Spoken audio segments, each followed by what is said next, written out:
What's up, everyone? Richard here from Hola Prime. Joining me today, Howard and Walter, the morning crew. Hey, How are you guys everyone. doing? Girls? Doing good. great. Good Doing stuff. really good, thank you. Yeah, and hello to all our viewers. Thanks for joining us. So let's kick things off. Howard, I think you said you want to show us something quick. Yeah. So obviously currencies have been quite interesting last few days. So let's kick things off with euro dollar. Just one second. Okay. Let's just send that through. Okay.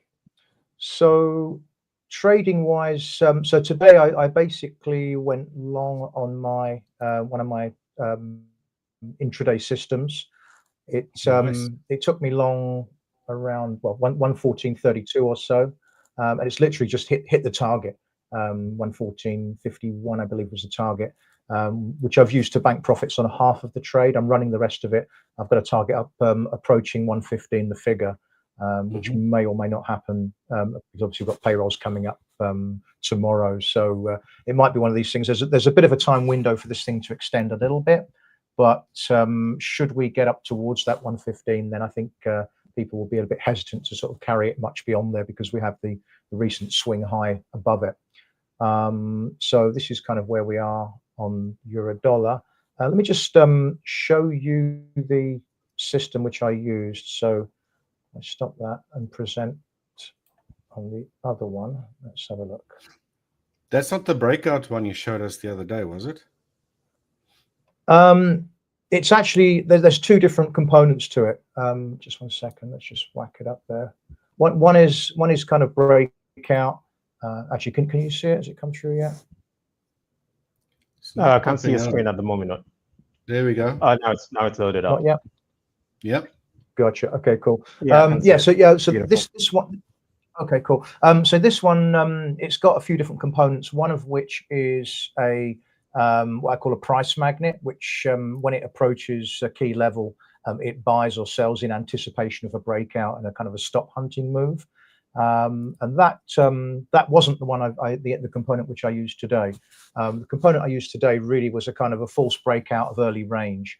I think you guys are very familiar with that kind of concept where you get the break through the early range and then the retrace back inside it, and then you expect a move to continue because a lot of people are trapped. And that's essentially what happened today. So we had the pink is basically the Asian session, pre-European Open, and the Europeans come in, they extend the move to a new high or low, pretty much what it did yesterday. So it made a new low for the session, and then it came back in pretty hard, and that's where the system bought it and just banks profits as the market follows through. So that's essentially what it's done. It's a replication of yesterday's trade, really. Nice. So I've taken profits on half the position. I'm running the rest because I am quite bullish on the thing, which I'll go into a little bit later. But this system, it's just had its 9th winner in a row, which is quite bizarre. Well, pulse it over. Consecutive nine consecutive wins in a row. That's awesome. Yeah, that's today. Very that's nice. yesterday. 2 days before that. Let me just go back a little bit. Just it's basically 1 month, a string of winners over the course of the month. So there's a buy, profit, sell, profit, buy, profit, like that. And I don't know if you can see the equity curve. I might have to come out again and go back in unless it comes through. Can let me know if you can see that. Not yet. Not yet. Okay, let me just so stop screen, present, share, and yeah, just quickly show you that. So this is like over 10 years. Okay, can you see that one? In the bottom there. I can only see your trade station. Yeah. Okay, let me 1 second. So if I get rid of that. Okay, I'm not sure if you can. Let me just see. Stop screen, present, share screen, entire screen. Let's do entire screen, shall we? Window. Right. Okay. Let me know if that one works. No, I think it's not come through. Yeah, I need to figure out the technology. Okay, not to worry. Yeah, it's just one of a nice run within a long series of winning trades over a 10-year period. It's something that I use when it pops up. I use it. It's just one of the tools in the armor, if you will. Yeah, gotcha. Okay, that's pretty cool. How many trades? I mean, how many trades do you typically get within a 1 month period with that system? It tends to do maybe 2 or 3 a week.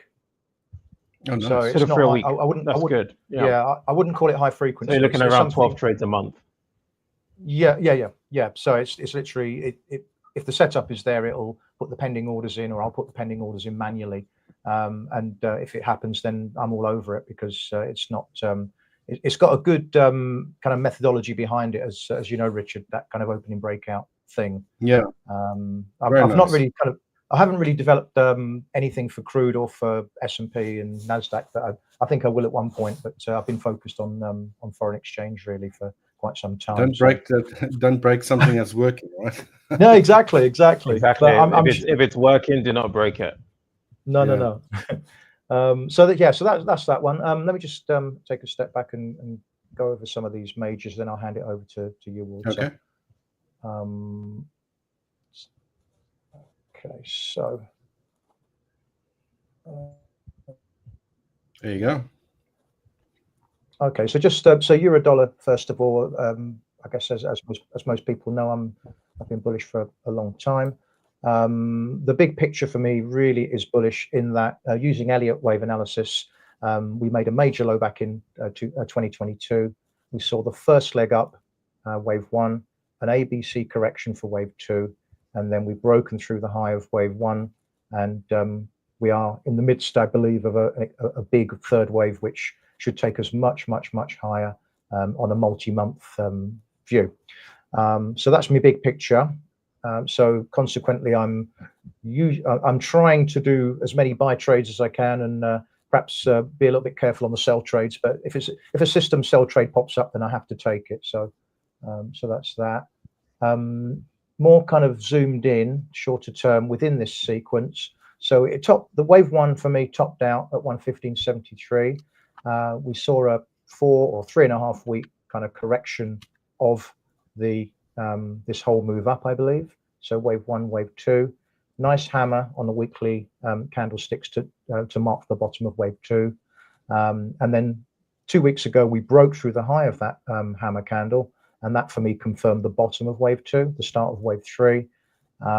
So we had a nice powerful candle there, a sideways one last week, so a little bit of volatility, but for me that was just unwinding, correcting that first candle up.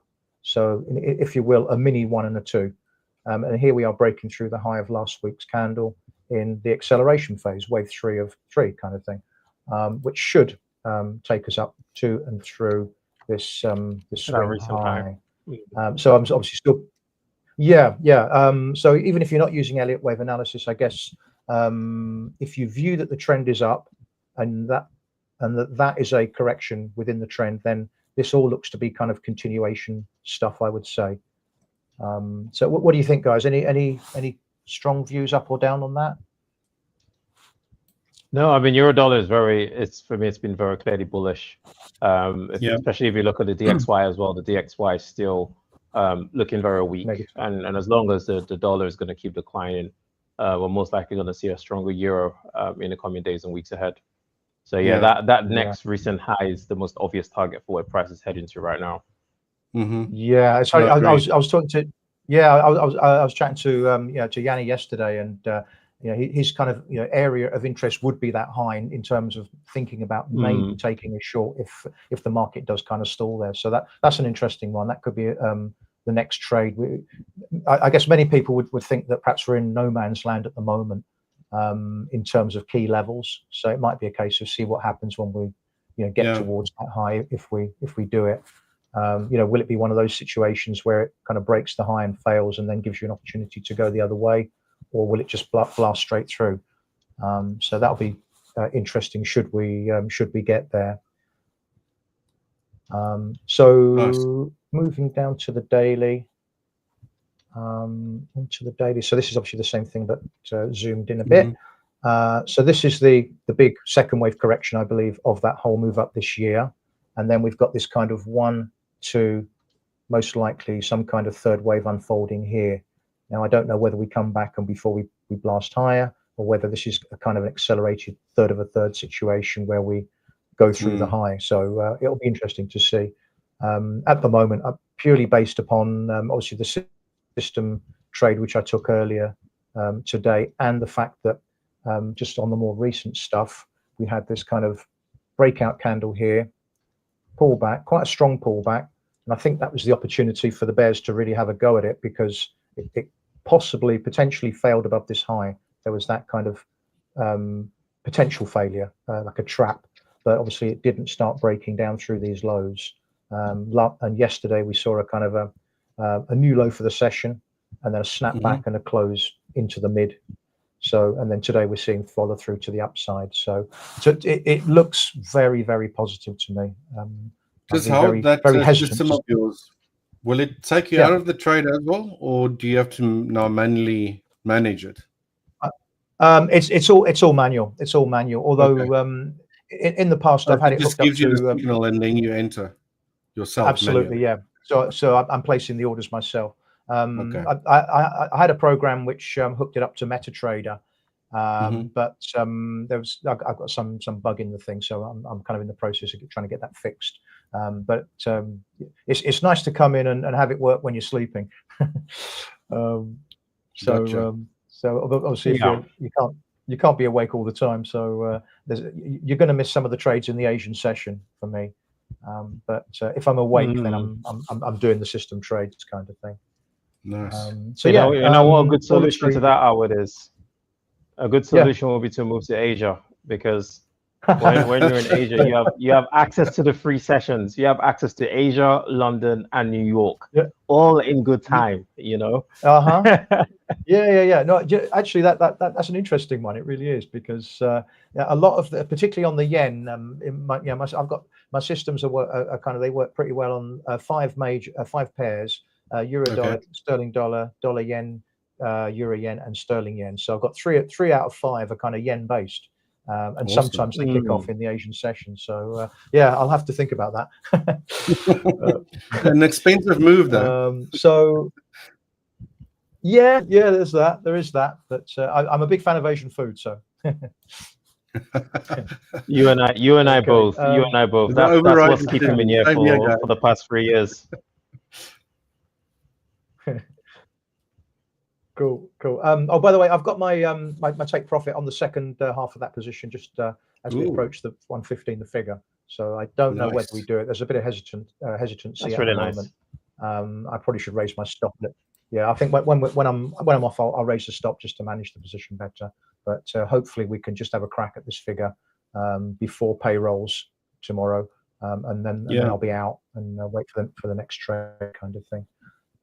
So that's euro dollar.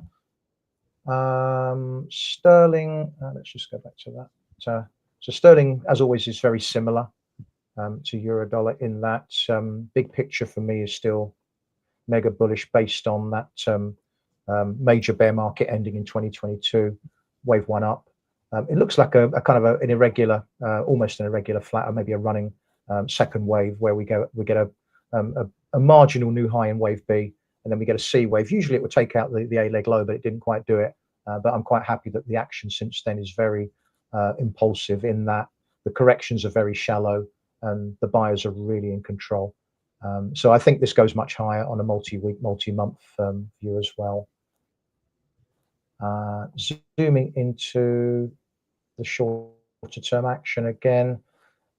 So we had that a few weeks ago, we had that kind of hesitancy at this B wave high, the previous swing high. So we had this kind of upper shadow, kind of upper shadow there. So real kind of people taking profits and maybe a few shorts coming into the market. And then they tried to take it down, but a little bit like this one, where they took it down and then snap straight back up again. And then before you know it, the buyers are back in. And that's essentially what I think has happened here. A correction within a bull market, bull hammer, bull market, bullish kind of thing to me. break of the hammer high, then boom, up you go. So last week we had, as with euro dollar, we had an attempt at correcting, pulling back, but here we are again. We're making new highs for the whole move. So for me, the buyers are really in control of this this market. Oh, clearly. And one more for now, dollar yen.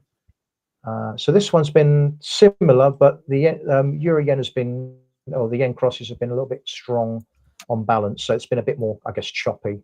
But for me, big picture is still obviously very dollar negative in that I think that we made a major high up at 161.95, wave one down, which based out around the reaction low, not a million miles away from 140. I think dollar yen, they like these big round numbers on dollar yen for some reason. So we had that kind of bull hammer, which set the stage for the rally. Then it was an ABC rally in Elliott wave terms is corrective usually. So wave one down, ABC for wave two, and then here we are trending down in what I think is some kind of unfolding third wave, which again should be taking out these lows, and then we go much lower. Okay. So more shorter term. Hang on, I think we've just been. Yeah, I just bought some Bitcoin. Yeah, that's an interesting one. I'll go straight to the Bitcoin actually, because I've just got to fill on. got to fill on that one. Bitcoin as a. Okay. I don't usually trade Bitcoin, You bought the asset, or do you buy a derivative of it? What do you do? Do you trade in it, or you just invest in? Yeah, just literally on the trading. Yeah. So yeah, so I basically bought into Bitcoin here with big stop. Yeah, I'm going for the swing here. So at the moment the stop is quite a way down, but I'm just taking a bit of a stab at it here. I think this break is quite significant. The fact that, let me just go back to the. It's really predicated, I think, on the daily more than anything else. Let's have a look. Okay, so I think what we've got is an ABC correction down from the high, a three-legged decline. So swing high, A, B, and C, and then a bounce, and not a very strong bounce so far, but this kind of pullback. It looks to be the way that we're kind of trying to break a little bit higher today. I'm kind of having a stab at it, and I think maybe that yesterday's low is the bottom of a correction within this new bull cycle. So I'm having a stab at that. Really, it's a small position, but it could be if this happens to be an ABC down within a long-term bear market, then this is probably not a bad place to think about buying. Yeah. So that's the kind of rationale on that. Where are we? Yeah. So I'm literally just buying into this weakness now, which will probably blow straight through to the stop.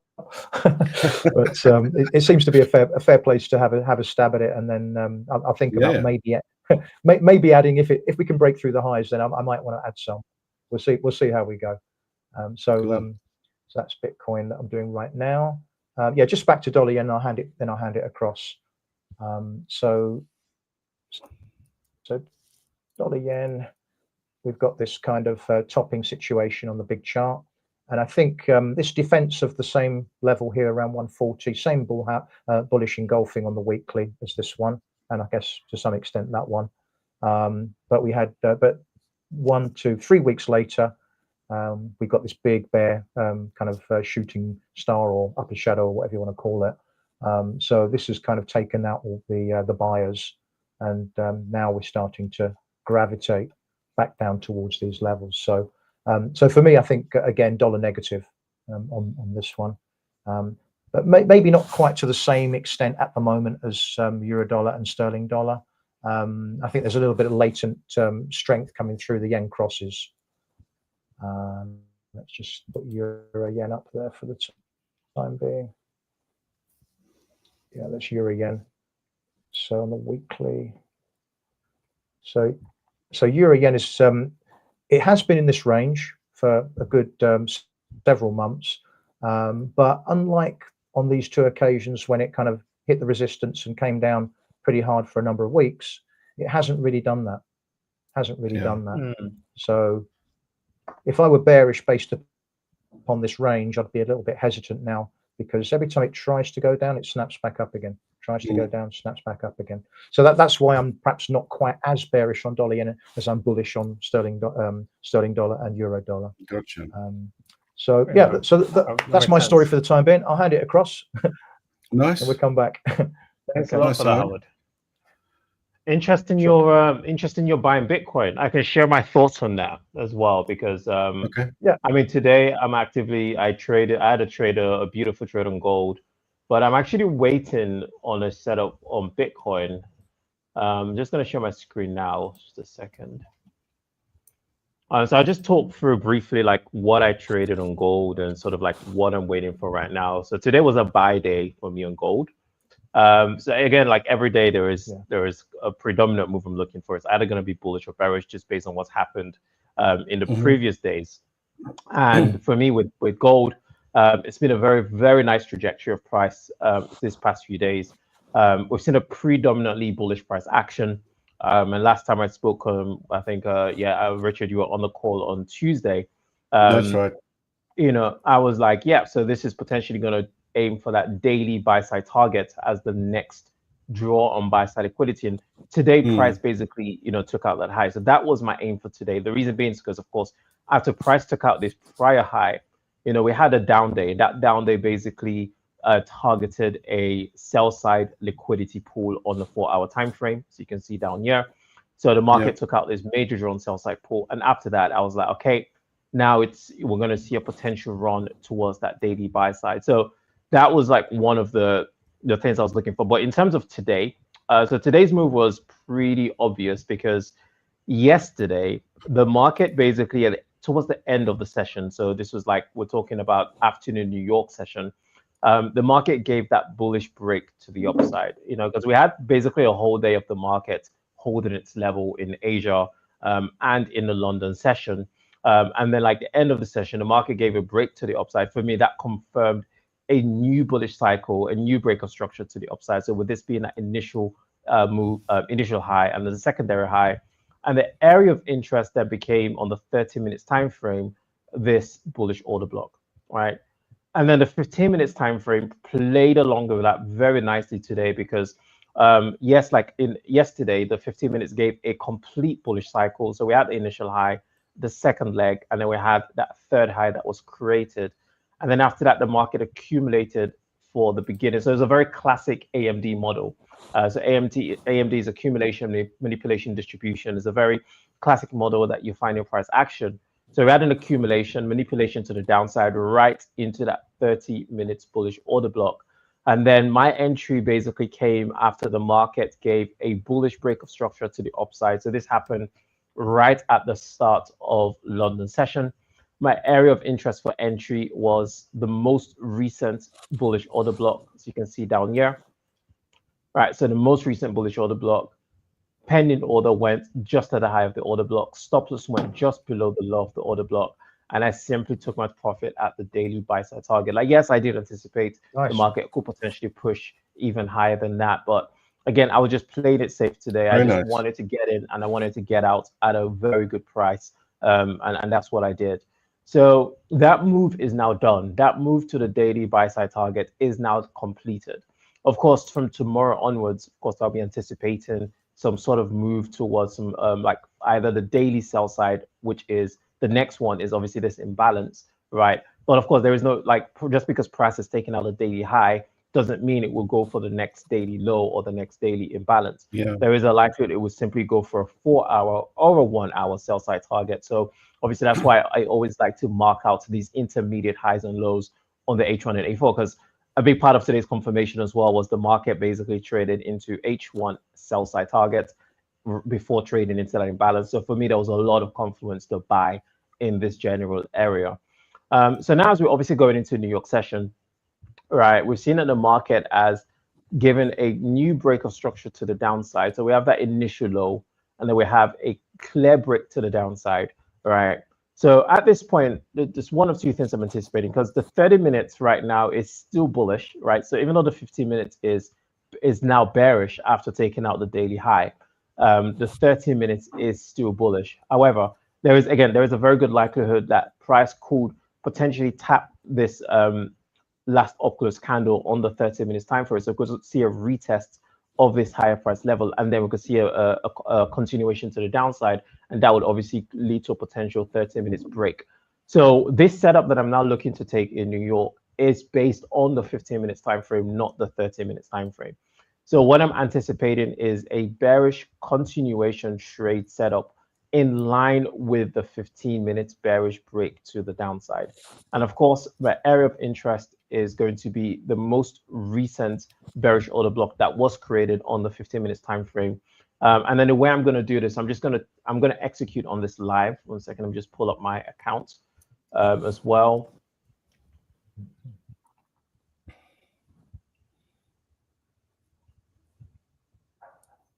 There we go. So nice. Same color this schemes. is how I test. Yeah, I like to be consistent with my eyes. Nice. Come right, on, just Bitcoin. Switch over to come on, gold. Bitcoin. Stop falling, Bitcoin. Come on. Don't worry, I'll get to Bitcoin in a second. I'll get to Bitcoin in a second. It will. I do see it being potentially bullish over the next few hours. So yeah, so area of interest is this bearish order block, and I'm just simply going to be looking to place a pending order. So a short pending at the order block. Stop goes just above the high, and then I'm just looking to essentially target. So because again, this is a reversal trade or / a correction trade, I'm not looking to do anything crazy here.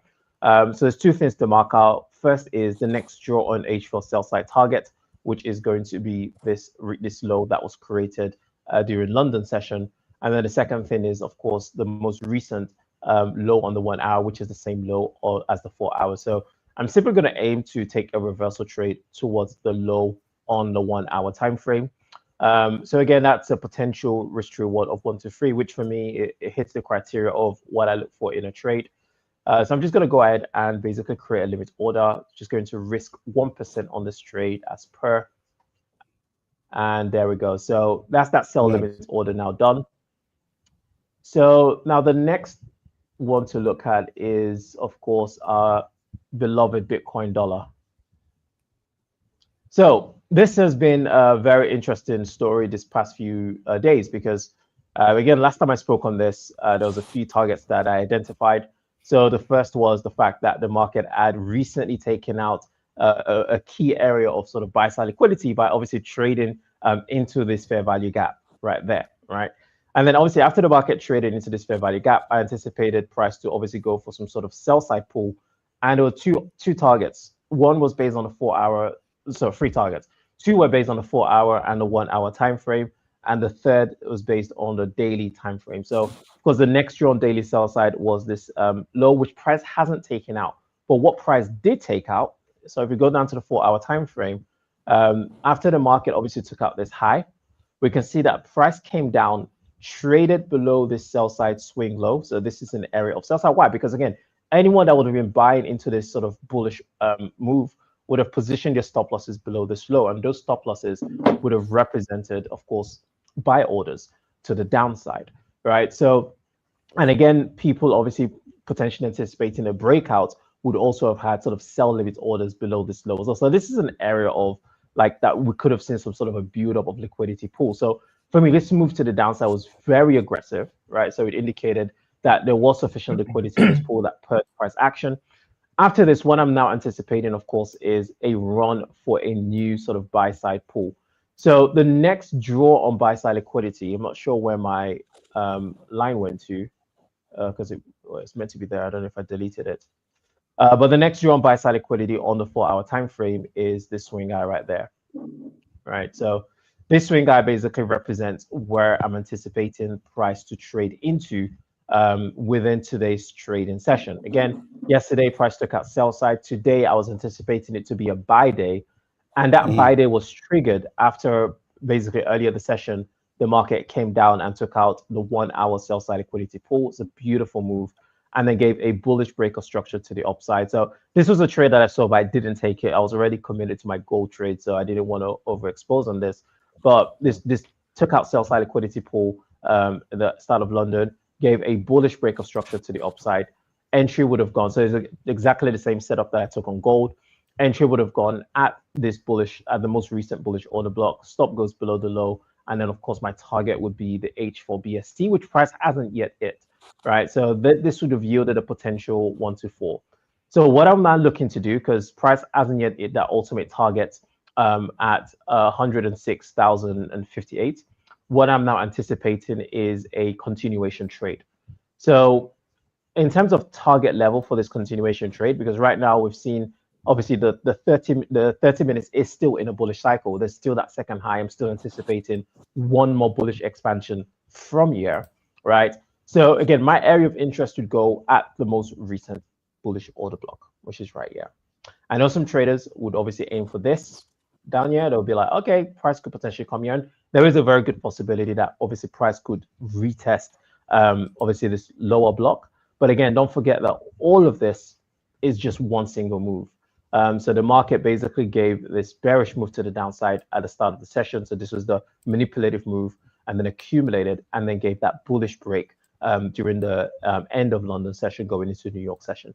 So now what I'm anticipating is a retest of this range. And then from here, I'm anticipating the market to give a continuation move to the upside. However, I'm not simply just going to buy because the reason being is because if I were to buy at this range, right, the risk reward just wouldn't be great, because like according to my rules, I would need to basically buy where price currently is, place my stop loss below the low, and then of course my target, and that's going to be a less than a 1 to 2 risk to reward. And for me, those kind of trades are just not worth it. So what I'm going to do is I'm going to wait for this candle to close. So this 15 minutes candle to close in the next 30 minutes. And then of course this 30 minutes candle will close at the same time as well. And then after this candle closes, I'm basically just going to trigger an execution, an entry order wherever my price closes. My stop loss will not go below this low, but my stop loss would go below the low of the order block within the order block. So this is the order block within the order block. Okay. My stop loss will simply go below this low, and I'll simply be aiming for the same target. So again, I'd rather wait to see where this candle closes, but ideally, if this candle were to close within the range of this lower order block, then I'll simply enter there, stop goes below the low, and then my target would of course go at the H4 high, and this would yield a potential 1 to 2 R to R, which for me is a lot more favorable. So I'm just going to give this another 12 minutes, and then in the next 12 minutes or so, once this candle closes, I'll let you guys know when I'm sort of ready to execute on this. Nice. Cash rules everything left a comment. Is Hola Prime a prop firm? Yes, Hola Prime is indeed a prop firm. So if you go onto our website, you can actually see more information about what we provide with regards to just go to holaprime.com. Yeah, so holaprime.com. I can drop the link for you as well in the comment. Yeah. Right, guys, let me share my screens quickly, if you don't mind, unless you have something else to show. Thank you. Right, so I'm going to quickly start here with the SPX 500. Been stuck in a range since Tuesday, and we just took out these highs during the pre-market session. We had a pretty strong spike to the upside. First, it went down, and that was because of the unemployment claims that came out, which were not that great. And directly afterwards, price spiked above this range it was stuck in. Apparently, there was a call between President Trump and Chinese President Xi. Is it Z or Xi, or how do you pronounce it? I'm not 100% sure. Xi. And yeah, so whether that was an algorithmic spike or something programmed to follow the news or whatever, I've tried to find some more information about it, but just couldn't get any. But apparently the news press out of China basically said there was a call that's being made or whatever. And there was that spike around about the same time. Now price is moving lower. Yesterday, I tried to trade the NASDAQ, not been actually stuck in a range, but slowly grinding to the upside, and got a little bit chopped up there. Just took one small trade. Unfortunately, it wasn't a winner. But yeah, I'm very cautious here on the indices today, especially with the non-farm payrolls coming out tomorrow. So we are moving lower. That's clear to be seen. Are we going to trade back into the range? Who knows? So I'm a bit on the sidelines trading the indices today. Let's quickly have a look at crude oil. I've been talking about the possibility that crude oil is in a triangle formation of some sort. Now, whether that's going to have a bullish or a bearish outcome, that also remains to be seen. This little red zone between 62.92 to 63.48 has been tested multiple times. Wait, Richard, I can't see your screen. Yeah. Is it on now? There we go. That's the one. Okay. I don't know why it does that. There we go.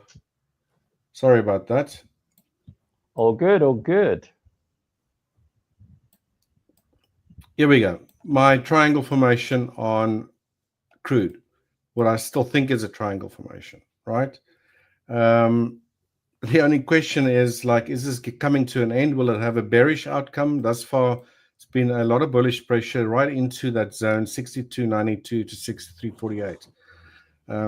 I've drawn this triangle or possibility of a triangle formation, I think, a couple of weeks ago already. So I'm not sure if that is the case. Again, it could have a bullish or a bearish outcome. So I'm pretty neutral until either where price is now breaks this downward sloping trend line, which is around about 63.55 at the moment, or we just drop down again. Possibility for a count here is after a decline, an A, B, C, D, E type of formation, and then we go lower again.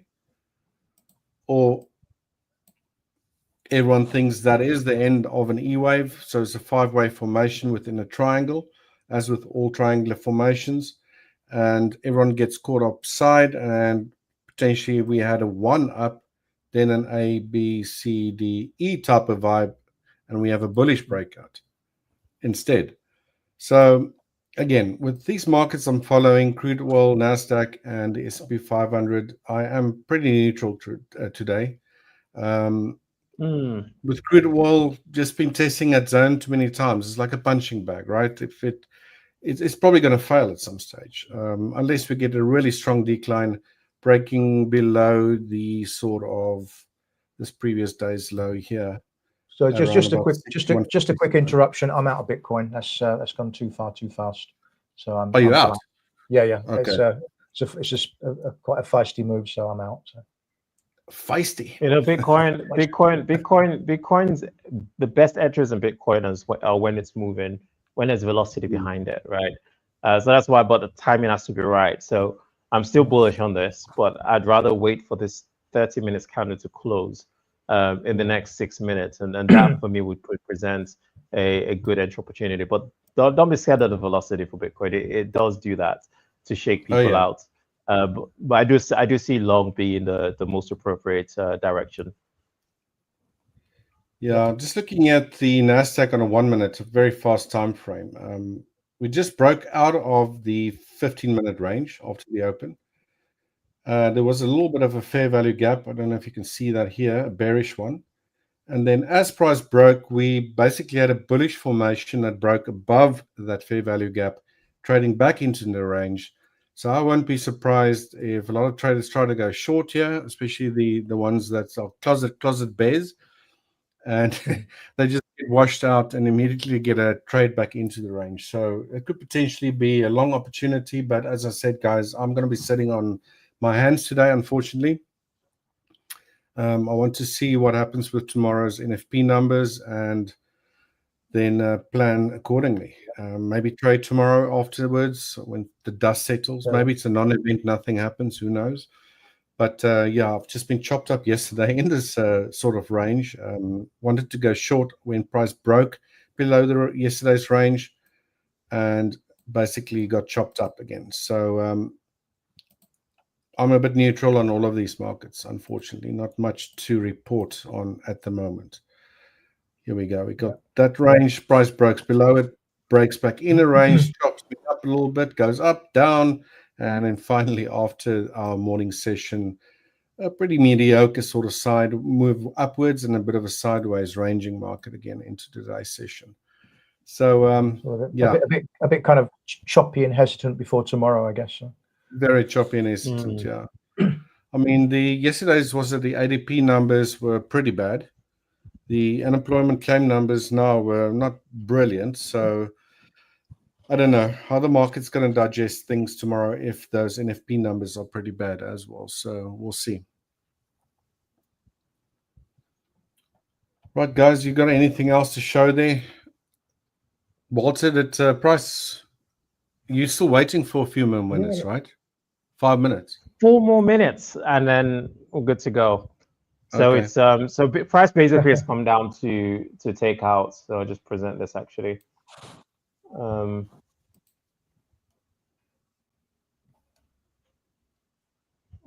seconda. Yeah, this is a very classic Bitcoin move. There we go. There we go. Yeah, so it's a very aggressive sell-off. So this is like, because if we look at this on the 15 minutes time frame, right, we've seen a complete bullish cycle to the upside, and of course what we're seeing now is that reversal part of this. And then the 30 minutes is still very firmly. So we've seen that initial break of structure, and then the market delivered that second high right there. Right. So right now, as long as price for me remains sort of within this range, it's still a valid long. The price could even come down and take out the low. If it does, even better, because that low is that H4 sell side target. That's where the next H4 sell side is. So if price comes and draws on sell side liquidity at that low and then pulls back into the range, for me, that would be an even stronger buying opportunity, because the market left this, relative highs before pulling back. And again, like right now, especially after yesterday's price action being a sell day, I'm fairly confident that we are going to see some sort of this is not going to be the end of buying activity that we see today. This is simply that sell-off at the start of New York session, just to basically get anyone holding a weak buy position out of the market before a much more stronger explosion to the upside. So right now it's just a waiting game. So it's 2 minutes, 24 seconds. I don't know where this candle is going to close. It could close, it could come down, take that low. But yeah, in the next 2 minutes, we'll see where the candle closes, and then from there, I would still be looking to enter. But for now, this position is still, for a long, is still very valid. As for gold, gold hasn't quite yet triggered my pending. It's sort of like it went towards it, pulled away, and it's now sort of like just holding its level. So again, there's no real commitment for gold right now. I do see bearish being like obviously the direction I'm looking to take and looking to trade into, particularly obviously towards these lows down here. But again, I do want to see some sort of like buying commitments, like some sort of fast price action into this bearish order block, for me to be a lot more confident that a potential downside move would take place in New York. So right now, waiting game for both BTC and gold to see where the liquidity takes us.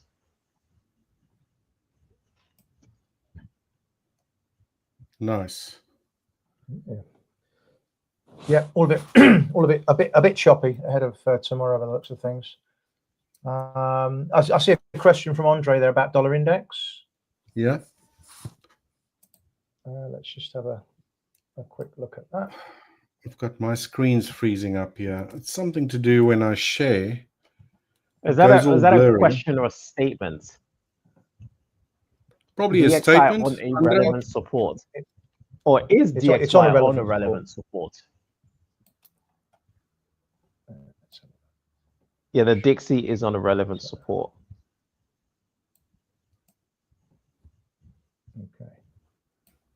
Okay. Can you see my screen, guys? The dollar index there? Hang on just 1 second, Howard. There we go.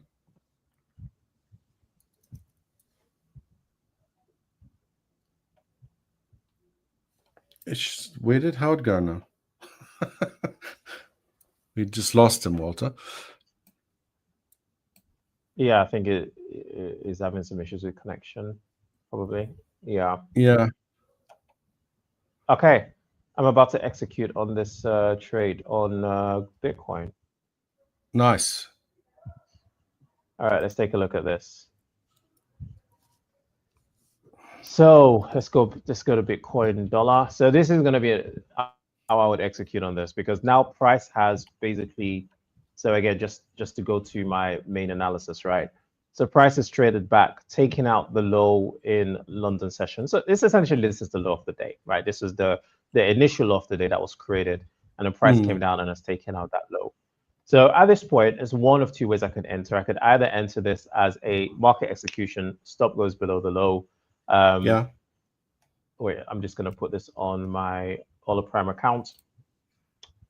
All right, so I could enter this as a market execution like this, right? Stop goes below the low. And again, we've got to be careful because, again, like I mentioned, there is a likelihood that the price could come and swipe down to take out the low of the 4-hour range before a true commitment to the upside. So I do want to account for that potential price purge. So there is a very specific range that I think is usually safe, and that range is around, like, especially on gold, is anywhere from 15 to 200 pips away from the low. Is usually what I like to call a safe range, right? So in case the price, like, obviously purges that low, I do want to be on the safe side of things. And then, of course, a target for me is going to be, so the market obviously created this high, didn't quite take out the H4 high. I do think price will come back to take out this H4 high, but I want to account also for the fact that the market could even trade a little bit high, because we do have prior highs there where the market could trade into. So for this, I'm just going to aim for a static 1 to 3, because it's a very big trade range for the market to trade into. Okay. And yeah, so this is how I do it. So right now with this one, I think the best thing to do is I'm just going to position a pending order, because market could come down to retest this low. Let me see if there's an imbalance that was created on the 1 minute time frame. No fair value gap on the 1 minute. That's fine. Still, the market could come back to take out this recent low. So I'm going to place a pending order at that low.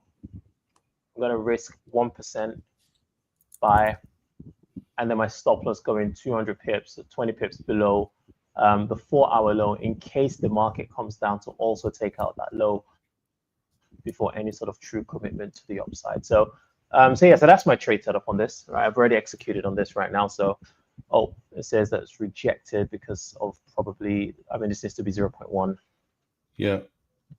Because I think the account margin for Bitcoin is a little bit lower. There we go. Nice.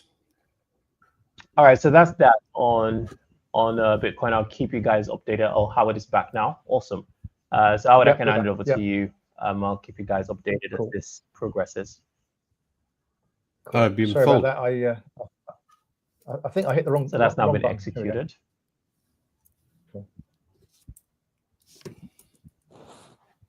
We just fold on that, yeah.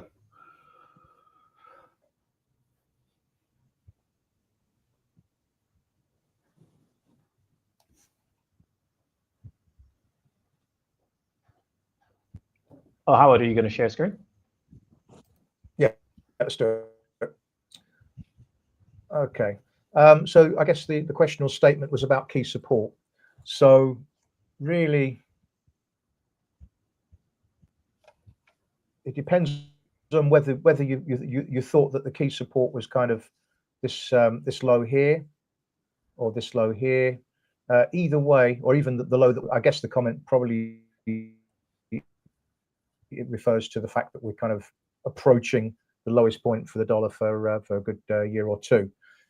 So for me, we're not really there yet. If that's kind of the question or statement. So we've got a bit of room on the downside before we can actually have a look at that low. The euro dollar equivalent, I think, is at 115.70 odd, which is still some way ahead of us. So it looks like we've got. I wouldn't say we're kind of at support, if that's what we're talking about. Just sort of going back to what I was talking about before with the euro dollar and sterling dollar, where we are in obviously a major downtrend. We saw a corrective bounce over a 3-4 week period, and then down we come 2 weeks ago.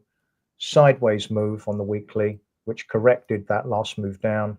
And this week, early stages of the next leg down. We've broken through the bottom of that kind of recovery candle. So it looks to me like we are kind of ready to have a crack at these lows. So maybe it's non-farm payroll that takes us through the lows. Who knows?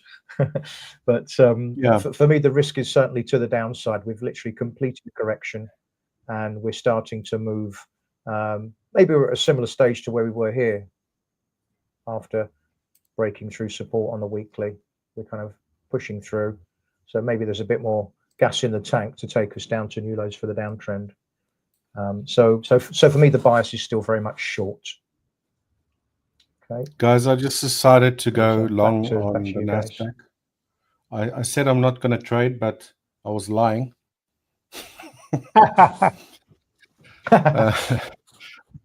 Trying to go short all the time. Let's just go with the bulls, right?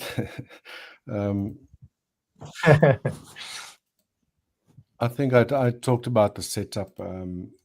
It might still work or not. I'm just trading one lot. It's not a big position.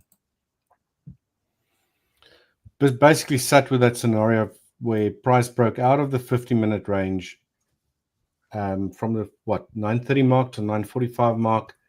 Again, we had this little bearish fair value gap that formed there, and right after that formed, the next blue candle broke above it, giving us an inverse fair value gap. That being said, not very useful. It's been tested, nearly actually went to break this recent low around 949 time-wise, and it's now broken back into again. So I just decided I'm going to go long, and target will be on the top of that range, and it's just a 1 to 2 trade, just trading one lot. So let's see what happens. So yeah, playing in the range, or at least the bottom of the range. Hopefully it's going to go to the upside. We'll see. Yeah. In the trade, Howard. Walter, sorry. No, I was just saying this looks like a good setup that could play out. I mean, right now there's it looks like a wedge is forming as well. So it's a question of whether we're going to see that break of the wedge to the upside. Let's see. Let's go 42, 30. Okay. Yeah. So that's pretty much me. Crude oil, I still think is really close to breaking yesterday's high and the previous day's highs. This little range that we got there. Just moved into it, a slight pullback downwards again. But I'm expecting this to potentially break. And that will obviously bring crude oil back into that larger sort of range there. It's already inside of it. But it does look like it wants to break out to the upside, that's for sure. So I agree. As you know, I've been bearish on that for quite a while. But I think that breakdown we saw a few days back below 60, that failure there, I think that has really kind of that's kind of tilted me the other way. I mean, I don't know whether it's the upside, right? I don't know whether it's the start of a new bull market, but certainly I'm not jumping on their bandwagon, not until I see something a bit more conclusive. Yeah, there's no real commitment yet to buying activities on crude quite yet. Definitely not. Quite a big resistance. Yeah. Guys, I'll monitor things on my side, let you know what's happening. Probably going to get chopped up here again, but that's why I took a small position. Hopefully it works out. Yeah, you got in right in the squeeze of price. So yeah, it could break to the up, could break to the down. Yeah. Oh, look at this. So yeah, Bitcoin is taking out that low now. Looks like it's going for the 4-hour low. Drum roll. It's what they call risk off at the moment. Yeah, so this is the point of contention, because my anticipation is, again, that low, if price takes out this low, we should see pretty fast reaction back to the upside. We'll see if that happens or not, but my bias is still the same. I'm still bullish on this, right? It's a very, again, like the more aggressive the move for me, the because aggressive moves usually are counter trend moves. These are the moves that serve to shake out traders, take out stops, purge liquidity pools before the start of sort of a new cycle in the opposing direction. So for me, this just gives me sort of like, it's just a question of how deep is this downside move going to be? How aggressive will it be? And of course, when is that upside going to begin? So yeah, so right now I just want to see this low get taken out ideally, and then we go from there. So again, like with regards to, yeah, it's edging away. I don't like moves that edge away, because then the next kind of comes and then does like a whole nuclear strike on that low, and then before that we see a great reversal after that. I don't want a nuclear strike. I just want a tap and a run away, you know? Yeah. I'll show you for this, for example. Like, I'm already in this trade. Yeah, so as you can see, I'm already in this trade. And like I said, like, I anticipated if the market came down for this low, I calculated a distance of around 20 pips, which usually is good for gold, because every pair, every currency has its range. And I know with gold, with Bitcoin and gold, it usually sits around 200. So that's what I've set for Bitcoin, just 202 below the low. Again, it could be even more aggressive. A very aggressive nuclear strike would take me out. So at this point, yes, it's now tapped the low, actually. That's beautiful. The price is now tapped that low. Yeah.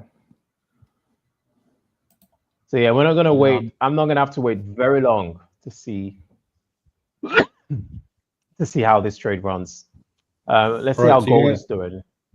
So you're gonna wait for that 15-minute candle to finish close first, right?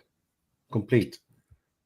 No, I'm already in this trade. I got in at this previous low, so I'm already in this trade. Again, it's just like giving it space and time to do its thing, you know. So yeah, so again, we wouldn't need to find out very long. This would give us a very good indication within the next 15 to 30 minutes. Gotcha. Okay. And then with gold, it looks, again, it's still sort of sitting within that secondary. So let me just clean this up a bit, because I know this it looks like there's quite a bit on my chart now. It's from my analysis earlier today. So these H1 levels are no longer necessary.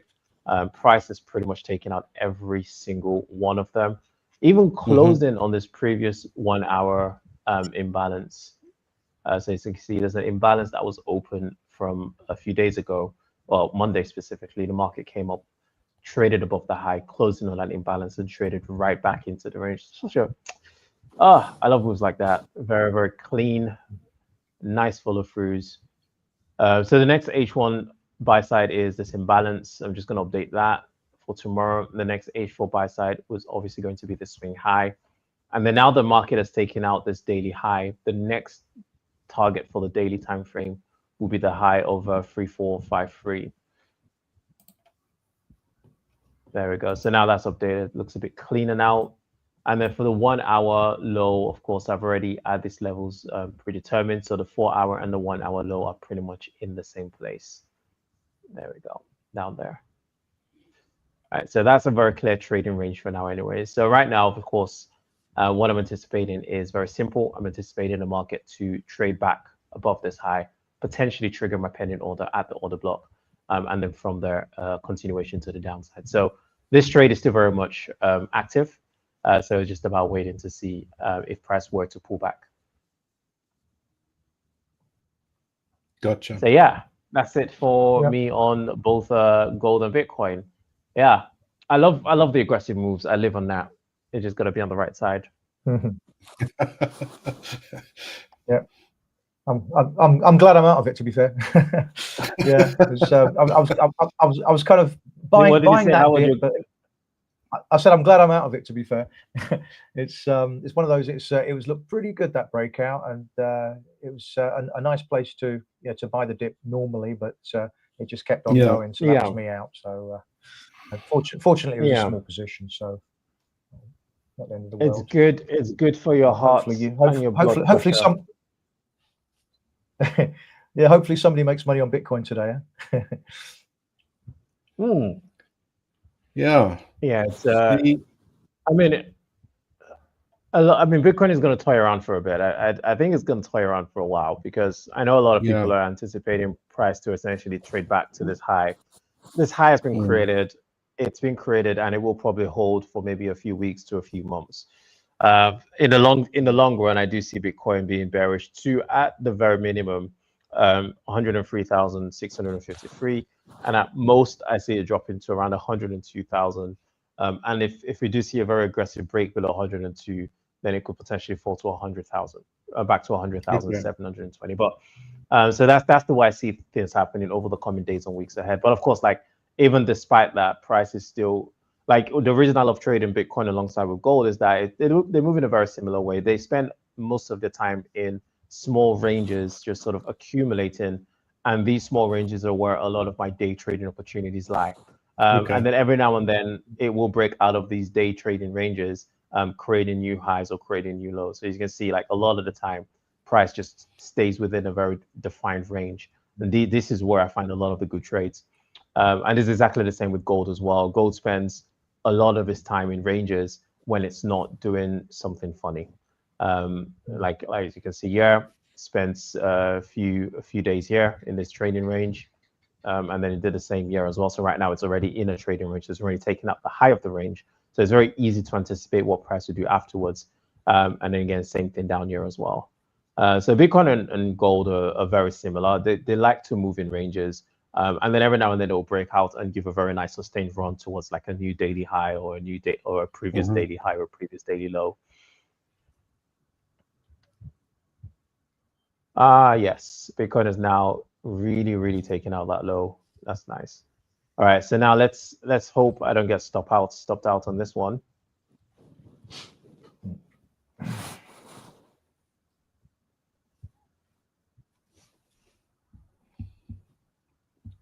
There we go. Where do you have your so stop 12 on? minutes. Let's see how this candle moves. I'll show you.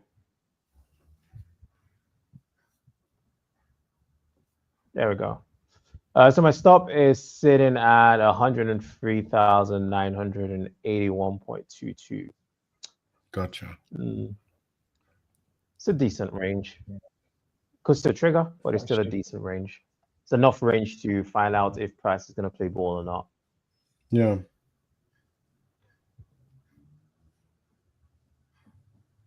Yeah, choppy day. And then let me just set the same year as well. Yeah, I mean, it's a big week, right? So it's, we have, obviously, it's the first Friday of the month. So we have a major like NFP release tomorrow. So yeah, these kind of weeks tends to be like that. Yeah.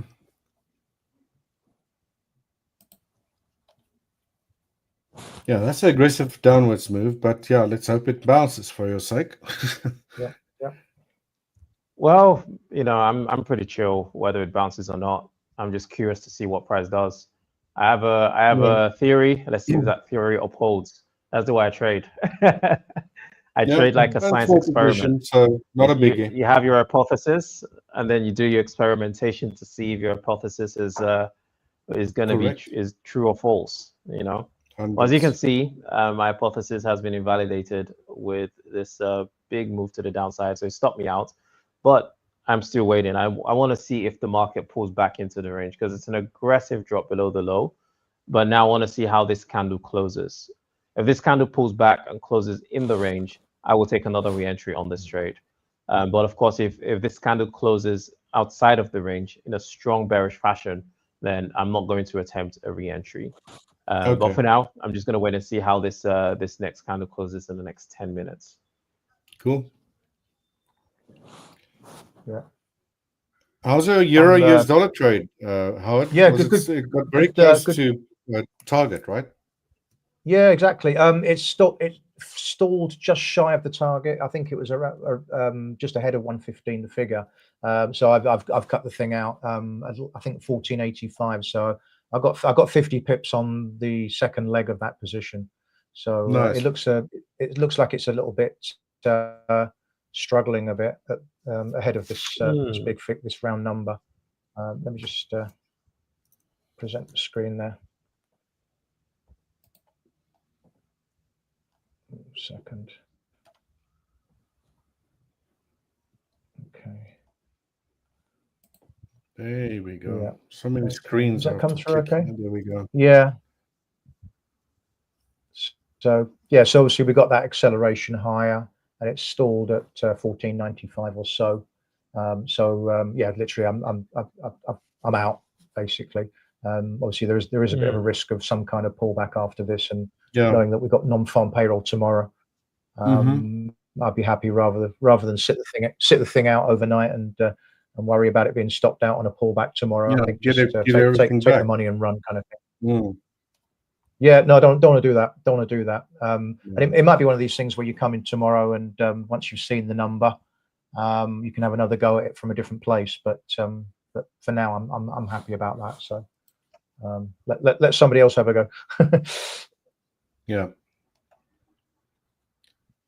Yeah, for me, price has just been sitting there round about my entry, right?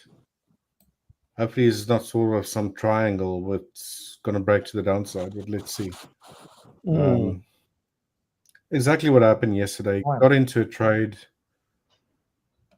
Just sideways, sideways, sideways. Hopefully I'm on the right side this time, but we'll see. Yeah. Crude oil. Yeah. Also not much happening. Yeah, so I guess for the remaining of the session, we might not have too much price action. Again, NFP numbers tomorrow. Markets might be waiting for that. Yeah.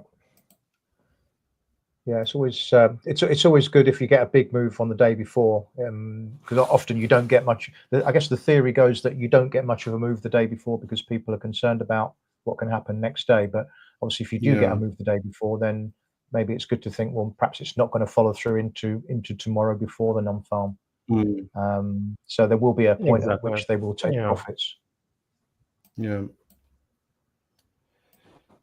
Yeah, I wonder what this call was about. I couldn't find any news on it.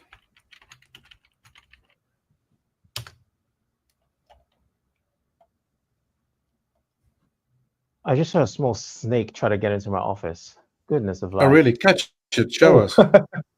Oh, my God. It almost scared the crap out of me because I have like brick walls and there's a bit of hole in the wall, and I saw something shiny come out of it, and then it like slithered back inside. I'm just like, holy crap, what am I looking at right now?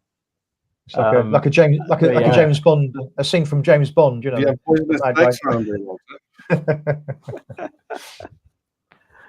Oh my God! I mean, I've sighted a few around me, but I really don't like when they get inside. It's not ideal. Are they poisonous? Not ideal at all. I don't know. That's the thing. I wouldn't like to find out. I'm not particularly a professional at determining if a snake is. For me, they're all poisonous. You know, they're all dangerous. Take a picture and get one of those identifying apps or something. Yeah, I mean, if I see it come out of that hole we again, have loads of snakes in South Africa. Yeah, but in South Africa, you guys have the most dangerous ones. You have like what's the black one called again? The one of the most poisonous ones. The mamba. Black adders. Oh, the mamba. Yes, you guys have the mambas out there. Like those are super vicious, man. Yeah, it's a very, very angry snake. Yeah, they just attack you for no reason whatsoever. They're not down here in Cape Town. They're more like towards warmer weather up north. We get the king cobras here, though. Oh goodness! I mean, those are no better. Yeah, and they're massive, big snakes. Yeah, and obviously great white shark roaming outside. Danger all over. Oh goodness! Oh well, a bit of a profit there. Let's see if this can continue to upside. Yeah, trap some of those sellers. That's what you want. Yeah. We'll see. And to our viewers, guys, things gone a bit quiet here. We all traded thus far. If you got any questions, let us know. We still have, what's the time there? 20 minutes? Yeah. before the end of the session. I think We're getting a on my nice push side, there just on the NASDAQ. yeah. So oh, there we go. Here we go. Yeah. Yeah. Do you keep the stop What are where you it is, seeing or there, Howard? I say, do you keep the stop where it is, or do you No, go I'm gonna- adjust it, or? I'm going to move the stop now. Yeah. No, It's nice difficult one. to That's see. I good. need to change the colors of these lines. I'm still new to this platform. Yeah. I don't know if you can even see them properly. Yeah, see the red, red and the green lines. But yeah, nice move to the upside. I tightened the stop a little bit. Yeah. Robert says he's glad there's no snake. Show up now. So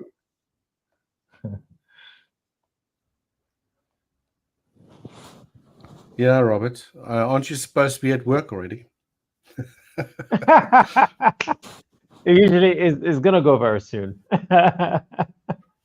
You let him know when you're near the snakes. Whereabouts are you based, Robert? I never even asked.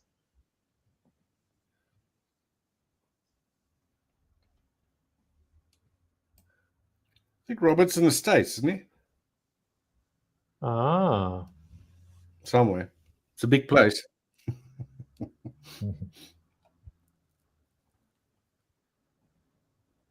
Yeah, I mean, if he's in the States, it's definitely going to be guys, I around a don't lot know. of snakes. Let's see if I can change these colors a little bit. What colors are you trying to change? Let's go lighter. California. Ah, Cali. These colors on my chart so you can see what's going on there. That's better. Don't like the yellow. All right, though, 3 minutes. There we go. 3 minutes to go on the close of this Bitcoin candle. I'm going to attempt a re-entry on this trade. All right. I'll get off and then put you back on. Go for it. Grover Beach. Interesting. Grover Beach, California. Nice. How's the weather there now, Robert? Warm. Oh, yeah. We were talking about those fires and everything that was in California with you a while ago, right?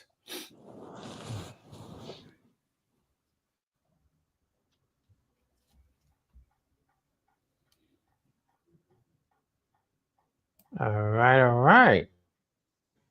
That's nice. This is looking good. Looking very good. Yeah, so that's now traded back into the range. That was a very, very unnecessary big move to the downside, Bitcoin. I am not pleased at all.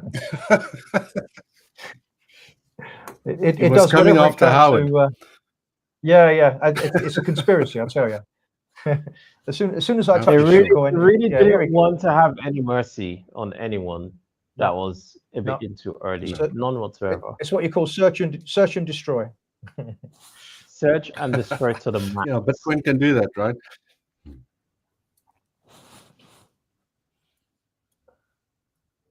So you're waiting until the close of candle and then get in? Yeah, I've already placed my pending order. I placed my pending order. So as you can see, this is a nice break to the upside. And then on a 1 minute time frame, we can see the 5 minutes is about to give this sort of nice sort of morning star formation. So again, just waiting to see how that closes. But I'm anticipating a retest of at the very least the high of this candle. And then after that, a potential rejection or reaction to the upside if it is the right direction. So the long still hasn't been invalidated. Stuff like this is unprecedented in Bitcoin. It tends to swipe for highs and lows before making any major moves. It is just how it is. I stopped questioning it. I just accept it. I get stopped out every now and then, but I'm always ready to re-enter. Yeah, like this is another example of the Don't same accept thing. defeat. It was a very small, this is an obvious short as well. I remember trading this. And then the market came, swiped at the high. And then immediately, as soon as it closed back into the range, I just had to re-enter that. Because again, that move to the downside for me was very obvious. But every now and then you are going to have stuff like this where Bitcoin will swipe for highs and lows before making any sort of major moves in the opposite direction. Yeah. Let's see. Okay, so that's now closed. Now let's see if this will trigger my pending.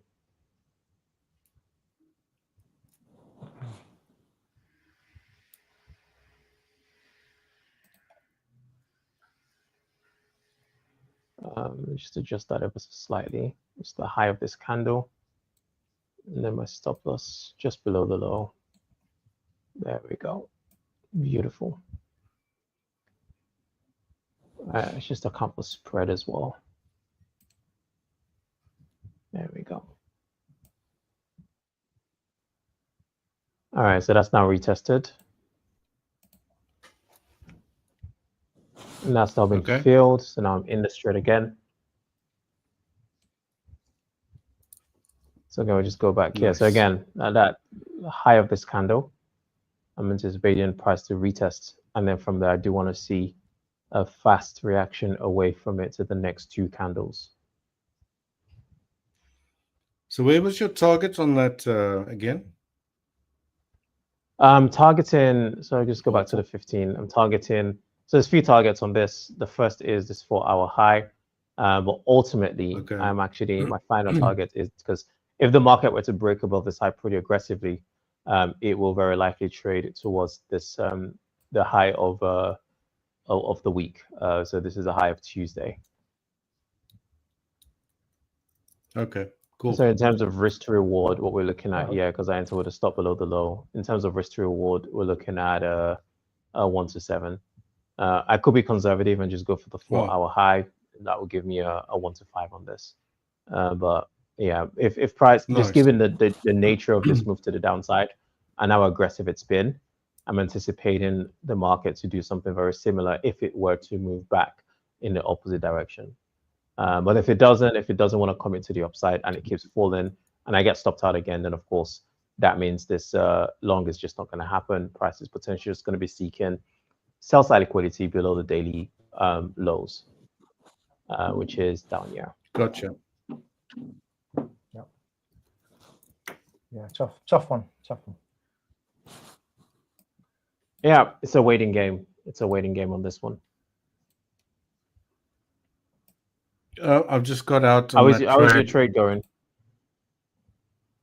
So I trialed. Where is that bloody thing?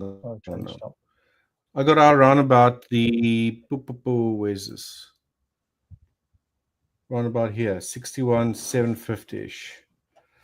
Just very wary, you know, as price gets back into that range, that anything can happen. So it was not by any means a big trade, but at least a nice strong move initially. So yeah, it was promising. I had to be patient for price to get going, but yeah, I had to, like when Howard said, am I going to trail it? The plan was to do that, went above break even at some stage, and then yeah, unfortunately got stopped out. Not a massive trade, but yeah, just gotta, you know, take note of this volatility, and now price behaves in that range. Yeah, crude oil still doing nada. NASDAQ irritating. Same with the currencies, not much going. Yeah.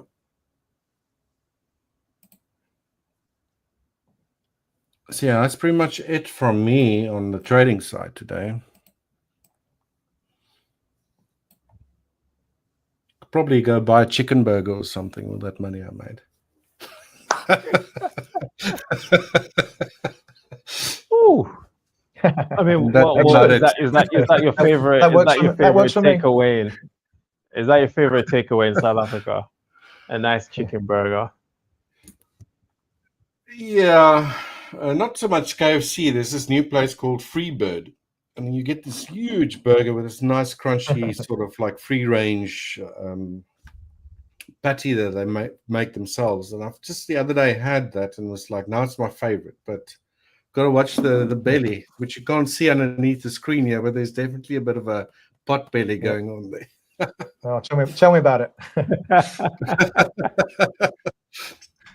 Yeah. It's slowly coming on, because like I was just in Thailand for 2 weeks, and my God, like because for me Thai food is my favorite, and the food out there is absolutely amazing. Oh, I love. And I came back and I came back to Bali yesterday, and I looked in the mirror and I'm just like, oh God, I think I've put on a few extra pounds of belly, because Yeah, me and my girlfriend, we were just out there. We were just eating out every single day, and there wasn't a day where we went out and the food wasn't great. Like every single day, the food was just absolutely amazing, no matter where we went to. So yeah, I feel like I've got a bit of a belly situation going on now, but I'm gonna head back to the gym probably tomorrow and burn it off. Play some paddle as well, and burn it off in some paddle, a few games of paddle. Did you do any street food or just go stick to restaurants or stuff? Now, mostly restaurants. Like I've done street foods a while ago in, like my early days going to Thailand or going to Bangkok specifically. Like we'd go to Chinatown and we'd do like a lot of the street food in Chinatown. But you do that once or twice. After that, it loses its allure. And then now, like because I was more interested in seeing what the city life was like in Thailand, so I was more interested in visiting a lot of the restaurants. And Thailand is well known for its like Michelin star restaurants. So it's nice to sort of like see a lot of what these reputable restaurants have to offer. But the best food have always been the hole in the wall restaurants, the ones that are not the most obvious for like where the good food is. But those are the ones where I've had the best food. Yeah, all this talk of Southeast Asian food is it's making me hungry now. Food.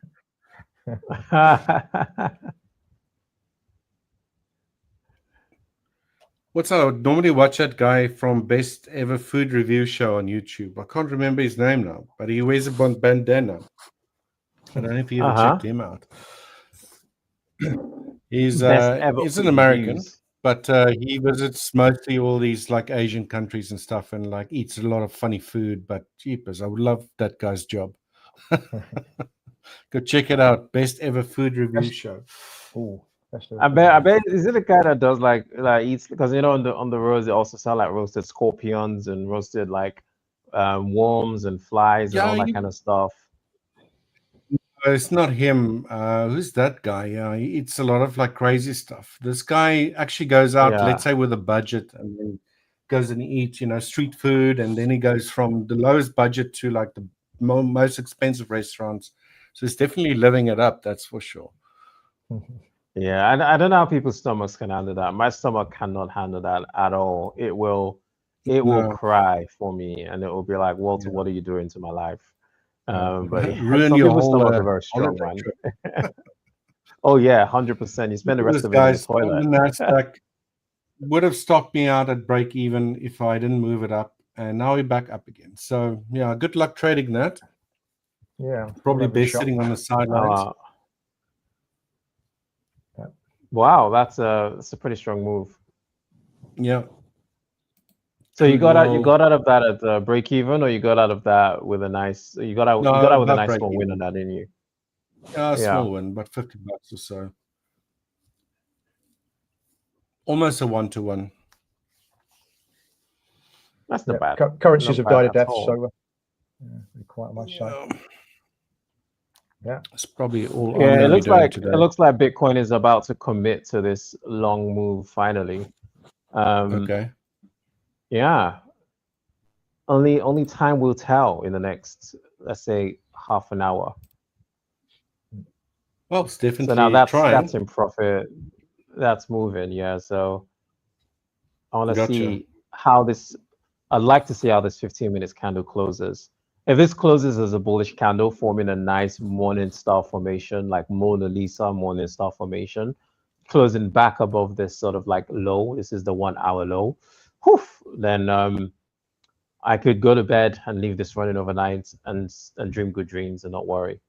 But if price sort of like hangs around this low before I head to bed, I'll probably just like kill the trade and see what I can get tomorrow morning. Okay. Yeah. So let's see how this candle. Yeah, the next 5 minutes candle. I really want to see this close as a very strong bullish candle, confirming a morning star formation on this. Nice. Yeah, how are we doing on time? Still 5 minutes, guys. 5 minutes. Viewers, any questions? Have you taken any trades on your guys' side? You want us to quickly look at a chart? One of your favorite markets, maybe?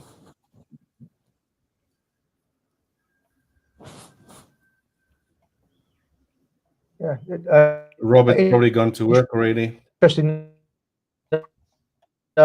Just something silver, which hasn't been moving at all. Silver. Yeah. Yeah. Have a quick look at silver.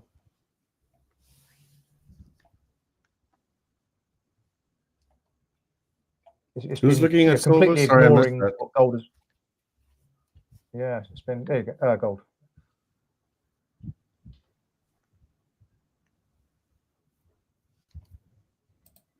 Oh wow. Okay. I mean, silver has been rallying. Silver has been. Woof. It's been, yeah, dead for a long time. I mean, I never. Cheapest. Yeah, no, I've not even followed silver in ages.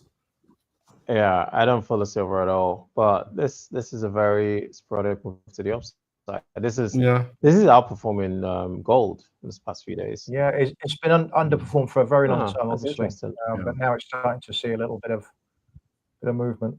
Interesting. Could be something to swing trade. I'm curious to see what's this. This gives me confidence on this. We'll swing trade it to the upside after this on explosive a pullback. move. Yeah, after a pullback. Yeah, definitely. Most likely on a pullback. Yeah. Because it looks like the market has now taken out major buy side, so it's taken out this prior high, and it looks like it's heading to 37.458. And then if it were to pull back, let's say between these two highs, it pulls back, then that would be a good opportunity to add on, and then take a trade towards 37.458. This is nice. Robert says he's about to leave. I used to look at silver back in the days, and then I just realized when it came to margin, when it came to just generally the kind of moves that I look for consistently, it bought, because I used to trade pound dollar, euro dollar as well, but again, they weren't very consistent in sort of like giving me the kind of moves that I look for on a consistent basis. And Bitcoin and gold were there, so I just thought, okay, I'm just going to focus on two, because I can just make my money with those two currencies. I don't need, like, I think there's this myth in trading, right, where the more currencies you trade, the more money you make potentially. I think like my reality has been the opposite. I've made a lot more money doing less and trading less than I did when I traded more. So yeah, that's why I'm just in this very comfortable place of just like mastering two markets, and then just like making as much as I can from both of them. Yeah. No, that makes a lot of sense. No, I agree 100%. There's always the temptation to double up or triple up your position without even realizing it. If you're looking at different currencies, pairs, I'm going to sell this. If you see something good on all of them. Because your brain is going to be like, oh, I see something good on this, something good on this, something good on this. How do you know which one to take? You end up taking all of them, and then before you know it, you've exposed your account to more risk than you anticipated, because you didn't want to like miss out on any good trades. And then if let's say 6 out of 8 of those trades work out against you, then you've kind of screwed yourself over. Whereas if with just two currency pairs, I don't need to overload my brain with decisions of, do I take this? Do I take that? Do I prioritize this? Do I prioritize that? It's like, I know that even if I take one trade of gold and one trade of Bitcoin today, I'm not overexposed. That I'm still within very good risk margins on the account. Yeah. Well, gents. Oh, look at that. Hey, Robert. Okay. Have a good one. Come on. Now we are talking. Right. Commitment. I love commitment. Now you're cooking. Bitcoin has shown commitment. 40 seconds, and it will show that nice Morningstar formation commitment. Nice. I'm going to be a bit, if it closes back in this 15 minutes range from earlier today, I'll give you a bonus.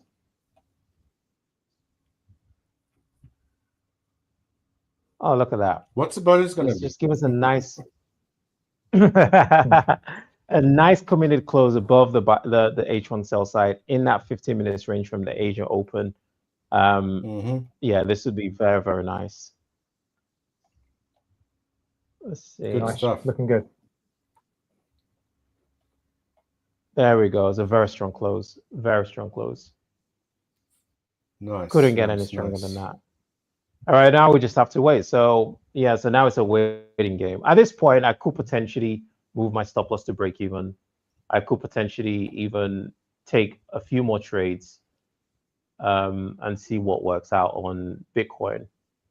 Let's see. Let's see what works out on gold actually.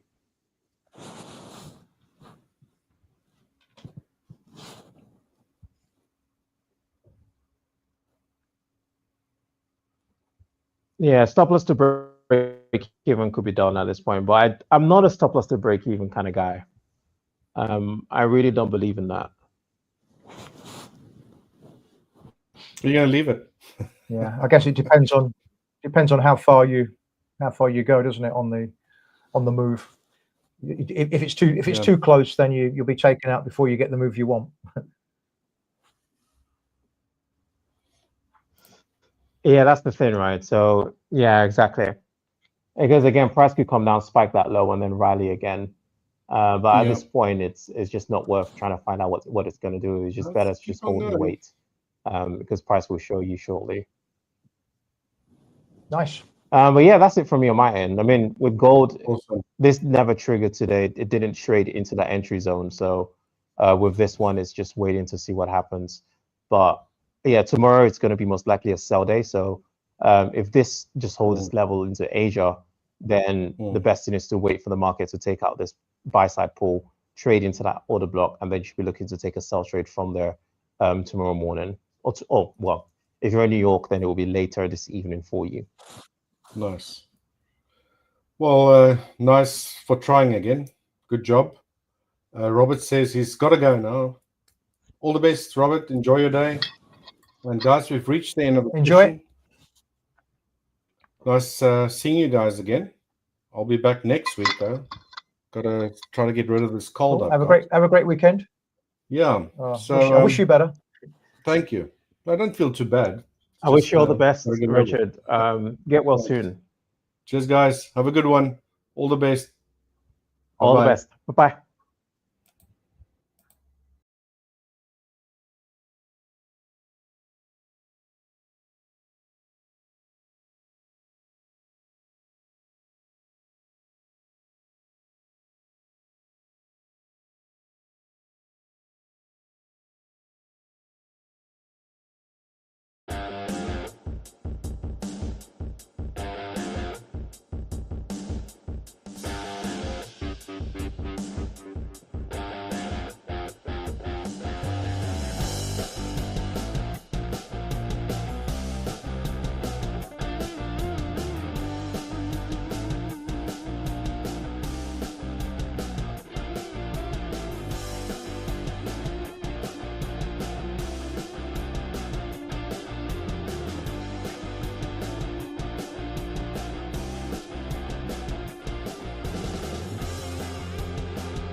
Igor and Paul. How's it going, guys?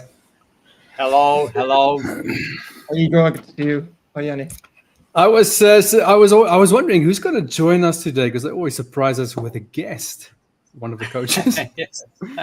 And who else than the master himself, the master of fundamental analysis. Great to have you, Igor. It's good to see you again, man. I haven't seen you for, I can't even remember when. Last week somewhere? What was it? When Was it last- Monday? I think in Monday. Oh, was it if Monday? you remember.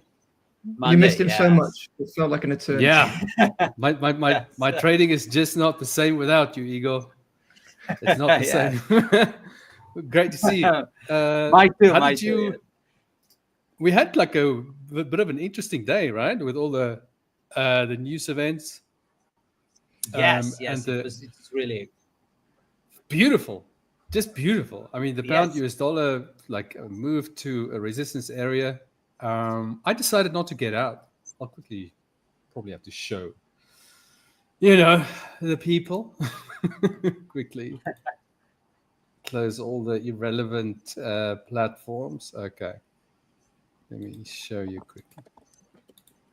That was your day, Paul. which Did was you, your entry level? well, I'll show you, but Excellent. I mean, the sad story. I shared it with you on Monday. Don't make me, Yes, I know. let's leave the sad stories in the past. But it was this, the retest of this is the weekly breakout level, right? And that was the Nice. retest. So that was my initial. Yeah, but I moved it like a newbie, and anyway. So my entry is 1353. So Wow, obviously, wonderful. yeah, but not nearly as great as 1344. But anyway, so we are now at this resistance level. I think I didn't check, but maybe Igor. Did we reach the daily ATR? Yes.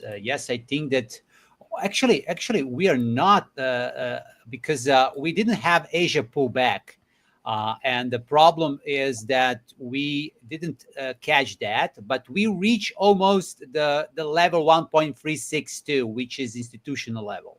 So we're almost there. So I'm out of all trades. Okay. Just because I'm afraid that we can see the V shape here because it's a fresh high. Don't be And, afraid, Igor. Don't be afraid, Igor. Come on, put a trade on right now. Yeah, but you're right. Like, I mean, this is a resistance area, and if you got the ATR and you've mentioned this is what I was going to ask you. How do you know? Like, I know you have friends in high places, but how do you know the 1.36 is an institutional level? Is it just because it's a round number, or like, are you in some sort of WhatsApp group, just or how do because you of know? that. It's because I went 50 years in the past, and I see the levels that repeat itself. I know it's crazy. How did you get there? How did you get? I have a Sorry, software, don't worry. Sorry, So, did you have I to get watched- to 88 miles an hour or something? I mean, what's happening? There is Oh, a you- machine for that. Don't worry. Okay. Yes, Okay, great. there is machine for that. Don't worry, guys. So what I'm looking for, you can make a easy script just to find all weekly low, weekly highs for last 50 years, and you just see the numbers that repeats several times and repeat itself too often. So this level 1.362 was the level that repeats in 2021, in 2020, and then several years ago before that, et cetera, and now in 2025. So this is the way how I watch that. So the nothing 1.3 is the 1.36 level is basically like what's his name, Halley's Comet or something. Remember that one? Came around the 80s. So it's a level like, and is that like a level that it tends to react off on? Yes, you mentioned yes. 50 years. Yes, and So that's a daily time frame. You can use weekly, for example, to see that. Oh, but okay. you can use in daily, no problem. But you will see when you reach the new level, and it's a fresh high, a fresh low, so fresh that months and months in the past you don't have that level. There is a high probability that you will see the V shape, because you will not see the retesting several times or something, like just touch and went down. And because of that, I'm very, very cautious when I'm close to that levels, and I close my trades very fast. So right now I don't have buy British pound dollar anymore. Okay. Yeah, that makes a lot of sense. If the 1.36 is your level, because that's pretty much, that was very much a time. 1.36 to 362. I mean, isn't that exactly where it went, or very close, right? The high was 1.36162 on this platform. No, we went. I think three pips lower. 3 pips lower. Yes. Yeah, so very close. Okay. Yeah. Okay. Well, that's a very reasonable. Very close. Yeah. So what would you wait for now? Would you wait for this to break out, maybe a retest of that breakout, or how would you play it now? What would you like to see? I will go in 2021 and 2020 to see after that reaction on 1.362 where was the next level, lower level, and then I will see how looks like. And can you not go to 2026? Can you go to 2026 maybe and then come back and tell us? Because I will try. Not very. I will try. You keep going. Like all those YouTube comments, like, "Is anyone here in 2027?" I'm like, no.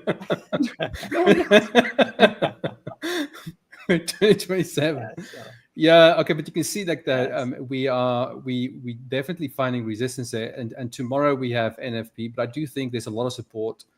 The support, and obviously that diagonal line. So you could wait for that and maybe just watch how it reacts off that level. The other scenario is obviously if it does break out there, or maybe your 1.36 level, maybe you'll have a different level, and then just see if it breaks that level and retest it. That's another play. We have the problem. We have the problem now because the economists, they tried to predict the NFP to create some projection, but they're they didn't have all these reports that we have right now, jobs reports, unemployment report, employment, and all that reports were so bad for US dollar.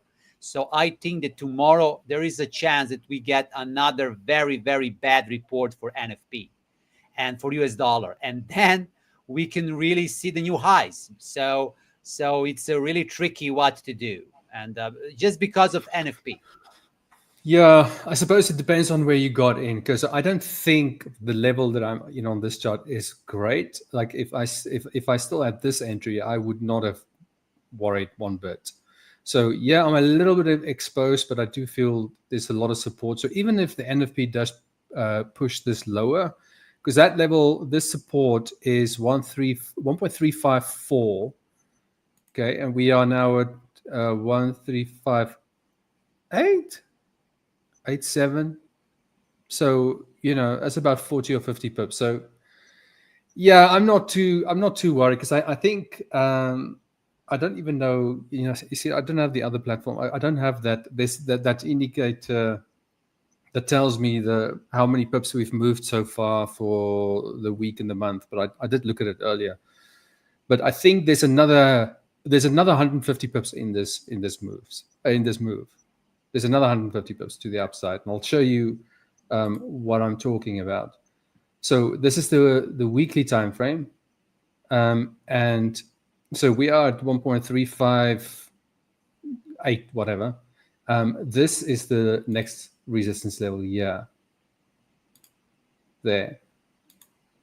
So that's another almost 100 and how many pips?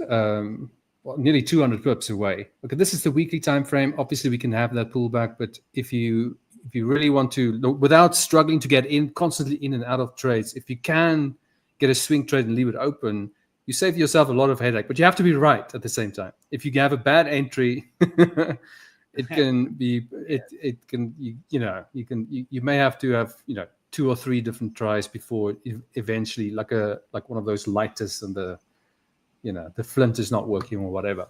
So that to me is the level where it can go to 1.37. But now, and I do apologize, I don't have the ATR numbers with me, but I'm pretty sure I worked out like another 150 pips. So I'm looking at the monthly ATR.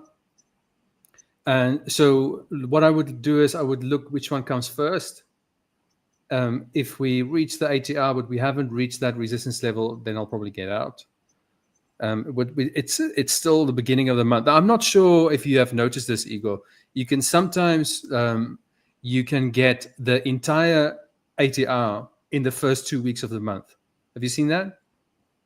Yes, of course, Yeah. of course. You can get the entire month's ATR within the first 2 weeks, and then you're like, okay, what do I do now? Well, then you're just going to focus on the the daily, the 4 hour, and if you do get a nice setup, you can go for the daily ATR and that kind of stuff.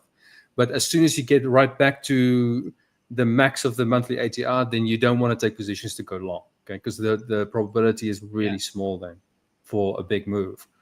But where we are right now, like this is now week 1, isn't it?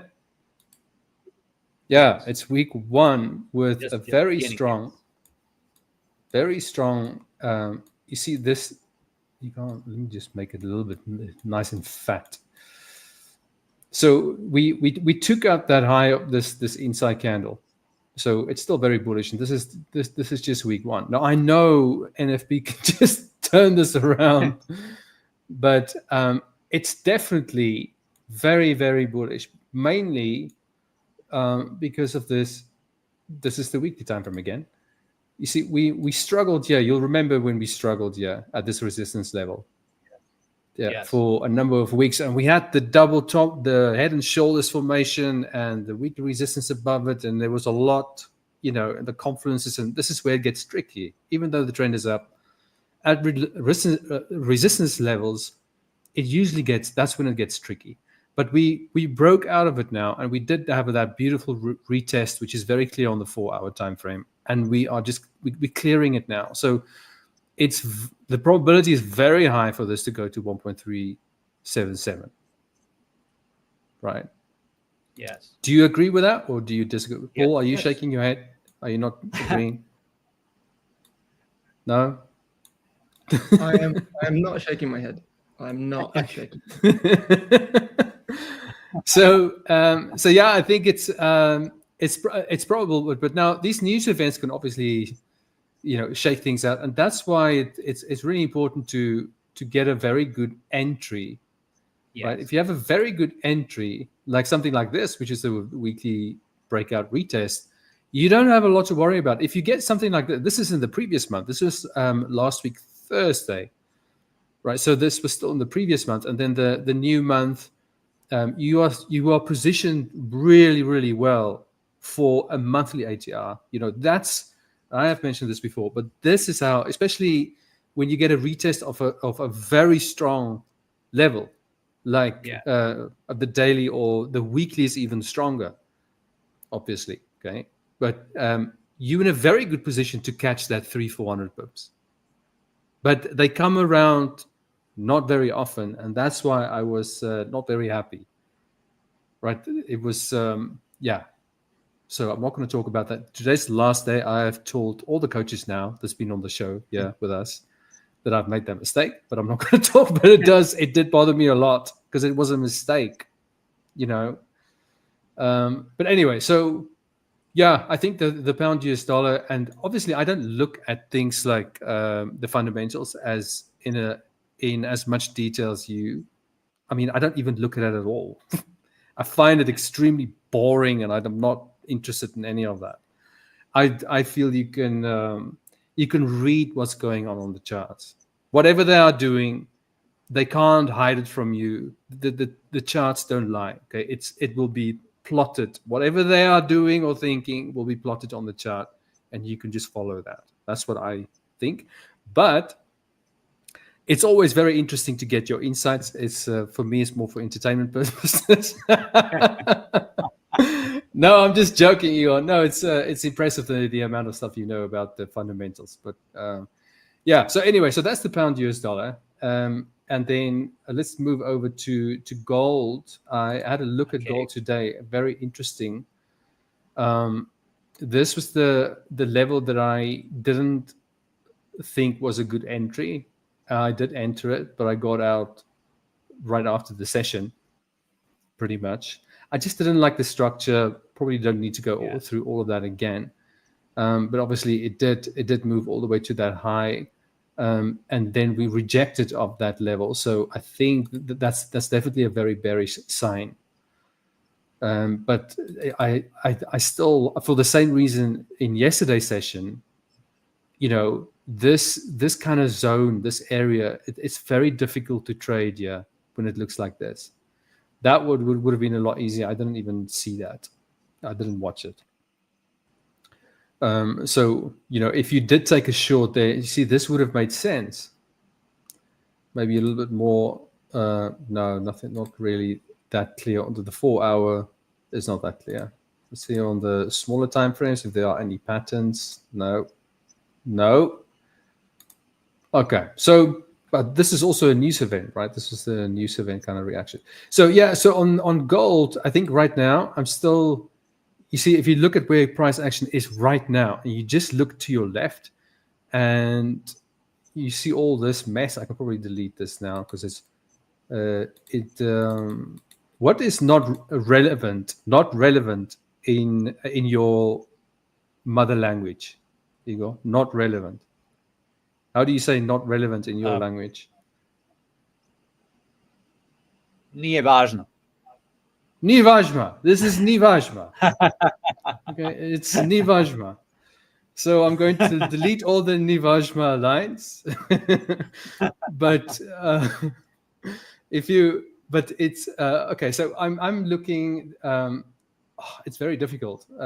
I'll just zoom out and show you. Okay, so we had this diagonal line.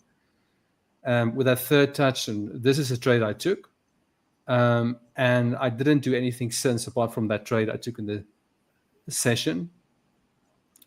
I just thought, well, Michael, I mentioned this yesterday. Michael spotted this inverted head and shoulders, beautiful. Okay, so he took that one.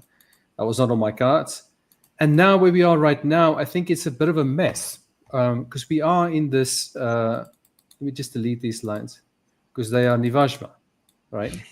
I love that word. I love it. But if I just delete, maybe I'll delete this line as well. Yeah. So you see that we are in this kind of range here now. So even if it breaks below there, I probably still wouldn't like it, you know, because you've got, it's, you know, if you look at, you've got these higher lows and it's just, for me, it's very difficult. It will be much easier to trade along, if it breaks out of that resistance. Does that make sense? Yes. Yeah. The point is just like, I have a difficult time getting a clean read. That's all, right? So I'll just leave the gold alone. When the setups are clear, they're very clear and they're beautiful. Like the gold was very good to me last month. But yeah, I don't particularly like where we are right now with gold.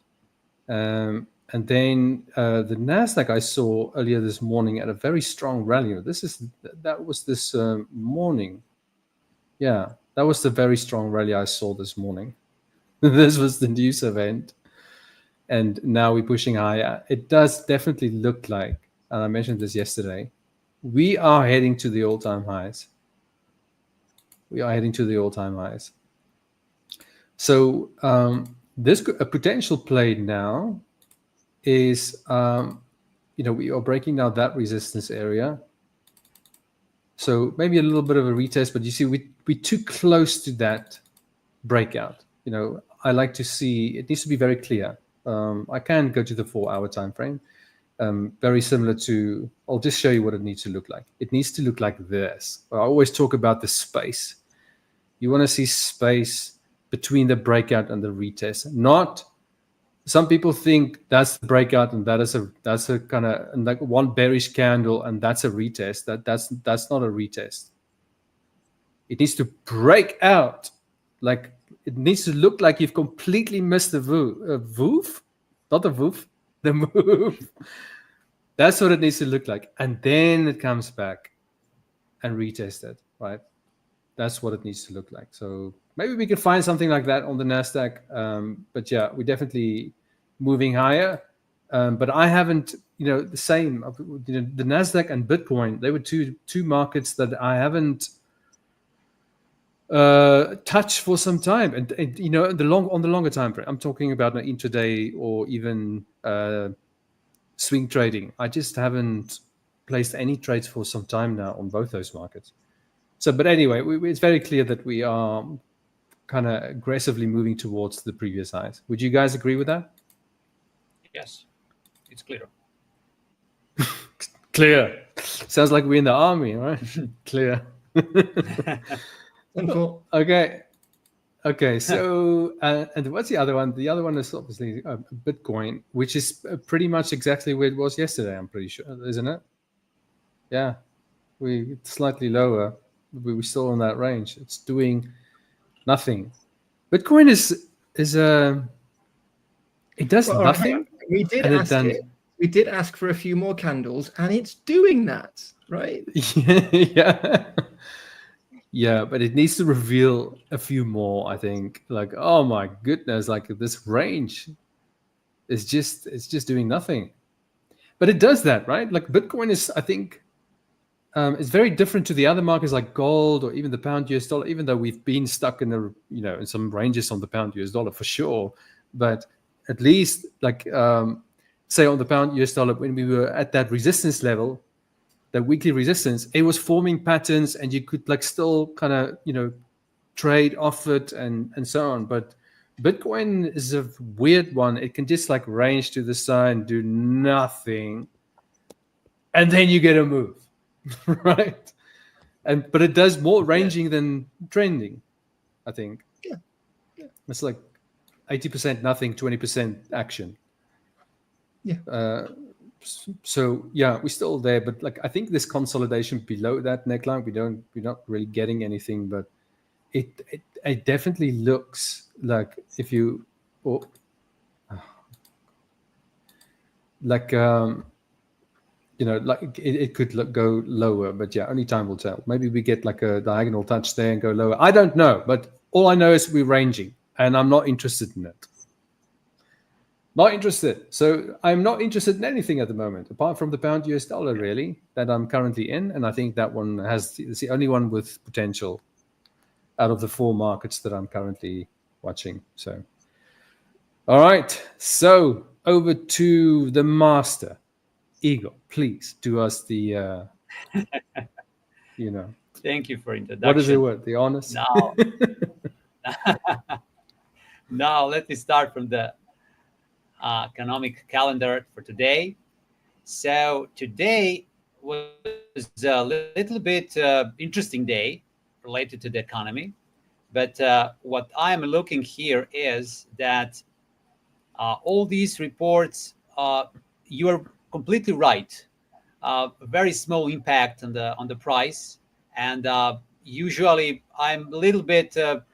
So I track. I know when will be some report, but I don't give too much a weight to that report, especially when we talk to currencies that are not US dollar. So, for example, today we got the interest rate and the main refinanced operations of the main interest rate by the European Central Bank, and we expected the lower rate. So lower rates usually weaken the currency because returns are lower. And if we just check and see that, there's nothing there. The price for euro start to go up after this report, even that we got really decent reduce and a lower rate. And this is the something that I think that more on price impact in the same time 15 minutes later unemployment rate, which was very bad for US dollar. Again, everything related to the employment is much worse than expected. And after that, really price started to go in direction. So I will just show you one thing that on the chart right now, just to see what was interesting today. Just a moment to find that chart. It's a euro dollar, for example. So this is the euro dollar, and look at the price during the European session. Every candle a little bit higher than other, and then explosion. This is really something that I do not see very often in the. I always expect some kind of the reverse to the at least simple moving average 50, which I think that maybe we can achieve today. But the strength, you're completely right, Jannie, about the strength of this trend, because it's a really strong, and we see how price are fighting right now, and it's not easy to go down. It's not easy at all. If we check, for example, British pound dollar on 1 minute chart, just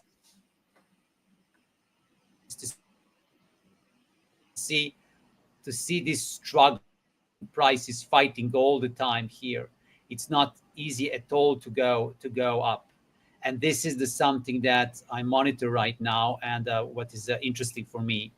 I think that the price of the euro dollar and British pound dollar was really interesting today, and I will tell you what is interesting for me. The interesting thing is, if we analyze the sessions, this is, for example, British pound dollar. So this is the end of the US session, and then during the Asia session, the price just oscillate, completely quiet. Nothing happened. Neither reversal down, neither up. Just everything was very quiet. And then what's happened in the middle of the night, in the middle of the Asia session, we got a very strange candle. I checked the volume. The volume was very low in that moment, and the catch was that was some kind of retrace of the important price level here at 1.354, and after that, price 4-5 hours just was around that level, neither up neither down, just waiting, and then in Frankfurt Open we started to go up. Then in the UK Open, again up, and whole day up, while we didn't reach our destination. But the problem here is this: we were bullish yesterday US session. We were bullish during the Asia session. We were very bullish during the Euro session, and again in the US session we hit the high. So we have some 4 sessions in the row. A strong push without any fundamentals, just pushing price. And usually, based on statistics that I have, usually after 3 sessions, bullish or bearish sessions in the row, we will have one retracement session, either at least choppy price.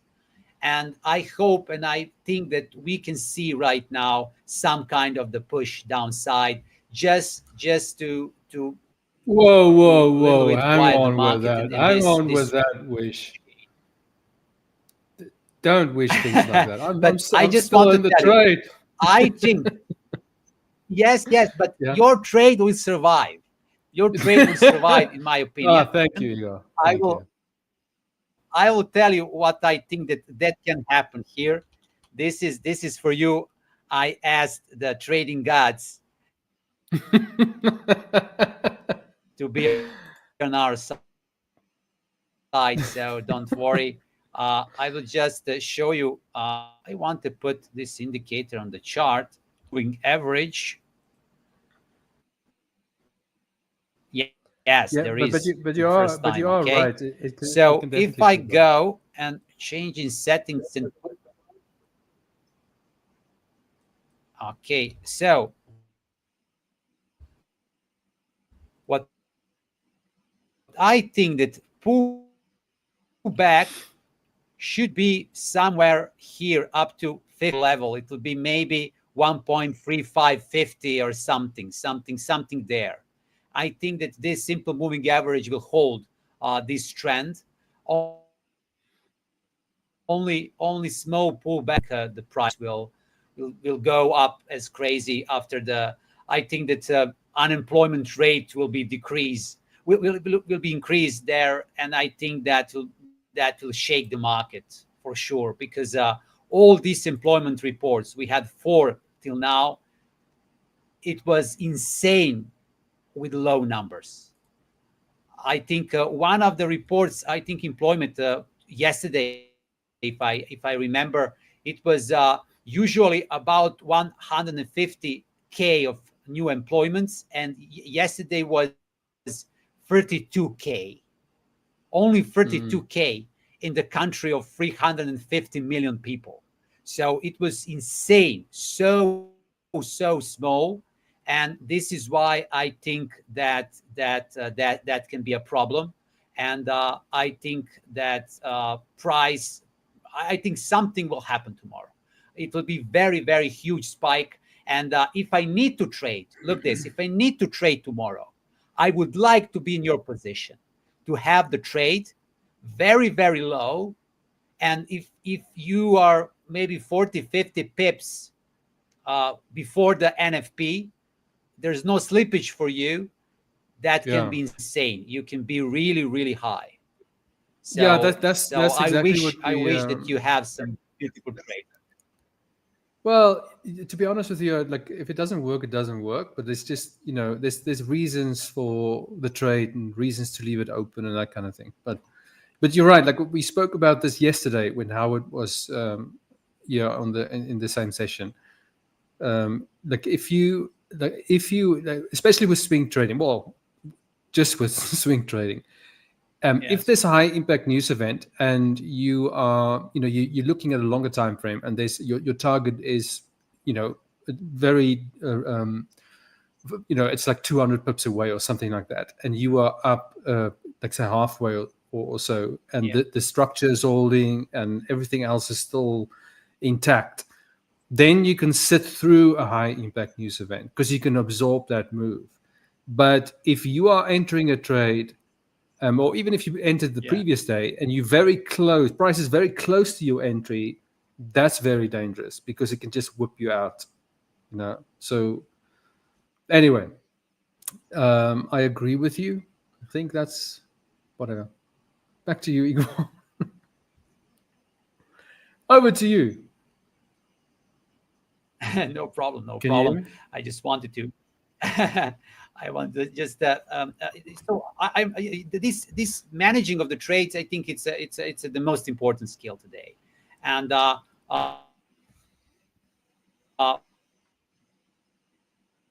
watching the euro dollar too. As you can see, the euro dollar is really going today. It will be good to hit somewhere here and then to start up again, because it's not healthy to have 4 sessions in a row to be bullish every single session. I think it's not healthy for the new highs. So right now we are on the good spot. What I'm looking for is I'm looking at the dollar index. The interesting thing related to the dollar index is, if you watch this low today,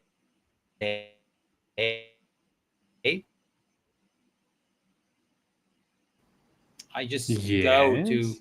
to a little bit. I will go to the 4-hour chart.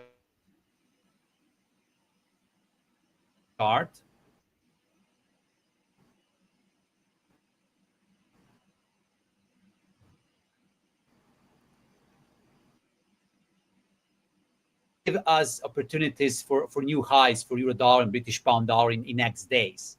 One of the interesting things, just to tell people, a few weeks ago, remember, Jannie, when we talk about this level 1.336, and we struggled there, what will be, where the price will be, etc.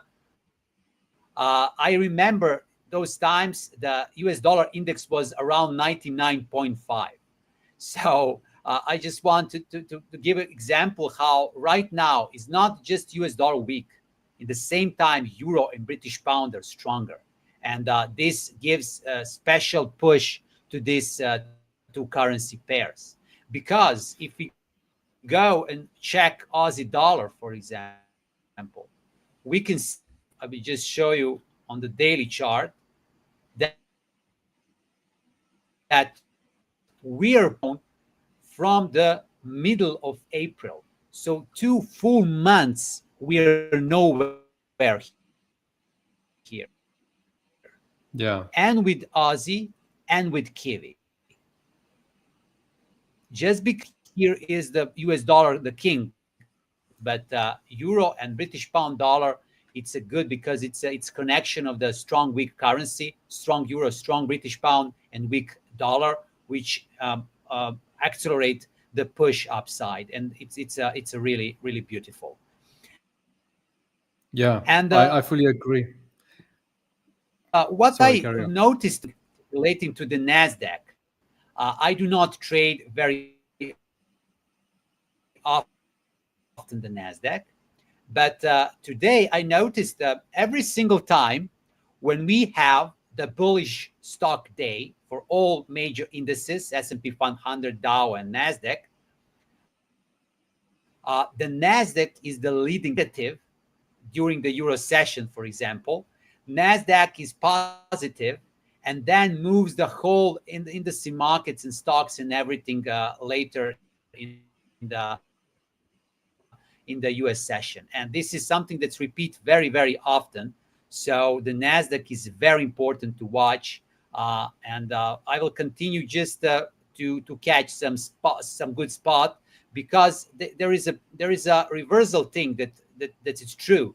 For example, if our all three indices are positive several days and overbought, the NASDAQ usually start first to fail, and then rest of Dow and S&P 500. Yeah, and it's a good leading indicator that you can check and then trade Dow or maybe S&P 500 when you see what's happened on the NASDAQ, because it's a usually excellent leading indicator. So this is the things that I'm watching. I'm watching the gold. For gold, I noticed one thing which is interesting. Copper and British pound dollar start to go down. Gold already start to go down. And in that moment, when we start to go down with gold, euro and British pound dollar were on the high, which means that today, and the gold is some kind of the leading indicator here. I think especially for the US dollar. And I'm watching that too, maybe for some nice support to buy. Are you boring yourself, Igor? So this can be interesting too. So this time watching, and this is why I really my eyes hurt me. so I think that I to talk about the crypto market and what's happened there. Yeah, he's not here at the moment. He disappeared. Oh, he's back. Oh, hello, Paul. Where is the poll? I'm very sorry. A rare occurrence in the UK, but the internet just went down. I'm so sorry. It's back up. Thank you. Welcome back. You missed a lot of very. Paul is here. Yeah, I think there's a maybe like a 10-second delay on your side, Igor, but you still get it. So I don't think it's too much of an issue. I was just going to ask you, like, do you still? Because I've just noticed in the last sessions we've had together, Yes. you've done less and less of the Aussie US dollar, the dollar yen. You now, it looks like you're more just looking at the euro dollar and the pound US dollar. Is that right? Or is it just you're not looking at the other pairs because there's just nothing lining up? Or have you just decided to focus on less pairs, or what? But we have us an situation update. like, so we have situation like I said a few minutes ago, that we have strong weak currency cross, strong euro, strong British pound dollar, and weak US dollar. And we have really good moves for euro dollar and British pound dollar and good trends. So I'm there, and more trading there, and all others that are messy, choppy, without clear trend, I try to avoid these days. But I'm ready to trade very soon. Okay, now just because I'm just looking at the dollar yen chart, and there's a very strong move to the upside on the dollar yen, which is maybe that's because of a weak yen, right? I don't know. You'll know more about that kind of stuff. But yeah, no, I was just curious. What you if that was something you had under your sniper scope. But yeah, you're right. You have to be right, because I don't even look at the other pairs. You're right. That's where the moves are. The pound US dollar and the dollar yen. Yen very, very weak right now. And yeah. Okay, so Paul. Now it's time for Paul. Yay! Come on, Paul. Don't get too excited. We've already highlighted the fact that Bitcoin's not doing much. Whatever. Wait for a pump and then we'll chat. All right, let's have a look. I got a few things. I found time today to do it. Great. Can't wait. Okay, so this is Render, and this was an altcoin pick this week. I think I'm rebranding it from Top Altcoin Pick. So the idea of this, there's a couple of trades like this where, to come in on the formation of the second part of the double bottom. Now, Render is doing this right now. Now, the reason why I'm aware of this is, one, because I created the setup, but two, because this is a long-term investment entry for me on another exchange, right? And I've been waiting for a while. So I'm looking to come in here for an investment. Now, I'm not taking this trade at the moment because of Bitcoin, obviously, but this is 618 hard buy to form the other part of this double bottom. So if you are looking to trade something, and bearing in mind Render, as we talked about yesterday, has a really serious use case. So a lot of people looking to come in. There's a potential trade opportunity here. At least it's manageable, of course. But really straightforward. Just wait for a tap, perhaps of support, and then let it go. But don't wait too long. But yeah, that's Render, and really straightforward. It's just that 618, potentially a little scalp here, scalp over a day or so, whatever. So like the monthly scalp, multi-month scalp. Yes. Let's 6 months scalp.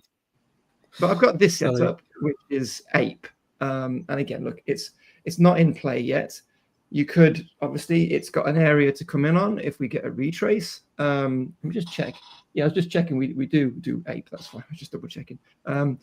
So this is obviously negative price discovery, I think. So, and we've got a floor here. So if Bitcoin retraces, then you could come in here, and of course, and you've got a nice range to trade. But if Bitcoin does turn bullish, we have this nice confluence with this moving average on the daily, which is quite significant. And if we get a breakout here, it'll be perfect idea to come in on the retest. So if Bitcoin does make a move from here and breaks up to a new level, then the Ape would be a pretty good opportunity, because we've got nice confluence, of course, with that. And just to visualize that for people who are visual kind of learners and processors, we're looking for something like like that. Essentially, that's the idea of the premise. And obviously, you can come back, we've got this idea as well, but just bear in mind there's going to be more buyers coming in here following a bullish signal than they are coming here in essentially what could be a lower low in the price action. So that's Ape, just something to keep an eye on. I'm not going to talk about any of the setups today because we need to wait for some confluence, but Ape, yes, Ape will hopefully do just that.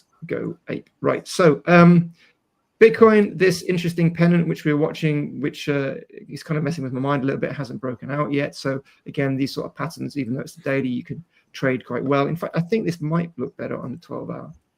Sorry, I'm just making a note. I have to make notes here, so I'm just gonna. Can I say Ape could go bananas? Would that be okay? That was much better. That was good. Well done. Yeah, Ape could go bananas. Yeah, for sure. Okay, great. Or it could slip on the skin and fall over. Right. Right. So we obviously haven't had much movement from Bitcoin, no clear direction. And if we just try and find a chart which has the so the before, you can see we're just sitting pretty. Now there's a lot of this is obviously indecision, and we're trying to see which way we go.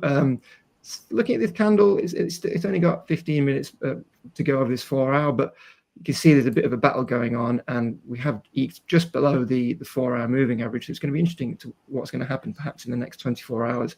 But yeah, we're just sitting pretty, but it seems like we might be having a tussle at the moment, and this could go either way, maybe before the end of the session. But let's just find a slightly different chart to see if we can find some answers. So this is Bitcoin 30-minute, not a particularly clear chart. We looked at this last week, but again, sitting above the point of control. The trend is up, the trend is down. We're just hanging around really. So there's just nothing much to talk about. It's the same ranges, the same levels. We're just waiting. And yeah, it's just like, well, yeah, it's just sitting there. And so we need to. Yeah. It's difficult to give an update if you literally at the same level, almost at the exact same price point for 3 days. All right, so let's have a look at this market. It's done nothing. Over to you. No, I mean, I used to do 2 market updates a week, and it's some weeks there'll be so much to talk about, right? Just a couple of days makes so much difference, and ignoring the fact that, of course, when you're trying to do coverage and stuff, and there's about a 12-hour delay before getting it out, right? Things make a move, but this, it's like, I'm glad I'm not doing 2 a week at the moment because there isn't anything to talk about. As we said yesterday, just for people who are just tuning in, a break above TP1 is not just significant on this time frame, it's significant on the higher time frames as well. So if you get a move above here, then of course the bullish context firmly returns and all-time highs are in play. If we come back down here, this is where we want to be potentially to have confluence with long entries. But in the middle, where we are now, I mean, it's given us nothing to trade off. It's extremely unhelpful. So Bitcoin, I'm not impressed with you. I'm so sorry, but I'm not. We had so much hopes for this bullish bat, but Well, yeah, it depends on one which question side you're on. for you, Paul. Just to ask you, when you invest in some coin as a crypto investment, do you use any kind of leverage, and which size? No, I don't. I mean, I would get eaten alive by the fees if I was holding positions, as you know, for longer periods of time, because the fees and stuff just mount up. But no, not at all. It always spots. I know people who they've come to me and say, like, I want to invest in Bitcoin right now, and I'm going to do it as 50x leverage, and I'm going to be a millionaire in a few weeks. And I'm like, whoa, horsey. Have you thought about the cost of being in a leverage trade for that period of time? It does impact you. So no, I don't.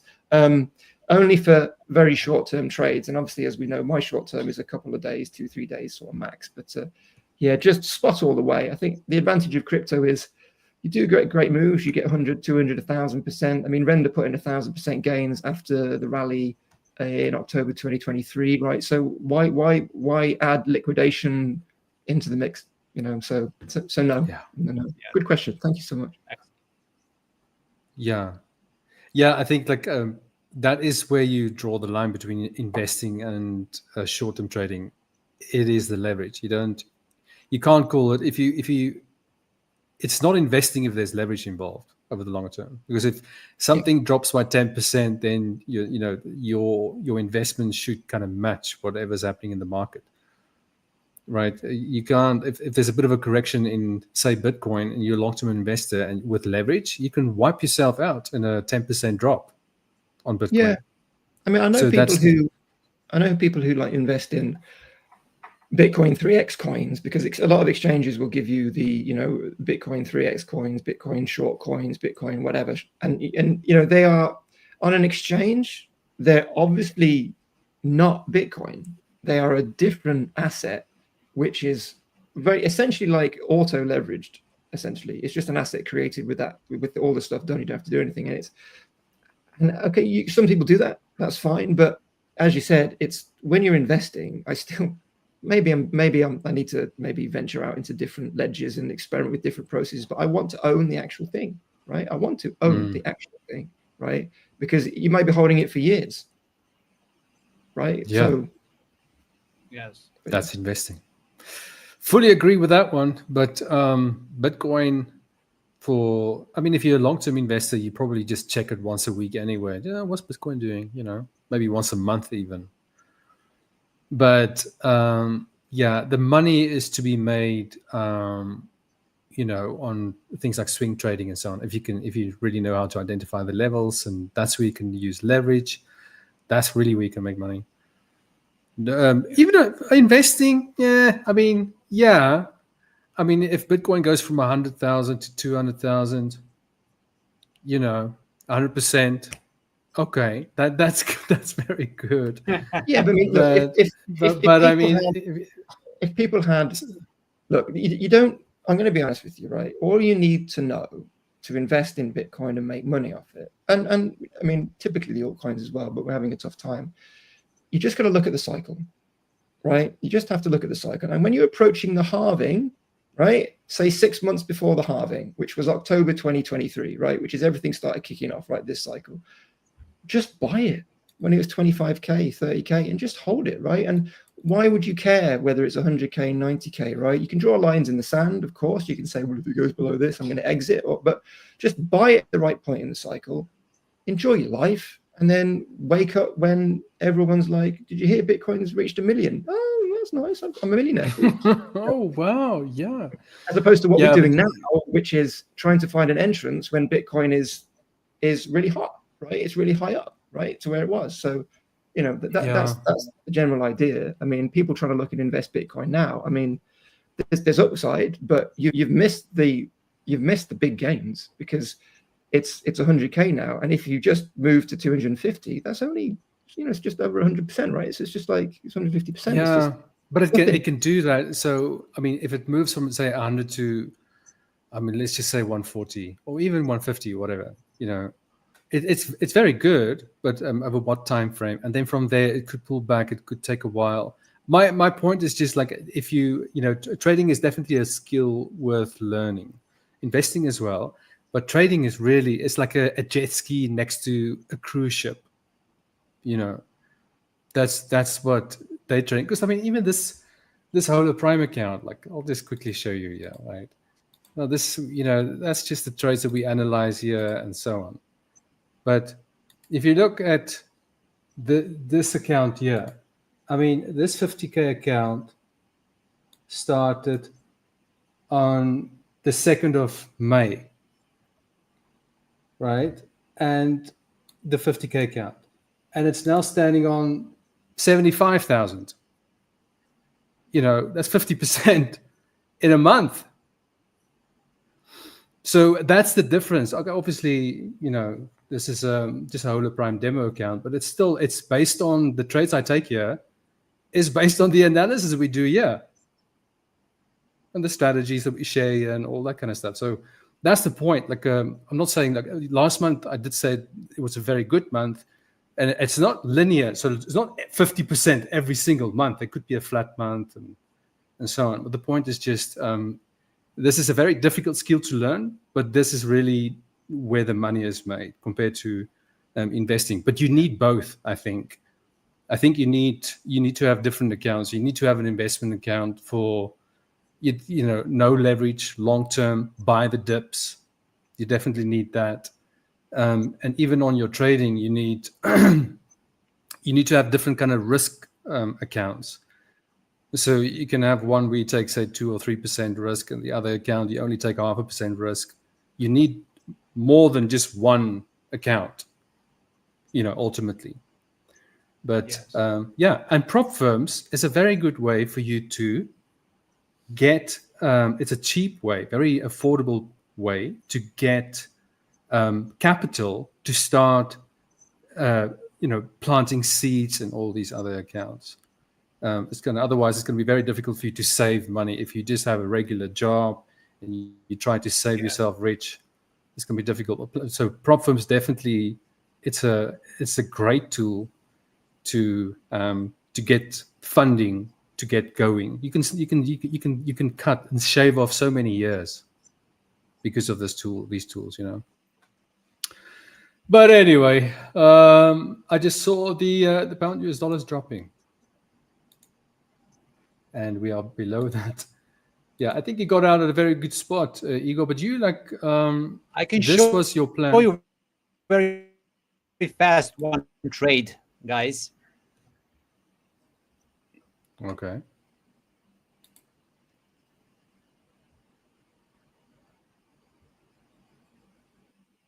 Yes, I will be very fast. So I enter in one trade, 5 pips from now at 1.3588. This is for me scalping. I figure out that in the last 2 hours we couldn't go above 1.36 level. I put that as the stop loss, and I set 1.3550 as a take profit target. It's as we can see, 1 to 3 risk reward. Get some small profit here. My risk is very small, so I'm right now, as I see, actually 9-10 pips in profit.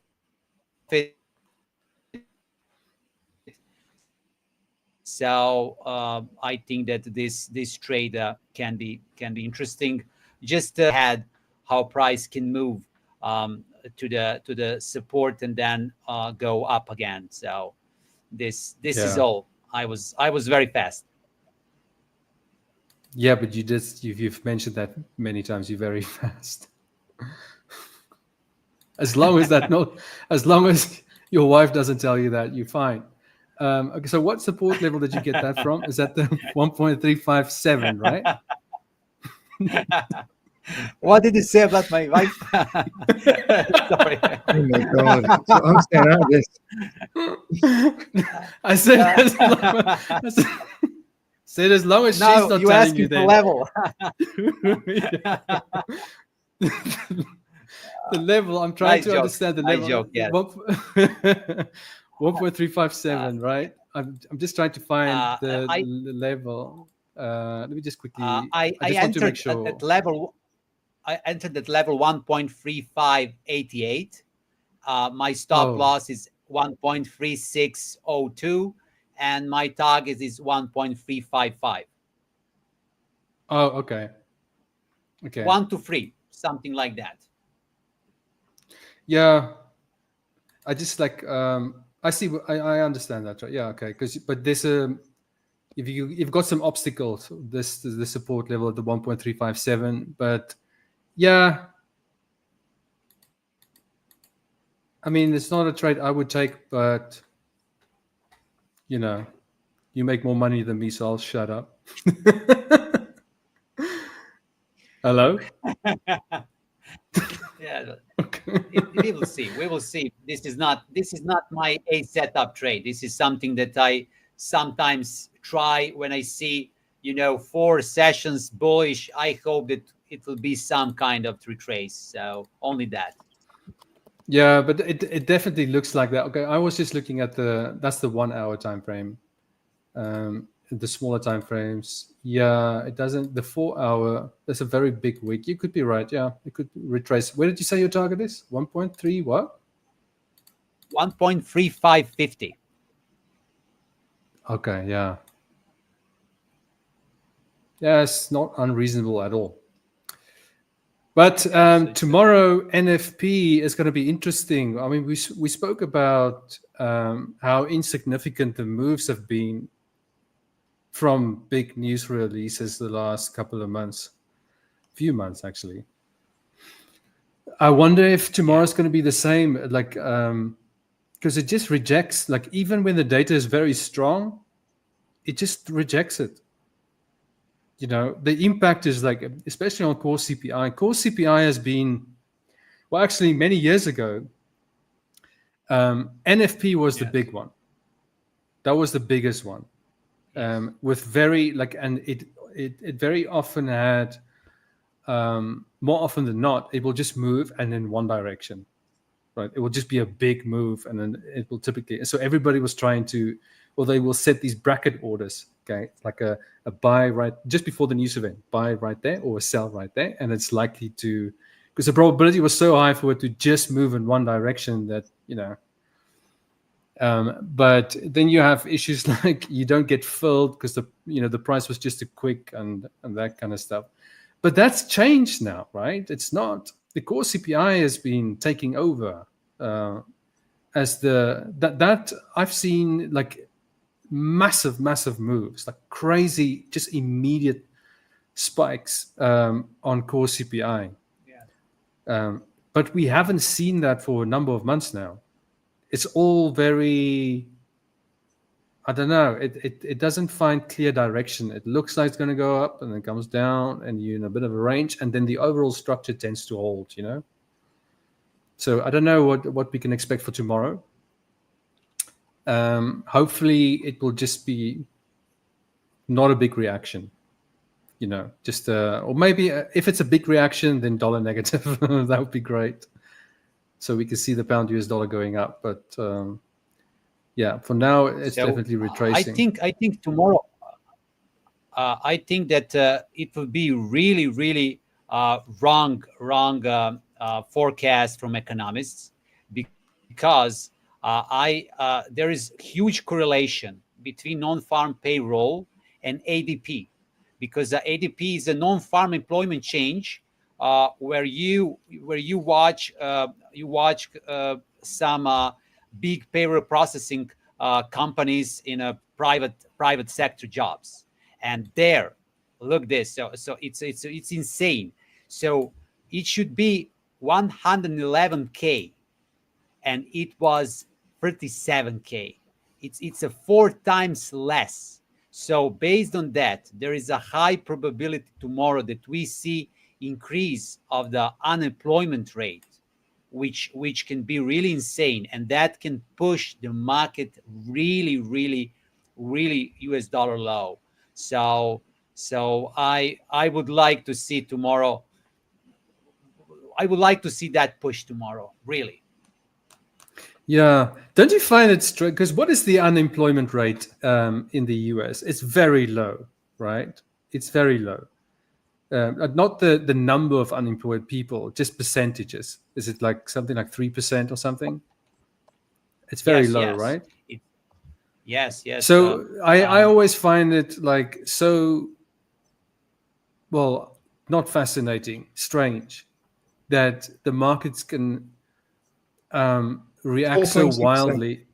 4.2%. 4.2%.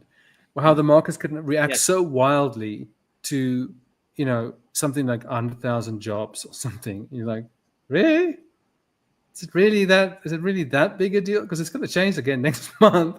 I can understand if there's like a trend, every month for the last 6 months, 100,000 people are losing jobs, then, you know, that would be, that would make more sense. But just on a, you know, we've added jobs, we lost jobs, added jobs. And I don't understand why it would have second, but it does. Obviously, it does have the impact that it does when the news comes out. It just doesn't make a lot of sense to me because I'm a dummy. That's why. Well, no, I think it's like we all use different data points and different institutions, different stockbrokers, but they all use different indicators as well. And obviously, context is important. I mean, I don't fully understand. You know, what's up or down. It's because it's never as simple as you know, it's difficult to quantify these things because it's all context based. So 1 month, like as we talked about, you know, a cut in interest rates has a huge impact, or inflation dropping down a little bit. You know, if it's the first time it happens, it has a massive impact. If it's the 6th time it happens, it doesn't have an impact. And it's the same with all of these things. And I do think there's a sense of like, because we're looking at the dollar going down, right? And like 6 months ago, it's like the dollar going down, we need it to go down for risk assets, but they're not moving because there's other more serious factors in play. And it's like, so the usual things which we're looking at are based on, you know, the economy being relatively stable, but the rug is constantly being pulled out from established norms, regardless of whether it's for a good or a bad reason, right? And who can say in the moment? But I think that's part of the issue. It's like things aren't reacting the way they should because the economy is not working the way it should, because we're dealing with unprecedented crisis and challenges, which are very difficult to quantify. Because, I mean, when we were dealing with them, you know, previously, it was a completely different world. So we can't use that blueprint to assess what we're doing. I think that's part of it, a degree of it, maybe, in my limited understanding. I agree, and that is why I just stick to the charts. Yeah, clean, beautiful pictures. Nothing more beautiful than a beautiful setup. Yes. Beautiful. It's so beautiful. It's so beautiful. Don't. I can't do it. What was I going to look at? I wanted to look at that kind of. We spoke about the Euro Aussie for just a bit of a. Yeah, just to, you see, look at that. Now, Igor, what do you think? Like we just looked at it yesterday, and just based on the monthly candle, this is just like focusing just on a single candle. What's more like what's likely to happen for the next month? So you see that we had that big spike with a failure, and then you had this whatever you want to call that candle, like a some sort of doji, a dragonfly or gravestone doji, or no, it's not a gravestone doji. It's more like a dragonfly, right?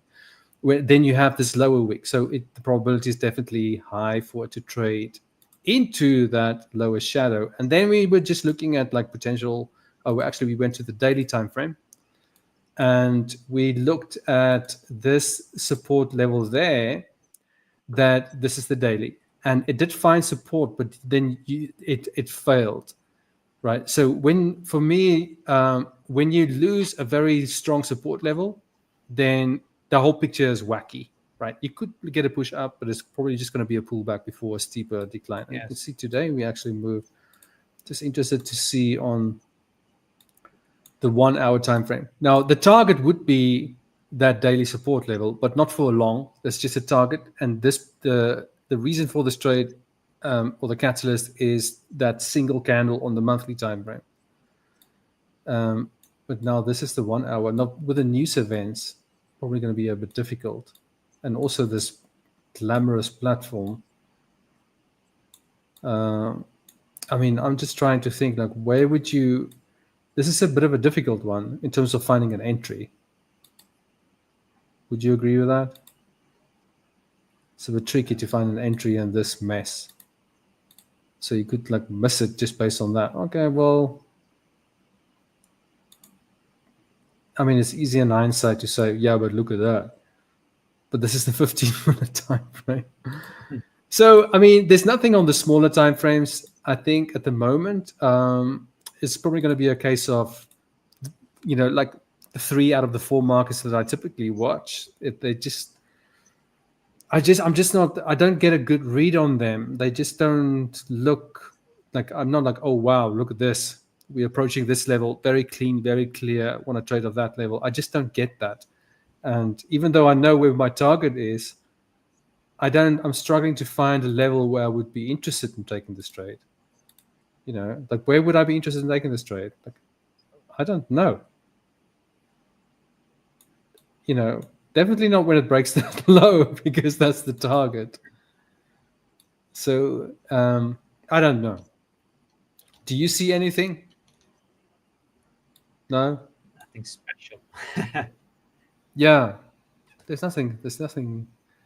that stands out for me. So maybe it's just going to be a case of just, or you could, you know, you can just do, if you really want to do it, and I won't be doing it, but you know, you can, is you could just do, because that's the high of the month. If you can wait for a pullback, so you're going to use the monthly time frames high as a stop loss, right? I really hate the fact that you have to reposition the damn chart every time you change the time frame. It's so stupid.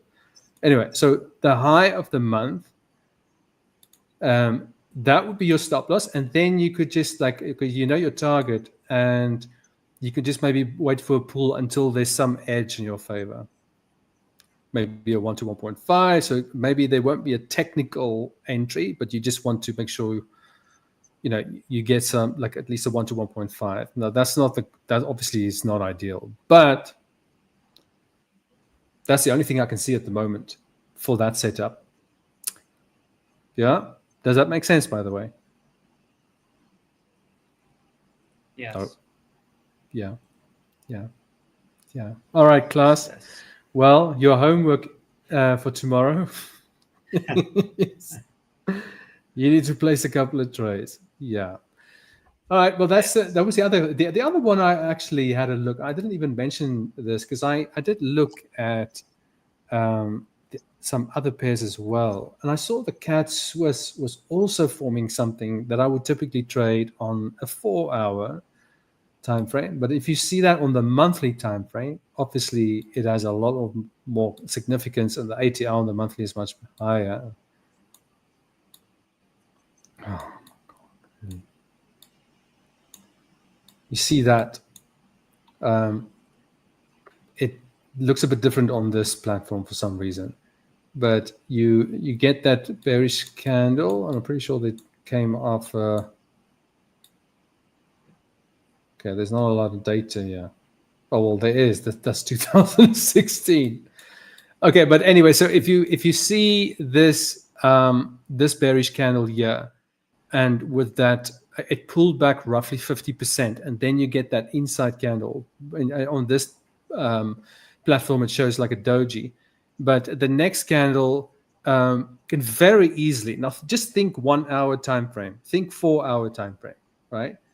It can very, very, very easily hit the high of that candle. The probability is extremely high for that to happen. Would you agree with that? Yeah. Yes. Yeah.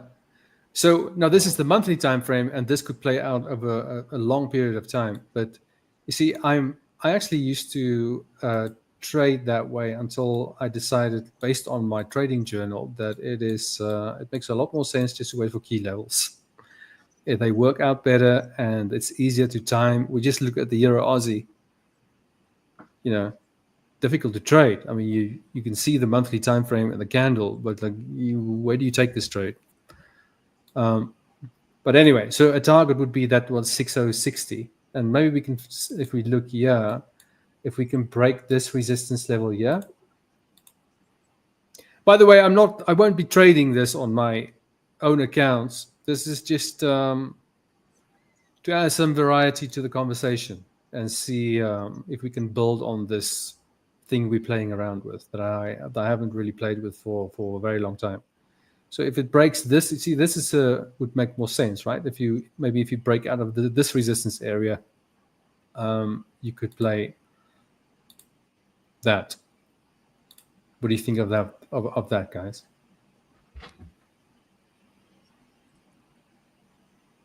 This is interesting bullish trend. Your time starts now. Okay, let me just, maybe I should do that. Yeah, I can see it. Yeah. Yeah. Yeah. But it's just like, it's based off, like, you can, well, you know, Igor, you'll know, and Paul, obviously, you know as well, the monthly ATR or the longer time frames, that's really where the money is. It's not on the 15-minute time frame. It's not like catching 7 pips. with a 5 pip stop loss. You really want to, like, if you can identify something that's lining up on longer time frames, you know, daily, weekly, and you see like, whoa, look at all that empty space to the upside, and you can get a nice entry on the 4 hour. I mean, that's just like, especially on a key level, there's just nothing that beats that. You know, it's very difficult to beat that. Like on the 15-minute time frame, if you look at the 15-minute time frame, these support resistance levels they're very weak. You know, like say for example, if this was a okay, look at this consolidation.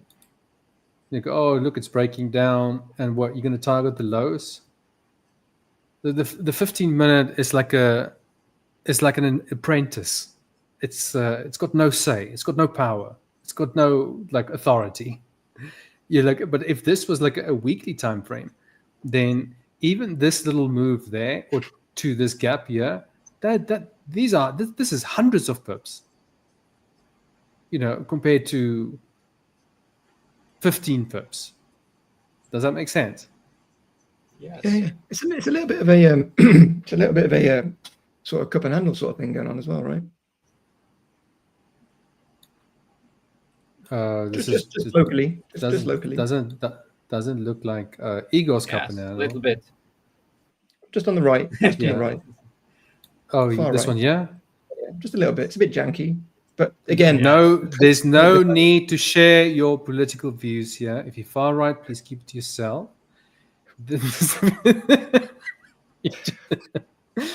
I am not far right. that is a very ugly cup with handle. I don't know. No, this is not a cup and handle.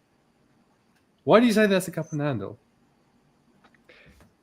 There is a arc, right? Okay. Then an attempt at breaking resistance, right? And then a retrace, which is the psychological principle behind the cup and handle, right? That's it. It's janky. It's not 100% perfect, but what is? Have you ever seen a perfect cup? In fact, that cup. Yes, I have. Let me show you one. Right? Let me show you one. Let me show you. Handles are really janky. So the handle's screwed up, but the cup's good, right? That's a good cup. No, let me show you a beautiful cup with handle, and you've seen this one before. Right. Well, you're not going to beat the silver one. This is even better looking than Igor's cup with handle, the silver one. Is it? See, that looks like a V shape to me. The other one is a cup. No, look at this beautiful cup. I mean, you can put all sorts of things in here. But if you look at the other one, it respects the curve, which is very unique, right? I agree. That's a cup, right? That's what I'm saying, right? This is you asked for a beautiful cup with a handle. I am giving you a beautiful cup with handle. Look, I don't agree. That is a beautiful. But you don't have to drink from it. I'm just showing it to you. I ain't drinking from that. I'm not drinking from it. You can't make me. That's going on. Oh, that's so beautiful. Beautiful. Ah, these textbook examples that only comes around now and then. Yeah. Paul, how many of I know Bitcoin has been just kind of, it's done nothing this week. So that obviously I do actually have a fresh chart I've just done right now because I've been really trying to find something to get our teeth into. So I can show you a chart if you'd like. I've just been doing it. Yeah. All right. Just trying to find something for you people to trade off. Right. Yes. Working as a team. Right. So, oh, well, it's moving now. Now we've got something. Okay. So invalidated before I even got to it. So this is what, just now? Yeah, just now. It's just invalidated just now. We need to wait for the candle body close. But anyway, so obviously we're tracking this retrace, and then we're mapping this uptrend. And there's a nice little pocket here with a couple of variety of different trading opportunities. And of course, we need to wait. But and if we get a candle body close now below this line, then of course this whole premise just invalidates, which is extremely helpful. But the idea would be to come in there and just, that's it. That's the best I've got in terms of what I can see with the current price action at the moment. But hopefully, we're retracing. But again, this 4 hour, that's really the invalidation point, I think, at the moment for further downside. So just keep an eye on this pattern. It might bounce back up. And then if it does, this might be a nice little pocket. But obviously you do need some additional confidence. But if you just kind of look where that pocket sits, it's just make that clear. Yes. Excuse me. It sits nicely on the top kind of this area here. So there is a little bit and this here. So this is a really ambiguous, but if we can get the other side of this pattern and stop all this whipsawing, then this might be an area, but only if you've got confidence with the very least the 4-hour 200 MA. Just you need it to be nice and flush. But that's the best I got today. The best I got. Worked hard. Well, that's just disappointing. That's very disappointing. Yeah. No, but I mean, you first want Bitcoin to line up, right? Like even for a short, if it looks like okay, yeah, we're definitely going down, then you'll probably look for shorts, won't you? Or yeah, I mean, look, it's the problem is this is the render thing I was talking about, right? And it hasn't quite touched where my investment entry is. So I do want it to come down a little bit, but right now it's just all over the place. And I'm not going to say this is coming down from here. We're probably going to come back up, right? And it's just all over the place. And the problem is when you've got all of these different lines and all of these different charts with all these different scenarios, it's very difficult to trade because we've got conflicting signals left, right, and center. We've got a bearish retest on the daily. We've got this back pattern on the 1 hour. We've got this on the 2 hour. It's a bit of a mess. And therefore, you get this sort of action because there isn't enough, as we said at the start of the week, structure. Yeah, there's no structure. And Bitcoin, I think maybe towards the end of the day, we're now definitely trading towards the lower end of that range that we've been in for some time now, since Monday. Right, so let's have a look here. Let's have a look, ladies and gentlemen. I always trip up when I say gentlemen. So yeah, that's the lower end of the range. So it means nothing. You just at the lower end of the range. It could just bounce off from the lower point of the range back into the middle of the range. So yeah, but, if you look to your left, right? There is a sub range, right, all the way down to 100K, which though all of that exactly where your mouse pointer is, all of that area is creating a lot of ambiguity because when there is unclear support, now obviously the level it's got at the moment is the clearest kind of support area, but it's not the lowest.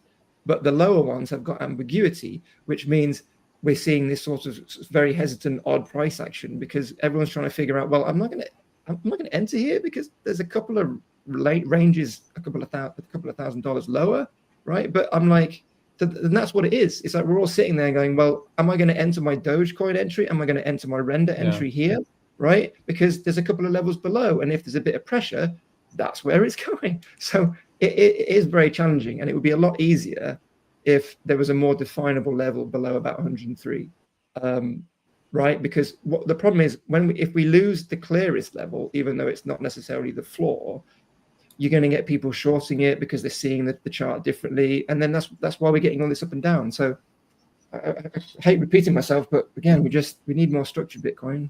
Sorry.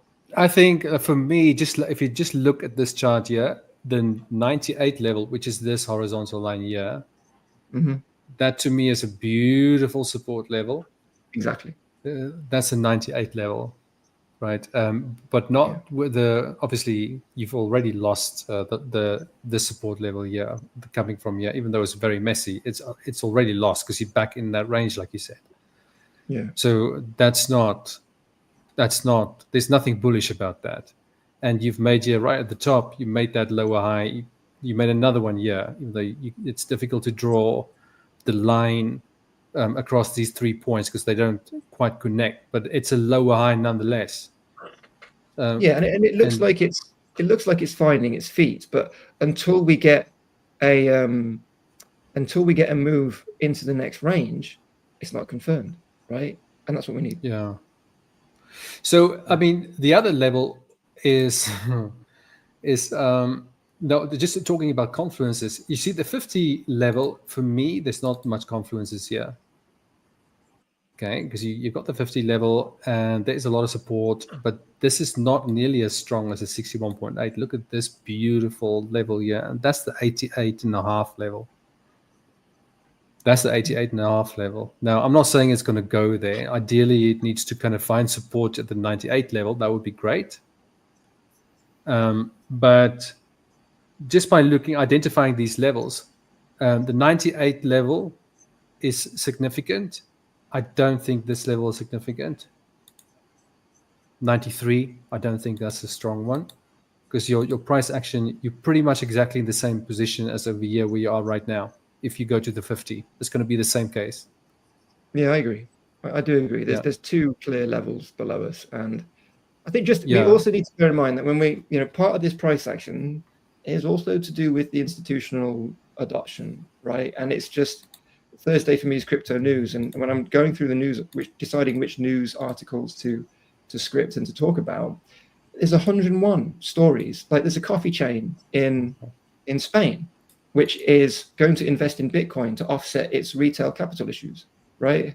It's, you know what I mean? It's investing in a deflationary asset to try and, survive its business. And it's just a little barista. And this is happening from MicroStrategy to South Korea to the K-pop industry is looking now to create Bitcoin reserves to back up its capital supply. It's insane. So what we're seeing is, I mean, if you imagine all of these big players sitting, well, they're not sitting behind a computer screen. They're ordering their minions to go and do it for them. But they're like, put another 100 million, please, down on Bitcoin, right? And that's what we're seeing, right? And they're not doing it obviously all in one go because they don't want to move the market. So they're doing it very slowly, which creates a really nice safety net for the price action. But because it's a little bit manipulated in many ways, and that's kind of what we're seeing. It's very difficult to trade that way. So we really need a direction, and then we can trade it, because then all of this kind of planting seed stuff will stop, and they'll just hold for a little bit, and then we can have maybe some more organic and natural price action. So that is a part of it as well, unfortunately. Yeah, very true. Well, well, we'll see what happens with. But if that is the case with Bitcoin, that it could come lower. I mean, you're probably not going to have any top altcoin picks for buys anyway for some time, right? There's always setups, right? And there's always an angle, there's always something you can do, right? And there's a play, but there is weeks like this where it's just like, I mean, the setups can still be valid, right? You put the setups, you set your alerts, you put your setups in the back burner, and then you leave them. Some of them go straight away, some of them do nothing, right? It's very, very multifaceted in that respect. So there'll always be, setups to trade, setups to do. But the idea would be to just, as a trader, you need to know, like, okay, so I'm going to check out these altcoin picks. I'm going to see what Paul is talking about. But you also then need to look at the Bitcoin update video to hear what I'm talking about in the market, that this isn't a good week to trade, right? And be very cautious. So you might look at the Doge setup, which we've been really kind of, it's a very popular token, so we put it on the thumbnail, but it's like, it's a good setup, but you've got to look at Bitcoin. And if you look at Bitcoin, you're like, I can't trade this, right? That's how you have to be. But other people will trade it. They'll do it. And it may move, right? One did move. One of the setups from this week did move because it was just running a little bit independently, whether it got a little bit news for itself or what. It's also about the position of things. So if, unfortunately, you have Bitcoin retesting support and then some bad news comes out, it's going to lose it. But if you get bad news where it's in the middle of it, right, it can keep that range. So everything's always about the context, what we're seeing, what we're not seeing. And with Bitcoin being such a hype-driven kind of asset in terms of at least how people perceive it, that's also part of the issue. So we could have some good luck, we could have some bad luck, and it's all it's all the way it goes. But setups will move for sure. But if you look at Dogecoin, it's waiting. It's sitting exactly where the perfect entrance is, because it's hoping Bitcoin will make a move. And if it does, people will enter, and then it goes. So you've just got to be a little bit nimble on your feet as well, and just pay attention to what happens over the next few days. Yeah, for sure. For now, I'm pretty Igor, I think we are pretty much on the same page in terms of the markets we're watching. But for Yes. the other three markets, and that's Bitcoin, gold, and the NASDAQ on the longer term time frames, just nothing for me. And Bitcoin, Paul is in pain. Paul, we will all pray for you tonight. We hope it all goes away soon. Hey, Robert, nice to see you, mate. Where were you the whole session? Why did you only come say hi now? What's wrong with you? Oh, he's waiting for the next one. He's waiting for the next one. He's tired of us. Yeah. All right, guys, but that's the end of our session. Igor, yes. Great to see you, Paul. Always great to see you. Have a good evening. Everybody watching, thanks for watching. The next session starts in half an hour from now from us. Have a Wish good you a evening. great weekend, guys. Yeah, No, you too. tomorrow's Thanks. Friday. Oh, yeah, Is it? we're not seeing you tomorrow. Okay, but we will not see. Oh, yeah, Sorry. yeah. Well, have a great weekend. I don't know what you're talking about. Have a but great whatever. weekend. Enjoy. Cheers, guys. No problem. Bye.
Michael, how are you? Hey, I am great. What about you? What about you? Very good, very good. Had a very good day. Managed to Oh, can you hear me? scalp quite a bit. Yeah, I can hear you. Can you hear me?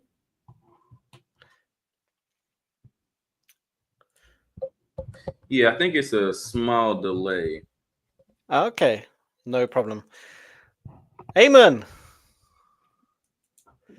Hello, hello, hello, hello. How are things? I'm good, and you guys, Coach Sam, Michael, Very good. how are you doing?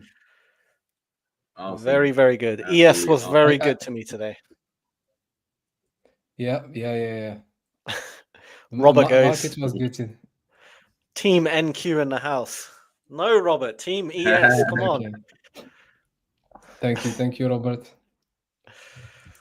I see assuming- Sam. I see I see on. the green in the background. So Yep. Exactly. It was a very good day today. I have no complaints. Probably one of my best days, actually. Oh, nice. I don't know, man. I just smashed it. Really good. Really, really I think good. we called it. Also, Michael called it Thursday. I don't know, Michael, if you took any trades, but it was more cleaner based on the calendar. As you can see, like we had pre-market news, and then and I remember Michael said it also. He said Thursday is where, let's say, the A+ setup maybe will be. Yep. Because we didn't have much news today. We had earlier news. The rest of the week it was late news. Yeah. Yep. Absolutely. I'll get it started. I'll pull up my charts. I'll show you. I only took one trade. But I managed to pile on a few good positions. So that's why I think it was very good. But let me know when my charts are up. Cool. Yeah, we can. So we had this gap a few days ago, right? And the moment it touched when we got in there. So let me back up a bit. Actually, it was very clear for me. We had this obvious range, right? Like clearest day range. All this was just one big range, right? So the liquidity is obviously above and below. We did take out the liquidity above before the market opened, well, before the US open. And I was expecting then, okay, we're going to take the liquidity down below.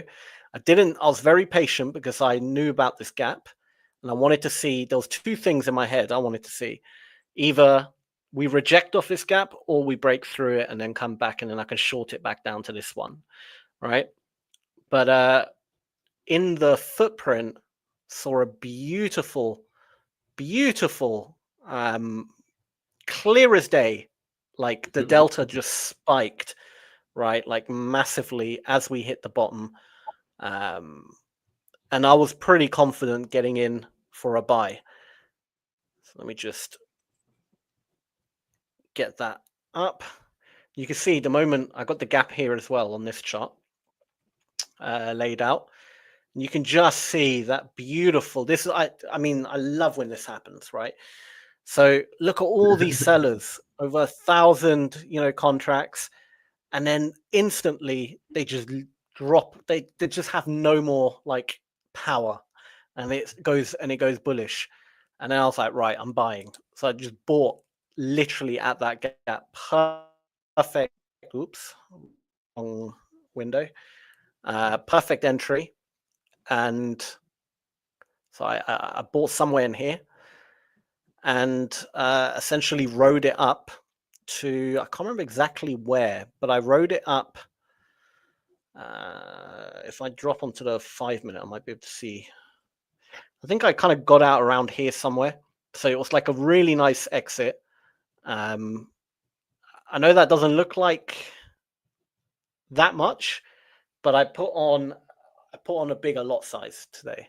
I went a bit higher. I don't know what got into me. It might be good, it might be bad. I don't know. I didn't risk like too much. Don't get me wrong. I wasn't like putting 10% or something on I understand you, Sam. You are preparing to go to Mexico, we would go to Micah. So we have to. Just So, Makes I sense. just had this. I just had this Extra kind of like lot fire size. in my belly, and I just sort of, I don't know, like when I saw that, I got so confident, and because I got in such a like, it was such a clear entry to me, and I thought, you know what, my stop can be so tight, it's fine. I'm just gonna, you know. So I literally, like my normal lot size, I double tapped it. So I entered pretty much like twice as much as what I normally would enter. I don't know if that's good. I don't know if that's bad. That's probably not good, because we talk about, you know, risk management here quite a bit, and I did go a little bit, you know, above and beyond, but it worked out so nicely. It was beautiful, and yeah, I'm very happy with the end result. And after that, got the hell out and didn't look at the market again until now. And the market is looking still, well, it's rejected off that area again. And it almost looks like a bigger range now, but I think, I don't know whether it's going to, I'd want to see it ideally break. 1 minute, we've got a gap here as well. So I don't want to start now, like in terms of trending, if I'm figuring out, are we going to go up or are we going to go down in terms of more longer term? Until we break above this area here and then do that and then continue, I'm not looking to be really bullish, like confident. And until we break below here, come back and continue, I'm not going to be, I'm going to be, yeah, I'm not, that's when I think it'll be bearish. If price is in between, I'm going to treat it like a range at this moment in time. So yeah, I'm still treating it as a ranging market until one of those two things happen. Then, yeah, it could be bullish or bearish. But truth be told, I have no clue what it could be. Either one could be right now. Like, I don't know if it's going to go up or down, like longer term. Probably more likely go up, but let me check on a bigger time frame. Yeah, I mean, probably more likely to go up. But again, that's just, I don't know. I'm not really basing that on any kind of anything with conviction. Until one of those two things happen, I have no idea. Gotcha. But I'm happy. I'm out the market. Made my money. Getting good out of there. No, that's nice. Thank you. Especially on a big day like that, right? Smash them, get out of there. That's it. Base hit. Right. No, that's sweet. Who's up next? Yeah, I had Yeah, an okay, interesting day today, to say the least. Let me see what this is. So, out of 13 straight trades, I had a loss today on the US 30, actually. And I got my alert set back up because this will probably still confirm. So I took 2 trades today. I took US 30 long and I took NZD CAD long. Let's start with NZD CAD first. So this one was good. I actually will start with this one since it's already here.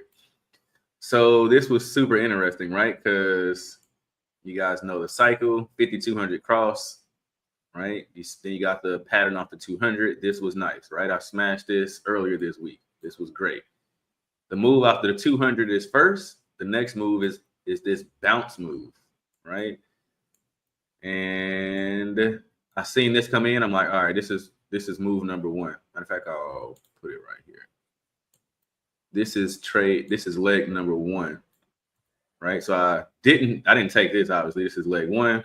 But once this came back around, and I told myself, I took this actually once this candle closed, right? So this huge wick came up here. That's the only thing I didn't like, right? Because it looked like to me, seemed like that's exactly what they did, is they pinged those orders on just a little bit above this blue tracer. Everybody that was pinning orders here going long, grabbed it, yanked it back down. I'm like, oh, this is still good to go. After this, so I closed. Once this closed, I got in here. Boom! This thing stopped me out in like maybe 20 minutes. It's about 20 minutes. This thing came down so hard. We had everything we needed though on it. We had the outside the band. This next one was inside the band. We had the 4-hour confirmation on that candle. It's already above the 13, as you can see. So everything was really here. So I did take it, but man, this thing stopped me out quick. I mean, with the quickness. And I was like, well, there's that winning streak. I knew it was coming. It was, to be fair, 13-day winning streak. It was about time. Yeah, for sure. For sure. It was about time. Sure.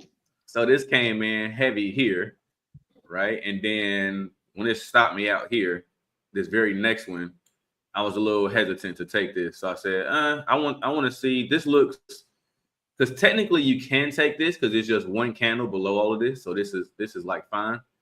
But two things happened. One, I had to step away. I had an appointment I need to do this morning. So it didn't work out for me on this one too much because, well, I'm sorry. Actually, it worked out on both because one, I could have taken this because this did close back above and this was a confirmation. But as you see, it kind of went up and then I missed it. Like I missed the initial move. And what happened was it threw the R to R off, right? Because right here, it is barely 1 for 1.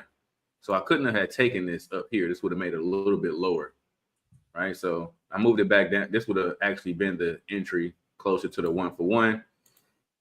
So I stepped away and I got this alert set here now. So we might take this in session if this can go ahead and pull up because I'm seeing a shoulder, head, shoulders pattern here, right?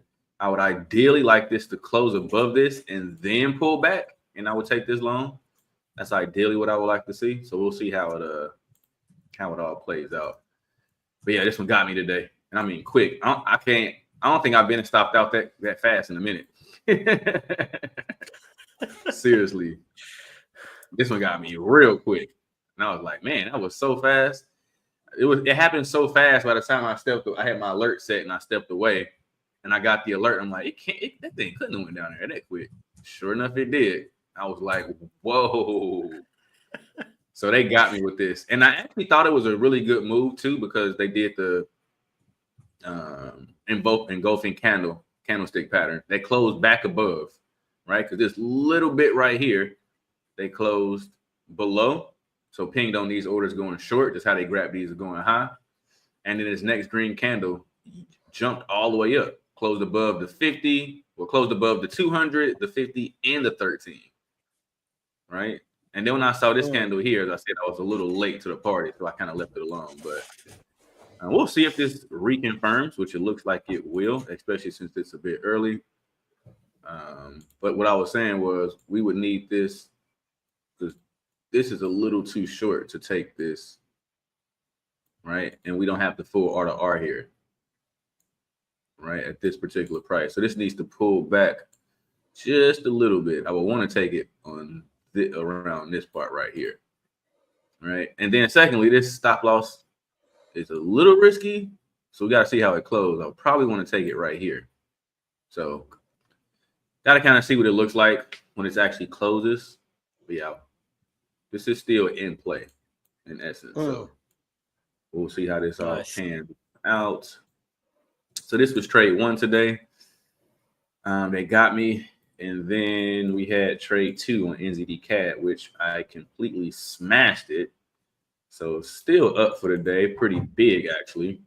And this one was interesting because this was up so high so fast, and I had to literally jump on the appointment that I had in like 2 minutes, and I just closed it. I didn't want to be like worrying about this position while I was on this meeting. So I just closed it. That's the worst. Yeah. But sure enough, this thing came all the way back down, and you know, I wouldn't have even made anything off of it. So we had the, as you can see, the 5200 cross here, right? Then we had this funky little W pattern that kind of came up, but didn't really go anywhere. So once this closed above all of this, like this area, once it kind of closed above that little area here, I'll just use this one. This was pretty much good to go for me. So literally took this, and it was up so fast. It was basically the opposite of of a US 30. I was up quick on this trade, and then I was down quick on US 30. So not too bad though, but I actually made 2% off this move today, believe it or not. This is a full 2%. It didn't get the full 2.6. As you can see, you kind of missed that little bit, but man, a full 2% off this move. I think it was 210 actually, so 2.1 off of this. But yeah, it didn't really go the last little bit.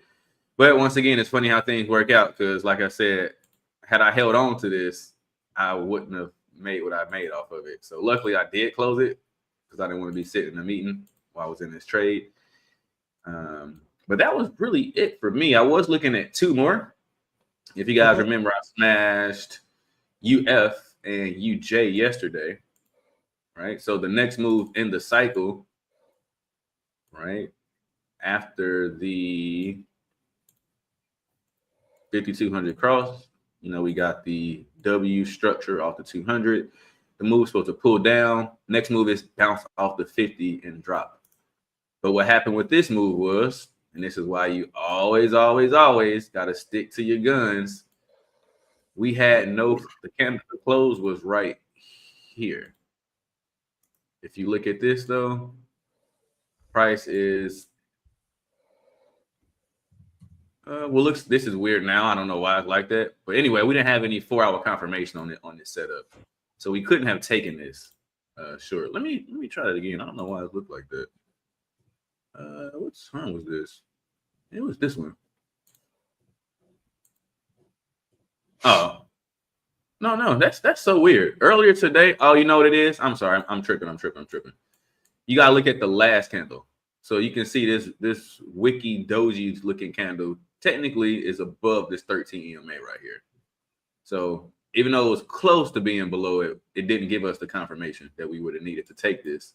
Because again, this little body is above this red 13 EMA. So this was a pass. So we didn't take this. And lo and behold, look what happened.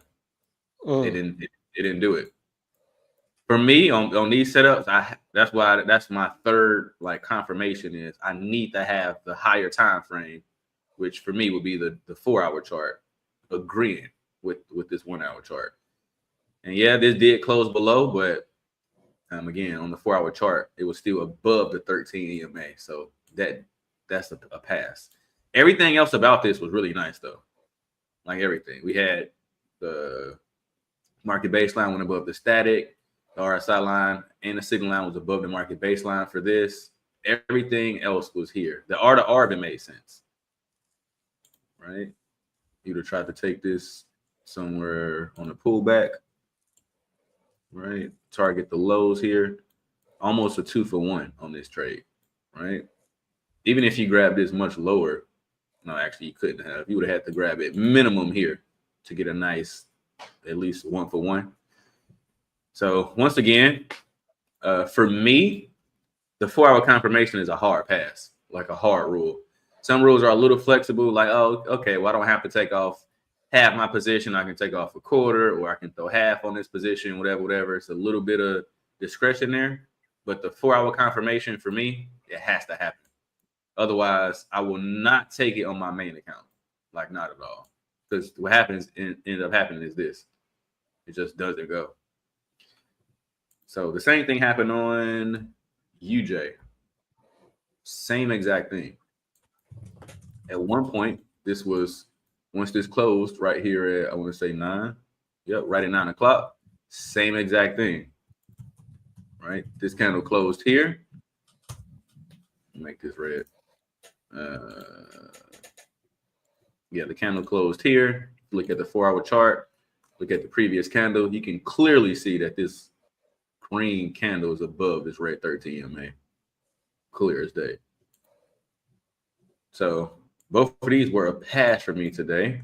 And this is a great example of, again, sticking to your guns, but also not breaking your trading plan, right? And what happens if you don't, right? This is a lesson in itself, because it's like, whoa, like, man, it was so close to setting up. But to see it not set up is a reminder of, all right, now, make sure you don't take no trades if you don't have 4-hour confirmation. So Super close to taking this one today as well, but didn't do anything at all. And that was pretty much it, guys. I'll go over GU and GJ really quick too. Not too much action. I'll be a little weary about days like this going into NFP because I feel like they hold the level for the next day. So I try not to put my full position on positions, but my full entry on, but I did anyway today. I still we all did that today. What's going on? I still did it. Yes, I think I mentioned GU for me is still out of whack. Like this is really too far back, right? Like once we got this, we can kind of say this 15,200 EMA kind of crossing all the way over here. The next move obviously would be this something off this 200 a little bit going up, right? It kind of made a little bounce move going higher. I don't want to touch this going higher anymore. Like this is way too high for me. This will need to do some type of, how we got this over here. Let me erase this. We will need to do something like this. How we got this M over here. Maybe a M top like this. Break below. Pull back, retest, and then towards this. I'll be interested in this move here. Going short. With GU, that'll take a long time to happen. So I'm not interested in GU at all for the time being. So that's nothing for me. And then GJ. GJ is really funny looking. It's kind of been in a little bit out of whack too. You don't know if you want to go long or short. This is so ugly. You got to go to the high time frame. Yep, this is hideous. I don't even attempt to look at this. It's just super weird looking. I don't really want to be taking this any higher either. But if you had to force me to, since we got this first 200 cross, I'll be looking for something like this. Going back to the down, to the upside, market baseline going below the static for the reload. Right? Entries there, stops below this point. And then you can TP, you can target somewhere up here. But I don't like this move. Like I mentioned, I don't like taking level 3 trades back into the peak. I'd rather it peak out, turn around, and break down, and I'll catch the move going the other way. So yeah, that was pretty much it for me today. Let's see what this US 30 is doing. So close. Go ahead and do it. Do it. Yeah, we're gonna end up taking this. I'm gonna end up taking this in this session. I can already tell. It's super close. Super close to what's naming this. So but yeah, that was pretty much it for me today, fellas. I'll pass this on over to you, Aymane. Try to let you get yours in before this confirms. Yeah, sure. Yeah. 2 days. NQs. Mamma mia. What? Wow. You know, it's funny to me when Sam, you take ES, obviously Aymane when you take NQ, and then I feel like sometimes I fit in the middle with US 30 because neither one of you guys trade in the US 30. It's like that's true. Yeah. It's true. Yeah. I don't know, guys, if you hear like a voice in the background, construction or not. No. Okay, perfect.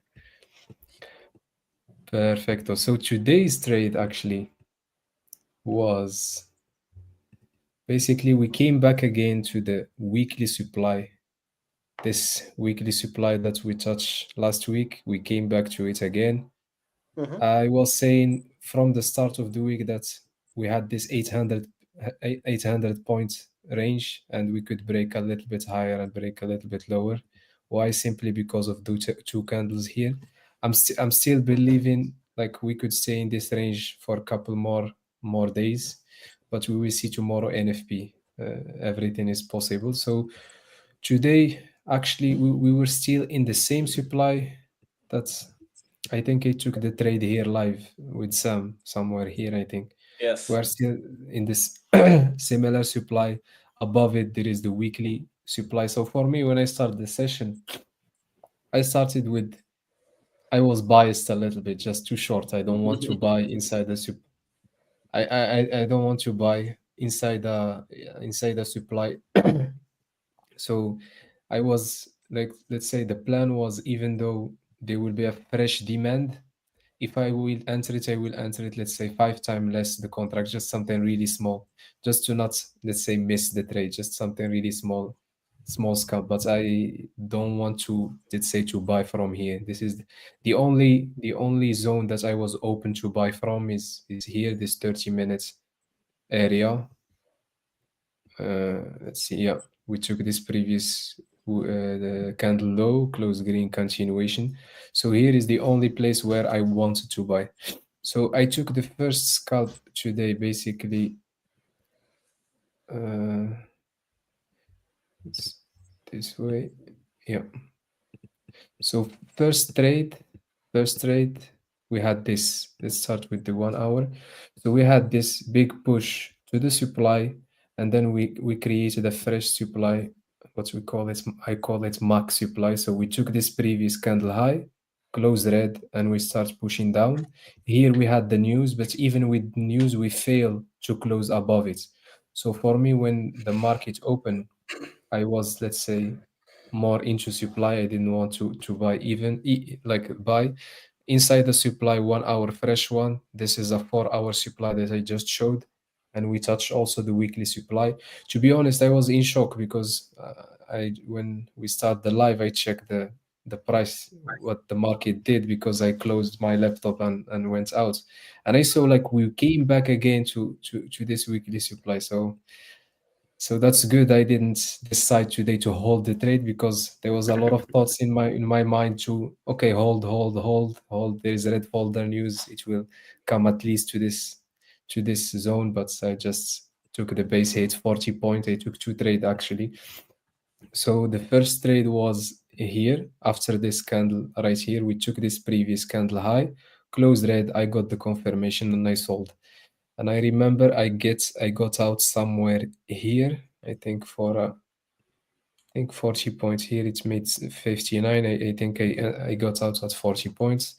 If I can show the footprint, this is the 15 minutes. Let's go to 5 minutes.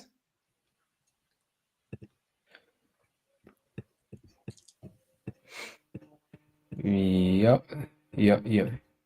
it was here. So we had this minus. I had let's say the confirmation candle that took the previous candle's high.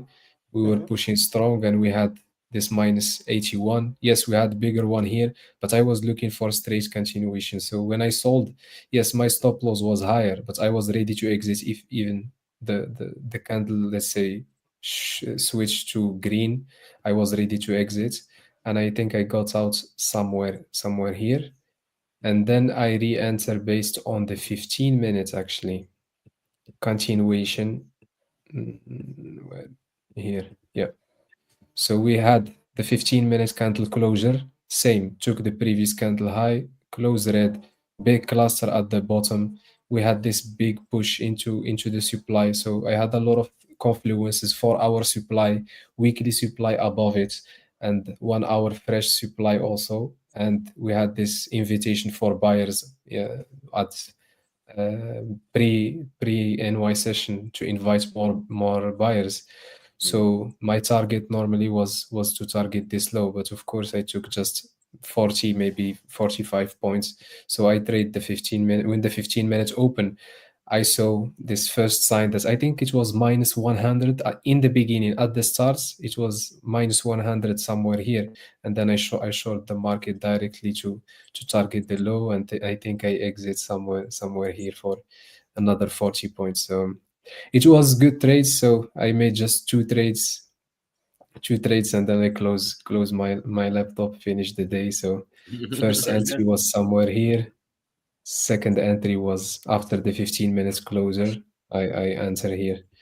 So yeah, in terms of the in terms of the price, what the price did, let me see.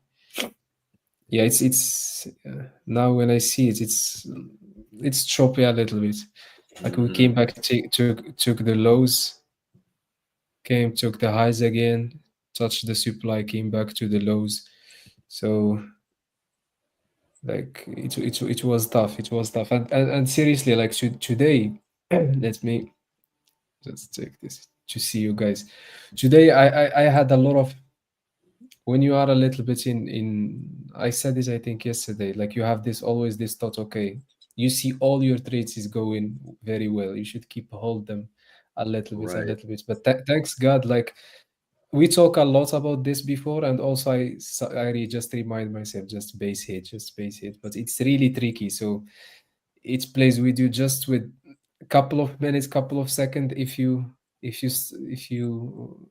didn't focus, you could hold, I could hold this trade to the lows, and for sure I will get stopped out at break even. And then yeah.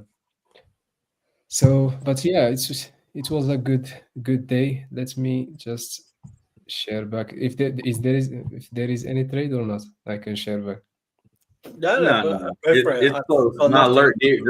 My alert did just go off, but it got 30 minutes on it, so no rush at all. I want to see this hour candle close. Yeah. Okay. Perfect. So yeah. So like it's, yeah. Even you are laughing, guys. That's me because I like this type of price. But this is a little bit. Yeah. This is a little bit. I forgot to change color of the candles, because when I'm using my colors of candles to explain to someone something, and he see black and blue, he don't understand, especially if he just start trading. Yeah. So I always switch to red and green. So yeah, let's just show a few things on the footprint today. Yeah. Yeah, so we had this continuation here. The trade I took the previous candle highs, close red, was aiming for the continuation. Here, when we took the lows, we had some big absorption here. I was not looking into the charts here, but you can see here we had big absorption. We hold the price right here. There is not much buyer in the beginning, but you can see that we were pushing a lot of buyers here. So you confirm that this was a good absorption, and then you can see more buyers step in. And what happened here before let's say we changed we reverse, just what time was this, like 5:30, which is 11:30, I think. No, 12:30. So we had these big clusters at the top, not much volume, 17,400. But you can see that we had this big cluster. I'm sure if Sam checked his like market maker footprint, I think he will find some big percentage on this candle here. What the time was that candle? So it was 12. It's 12:15 Eastern time. It's 5:15 my time. Okay, 15-minute chart or 15 minutes, yes. You can switch back to just to show us, and then okay, give me 2 seconds. Yeah. So here you can see, guys, that we had some big clusters at the top, and then after those big clusters we failed to push. And you remember, this is a weekly supply here. So this is a weekly supply. Took the previous candle high, closed red.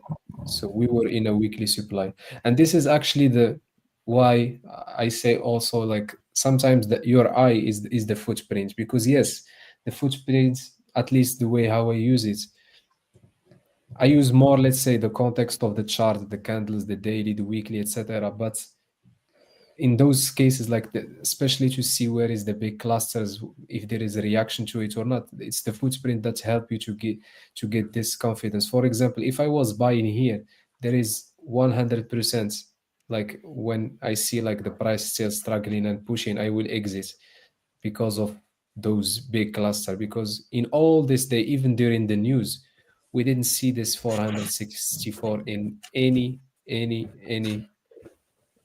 cluster. So until here. So it's, yeah, you have it ready? Yeah, I have it ready. Let's show you NQ 15-minute chart. Boom. Oh, let me add it to stage. Yeah, we got so this one here, it's this candle. Yeah, huge cluster, 990, 400.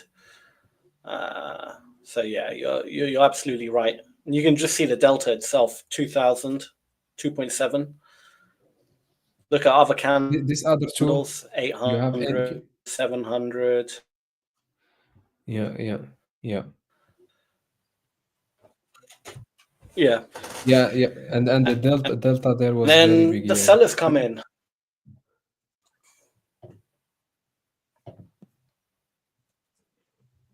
Yeah, the delta's big as well. Yeah, and on ES, which would be very similar, same candle would be, I'm sorry, what time was it? 4:15.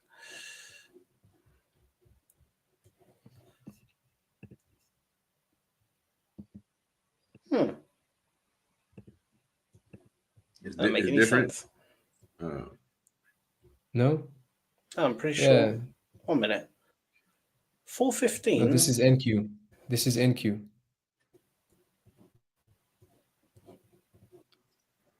Yeah.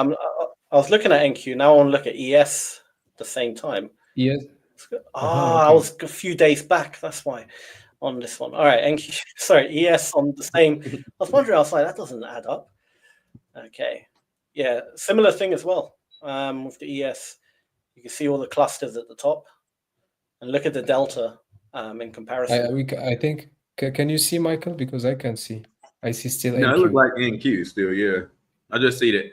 Yeah. Oh my. Okay, my bad. Yeah. I didn't share the full screen. I only shared. Okay. Yeah. I was just about to say maybe you're sharing the other screen. Yeah, my bad. No, Okay. because there is some secret there. Market makers think so. we're guys, we're exposing one of the Illuminati here. So.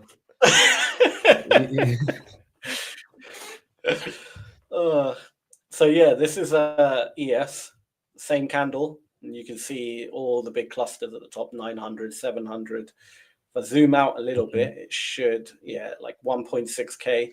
And then just look at the delta, how it spiked, 4,000.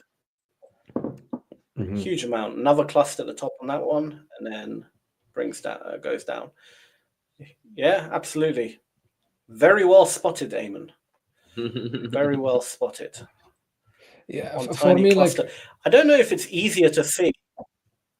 Sorry, real quick. I don't know if it's easier to see with the profile switched on, or because I've tried to use like the profile like this. Some people really like it, but for some reason my eyes miss it. Yeah. Do you know what I mean? They just look different. I can't. My eyes don't. It doesn't have the same kind of. It doesn't. I don't pick up on it. But it should theoretically be easier because you just look at which bar is big. But the problem is, it's like there's always going to be a big bar, but the number still matters. Do you know what I mean? So I don't know. I don't like it with the profile. I like it like this, the footprint. But yeah. Anyway, sorry. You can come back on. Yeah.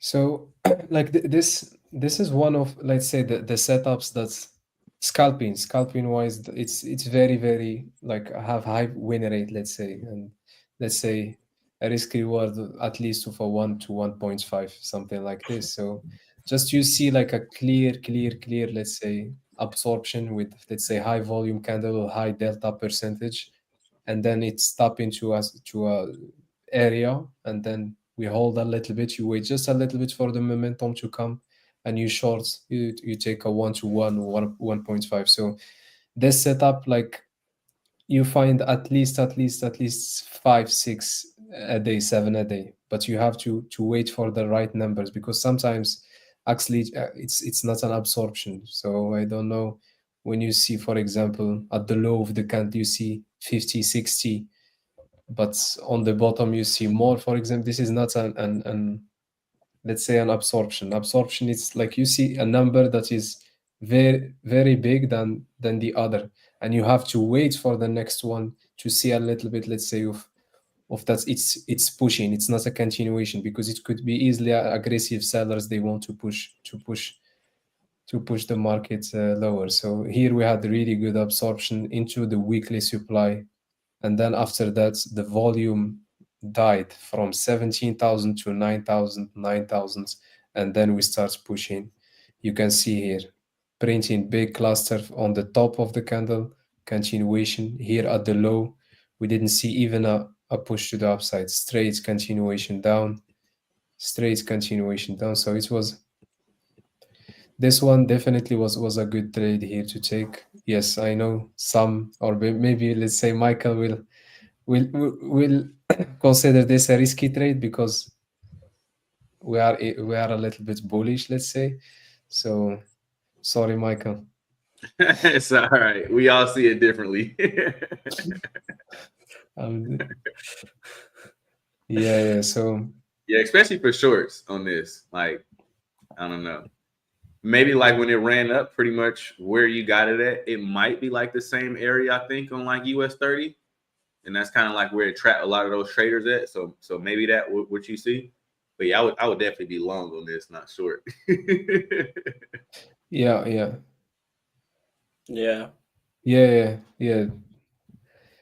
So I think. But you're good at trend and counter trend trading. I'm not. Counter trend trading is my weakness. I done blew countless accounts trying that.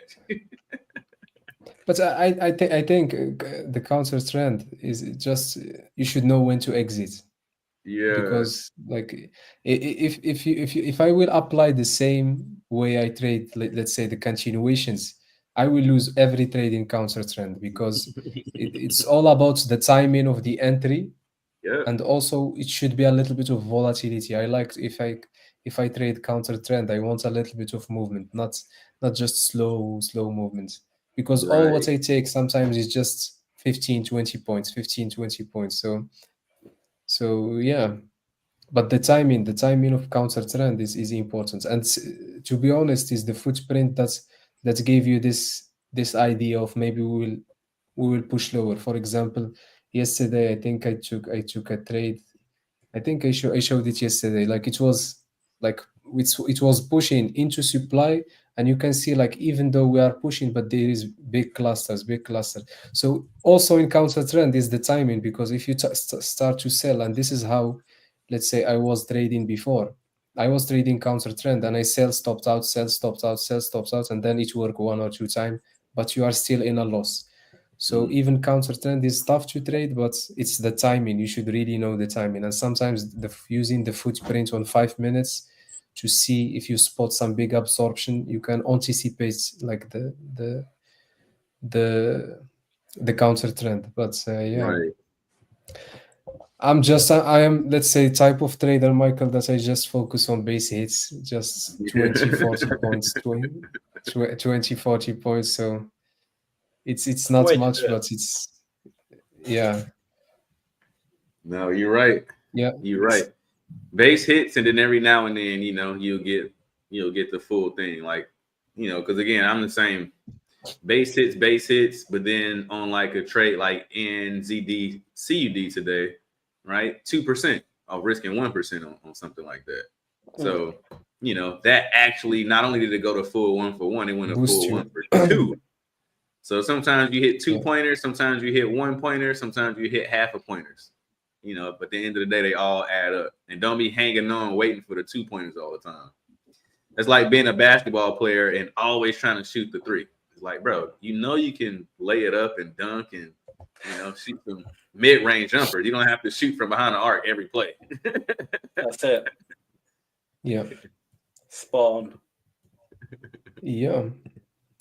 But I think like what make the difference for me a lot, like because I see like let's say my performance is much better than before, and I think it's just the extra patience. Sometimes like even though let's say you let's say missed a trade, you are laughing because it works. It works. You know what I mean? So you are. I am more. I am more chill. I am more, let's say, okay, if the market will goes, it goes, because I had this always like start even let's say 6 years ago, but I still have it even now. Like when I start the session, there is this adrenaline that I still to in the beginning of the session, especially if you are a scalper, you will understand it very well. Like you start your session and you see the chart, there is something like going on, and you should calm it down, calm down. I always listen to saxophone or something when I am trading. So Nice. Just imagine Aymane putting on some jazz music. I don't know, guys, if you have this or not, but this is I don't know if I struggle with or it's okay, but always before the session, always I had this adrenaline go. Yeah, like ready to go. For me, like when I wake up in the morning, it's weird because almost like it's the first thing I think about, right? Like I wonder what happened, or I wonder what's close, or like I wonder if there's gonna be some setups today. And like literally I have to like calm myself down with that little piece, because like if you go in there with that hypeness and too ready, it never works out good. So just be cool, be calm, you know, and like if it's a setup, it's a setup. If it ain't, it ain't. And especially the first trade is very important for me. So the first trade to get the buffer is very important. So I trade safe for the session, because when you are scalping, like when you get this first trade good, you are more, let's say, chill. It's just their money. Let's continue trade. So yeah. No, you're absolutely right. It's like I don't know if you go to the casino, but when you got some house money, you play a little bit different, you know. Absolutely. I might start playing jazz music as well. That's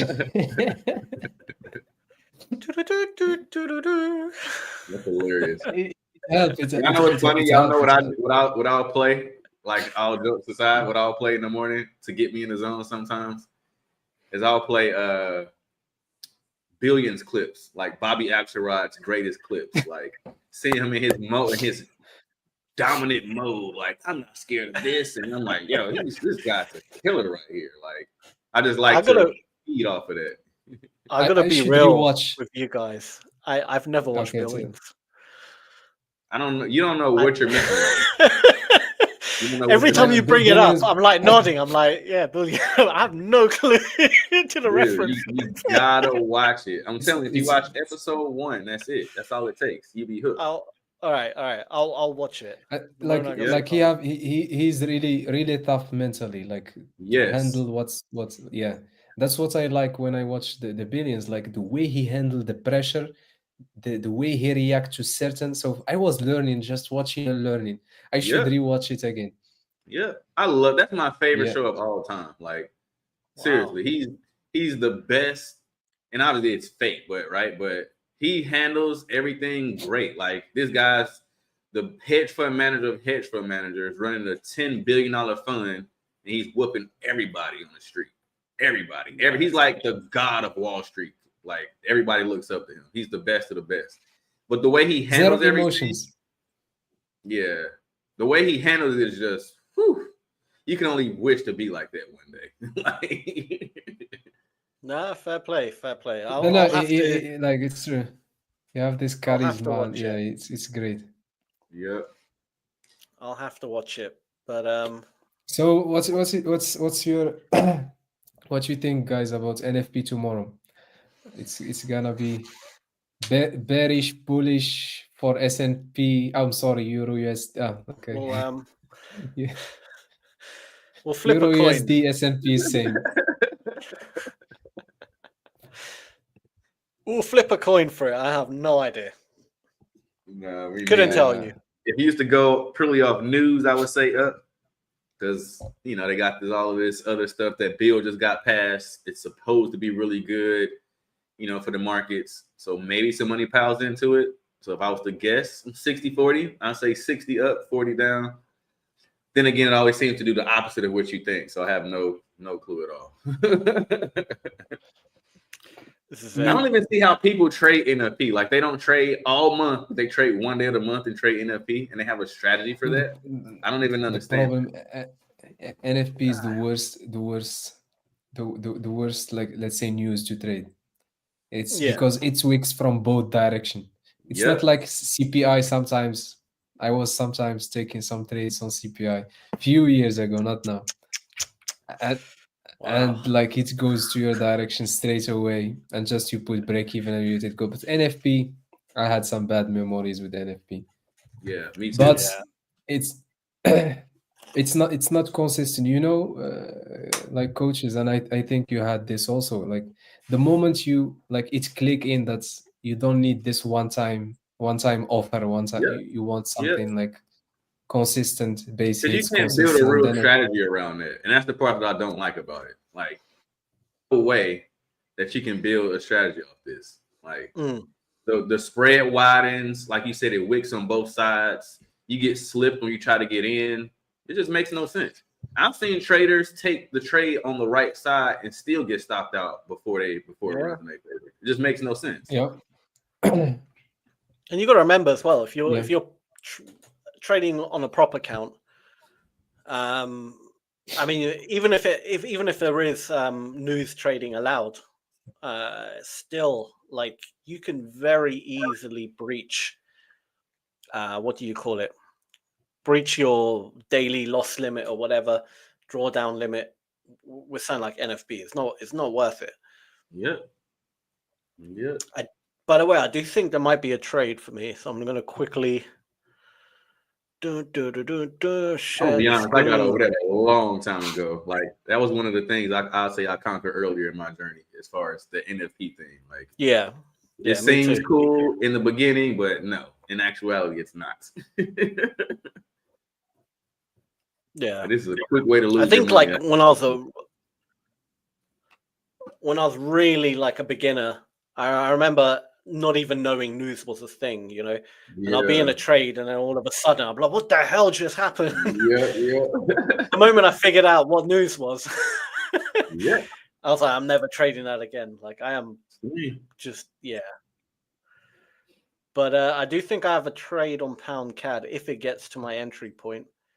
I'm just trying to figure out, did it actually get there or not? Because sometimes it's a little bit off the volume profile. Bastard. I shouldn't swear. Yeah, the gap is right there. I think it just touched it. I think I just... Actually, no. It could drop still a bit. No. Be patient. No, it'll be all right. Hopefully it drops back down. What was that, sorry? This one, this US 30 trade might set up for me too. I got 6 minutes on it. We'll see. Okay, hopefully within 6 minutes I can actually enter this. But again, very simple. It's a gap we've rejected many times. That's the only thing I don't like about it. I don't have the footprint because this is obviously CFD, a Forex pair, so can't really make...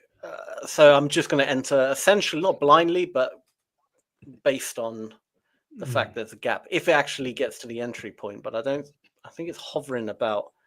I don't want to enter now because by the time the commissions spread, like the risk reward will be pointless. So I do need it to drop a little bit. I do have an alert set. I just want it to get to here, then I'll enter and ideally target these highs again, but who knows? I just have a feeling it's not going to hit it, and it's just going to go up now, and that trade has been missed.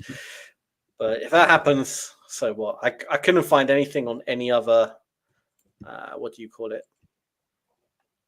asset. ES is okay, actually rejected off there, but like I said, ES, I'm just treating it as a range. So when it's in the middle, nothing. I am not trading that. Yeah, I'll go back to pound CAD. Hopefully the alert goes off. I can jump in. If not, in fact, I could probably just put a limit order, to be honest. Considering it's a, I'm going to enter regardless. I could probably get away with a limit order. Truth be told, I don't know how you do a limit order on this platform, but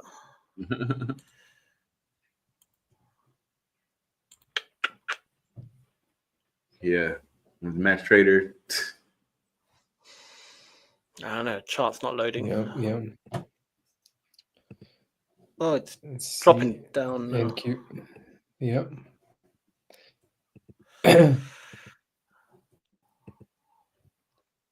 How do I place a limit order?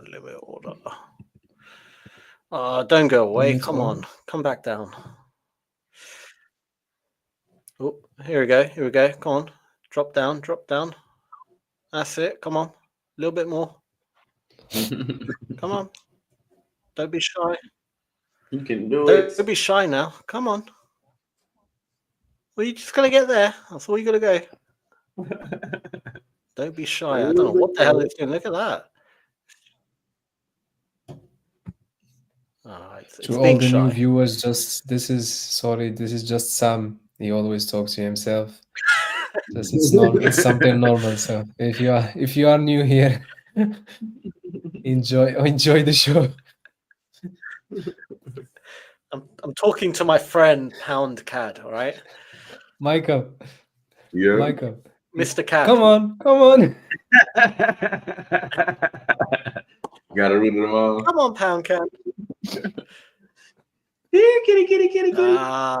What is he doing? He's going the wrong way. Just come back down, then go up.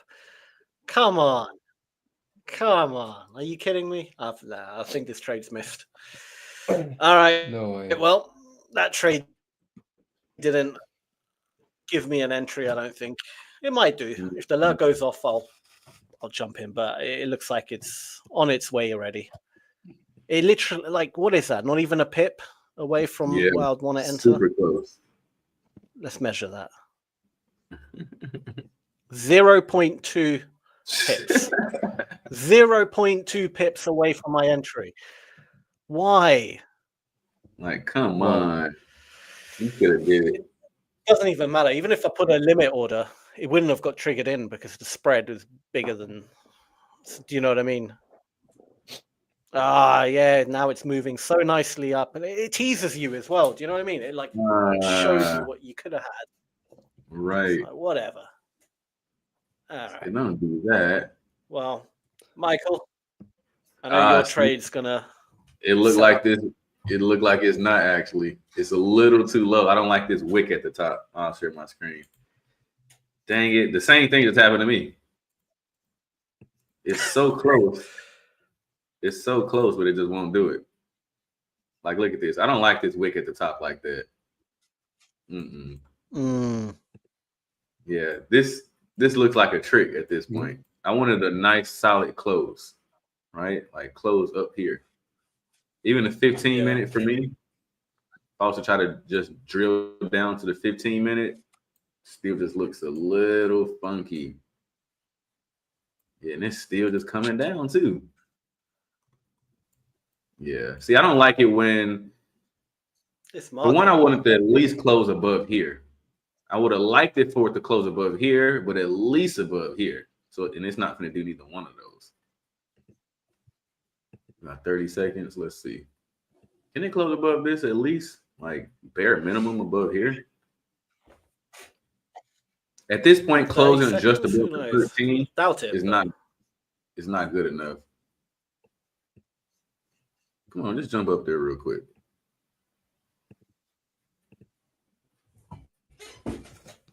Yeah, I don't think it's gonna do it.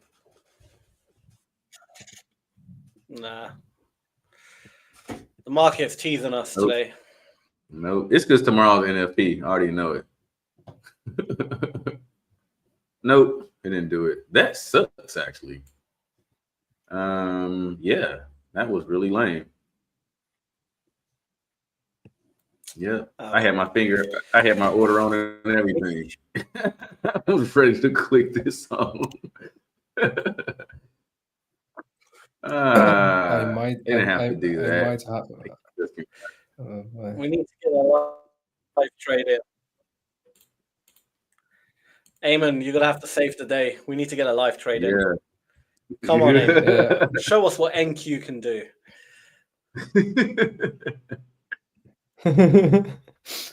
Yeah.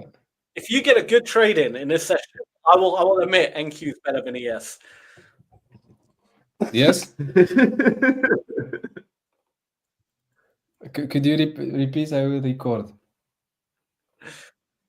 I can check it later on the.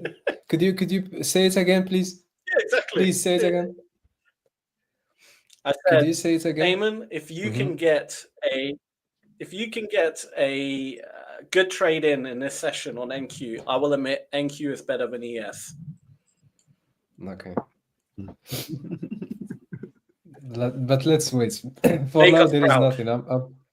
I'm putting an alarm lower here. Let's see. Make us think proud, it Aymane. will be. No worries.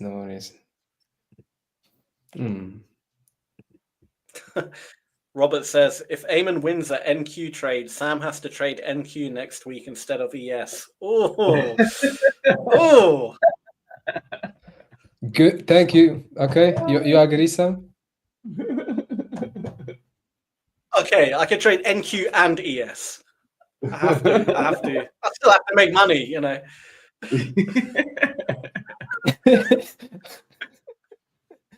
Why? With NQ, you will not make money? Nah. Probably not. Okay. There is potential buy, but we will wait a little bit because the But momentum is strong. Robert is The shorting momentum NQ is now. strong. Yeah. Let's see.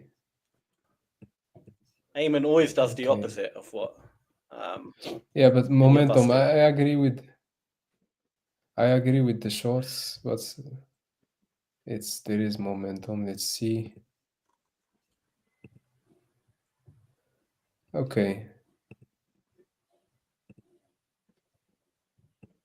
Do you want to Let's get your see. screen up if you're analyzing and Let's see. Dang, this thing was so close and they didn't do it. It's crazy.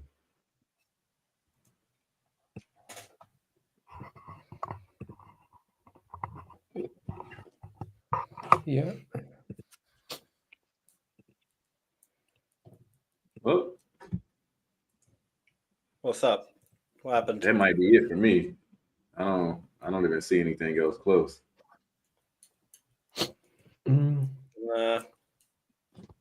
Those damn Thursdays before NFP, I'm telling you. It's like the third month in a row. Crazy. I swear they hold the level and stuff right before it. Definitely. Wow. I think Robert shorting NQ was a good move. Uh-oh. Let's see. Let's see. See if there is the entry. Not yet. Ooh, okay. Do you wanna get your screens up, Aymane? Yeah, it's okay. Yeah, I can get a screen. No, take your time. If you're like mid having to analyze, do that. Oh.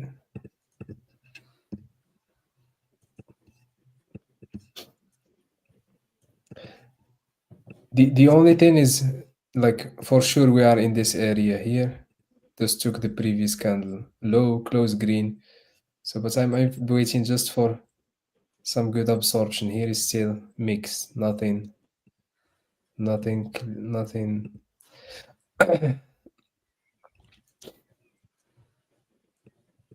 And also, what's a little bit, let's say, keep me a little bit not entering. Okay, let's see this candle. Momentum is pushing. See 15 minutes. Robert TP'd. Well done, Robert. Okay. That was a quick scout. Very good.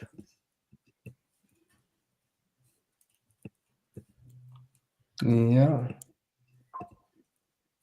I have some big cluster here at the top. I want to see a reaction, but let's wait for, just wait a little bit for the bearish momentum to slow down, because this is, I don't want to buy into this, even though we are in a demand.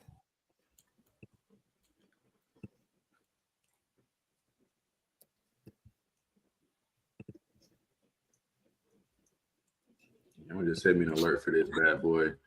Dang, that's crazy. Which,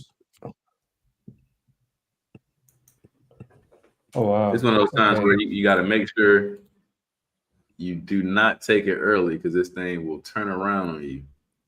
Mm.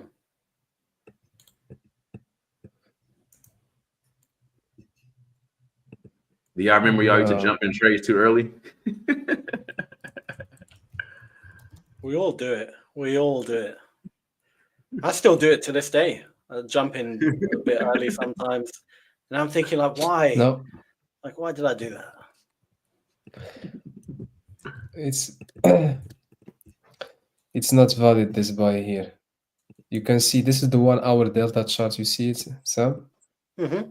So even though we had this big candle down and we have this green candle, took the previous candle low, close green, but look at the top of the 1 hour candle, minus 488. So there is momentum, even though we will see a reaction, but I don't want to Yeah. just take a trade just like that. Personally, I think you're right. I think we have now structure starting to form. We're out the range, and I'm looking at it as bearish structure at the moment. But until we break Yeah. below, come back on the retest, similar to what Michael does, where he waits for not the first move, but he waits for, what was it, level 2, or I don't know what you exactly call it again. But Yep, one Level or two. yeah. Yeah, let it break The through Mona all this. Lisa. Yep. The Then, Mona yeah. Lisa, the half a bat, something like Yeah, this. half of that. Yeah. See, this is a Oh, perfect sorry. example too. Of once again, you gotta wait, because had I just took this trade because it was close don't do it. I'll be getting stopped out right now. Yeah. Yeah. That is it. You know, 3 bad trades today: USD CHF, USD JPY, and now US 30 on the second move. Yeah. It's sometimes it's not the day, Crazy. it's just okay. See, I can see it clearer on ES. We have just touched a second ago on ES on that zone again, but there's no way I'd want to buy it right now. Even Although here, like technically it's still in the range, I have a feeling we're going to break the range now, or potentially. Let me look at the footprint. Actually, maybe the footprint can give me a bit more clarity.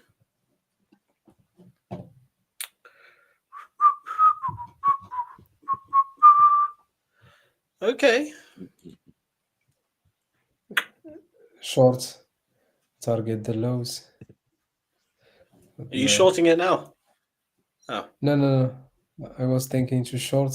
I saw this minus 86 cluster, and for me, like, for sure we're gonna take those lows. Yeah, I see on ES. I see a cluster on the candle. Your time 8:05 candle on the 1 minute. Yeah, that one is very interesting. The 1 minute 8:05 candle. And you see the buyers got a really are big getting delta. Yeah. I'm trying to see if there's any iceberg orders on the depth of market. but it's very hard to spot sometimes the iceberg, especially when it moves this quick. Because all you got to look for on an iceberg order is I'm short. just like refills. It's a You small jumped in scalp, already. so I can be wrong. Let's target this. I can be wrong really quick. When I said it has to be a good trade, I mean, if you win this, it doesn't count because this is like what, like Why? couple of points no. away. I mean. No, this is a 1 to 2. Okay. Come all on. Right, all right. It was calculated trade with momentum. So some buyers getting absorbed, the right timing. Oh la la. Okay, all right. Fair enough. Come on, TP. It has to TP though. It has to TP. No. You can't just close in profit because all right, while it's a good trade, come on, go up, go up.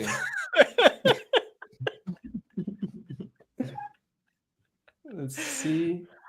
Yeah, it will go down because minus 88 at the top. I think it's you're right. Momentum. Some buyers got absorbed. It's gonna TP. Yeah, I just saw lots of sellers coming, even on the ES. I think you're right, Aymane. I'm gonna have to start trading NQ. Wait a minute. Come on, Sam. Why you talk? This is getting interesting now. I still like it. Minus 80 here. I still. Oh no. Some 60 buyers here got absorbed. Which candle will close right now? 15 minutes? Oh. In 3 minutes, yeah. Oh no. Let's see. Oh, you have to let it either take profit or stop out. You can't interfere now. That's the rule. Okay. There is this minus 140 at the bottom. I want to see straight continuation at the open of the 15 minutes candle. So let's see. I think ultimately you're right. I think it will drop, but whether it will go back to your stop loss before it drops, that's the question now. Okay, 3 minutes left. Let's see the 3 minutes candle. Because your loss is situated where I would expect the retest to be. We're holding the support. Okay. Let's see. It's jumping now on the ES, at least. It's about to touch the retest area where I would short the market. It still hasn't touched it, but it's almost there.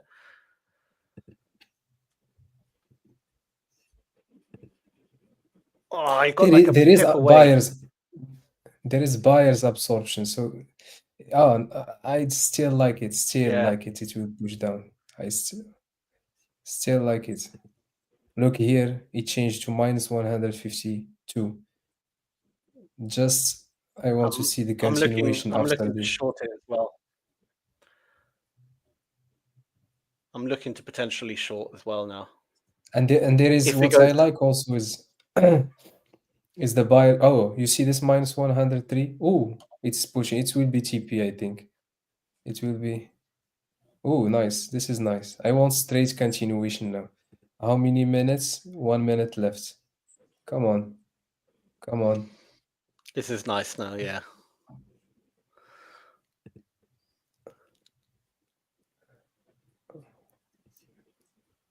It's going to play around a little bit. Just chill, relax. It's going to hit the TP. Don't worry. I don't like just this at the low. I want to see at the open straight. It's going to break through. I can see.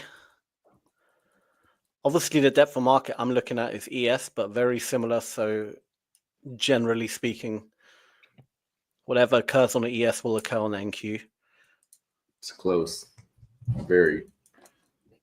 Oh, there minus was some big buys 150. coming in. Come on. That was I just Come saw on. TP, aggression please. come in. No. I just Come saw on. aggression from the buyers, but they're not holding it. Come on. NASDAQ. You've got it. NASDAQ. You've got it. You've got it. They got it. And Wait. Almost. Yeah. Hold it. Hey! Hold it. Hold it. Sam Hold on. Did it? Sam is trading NQ next week.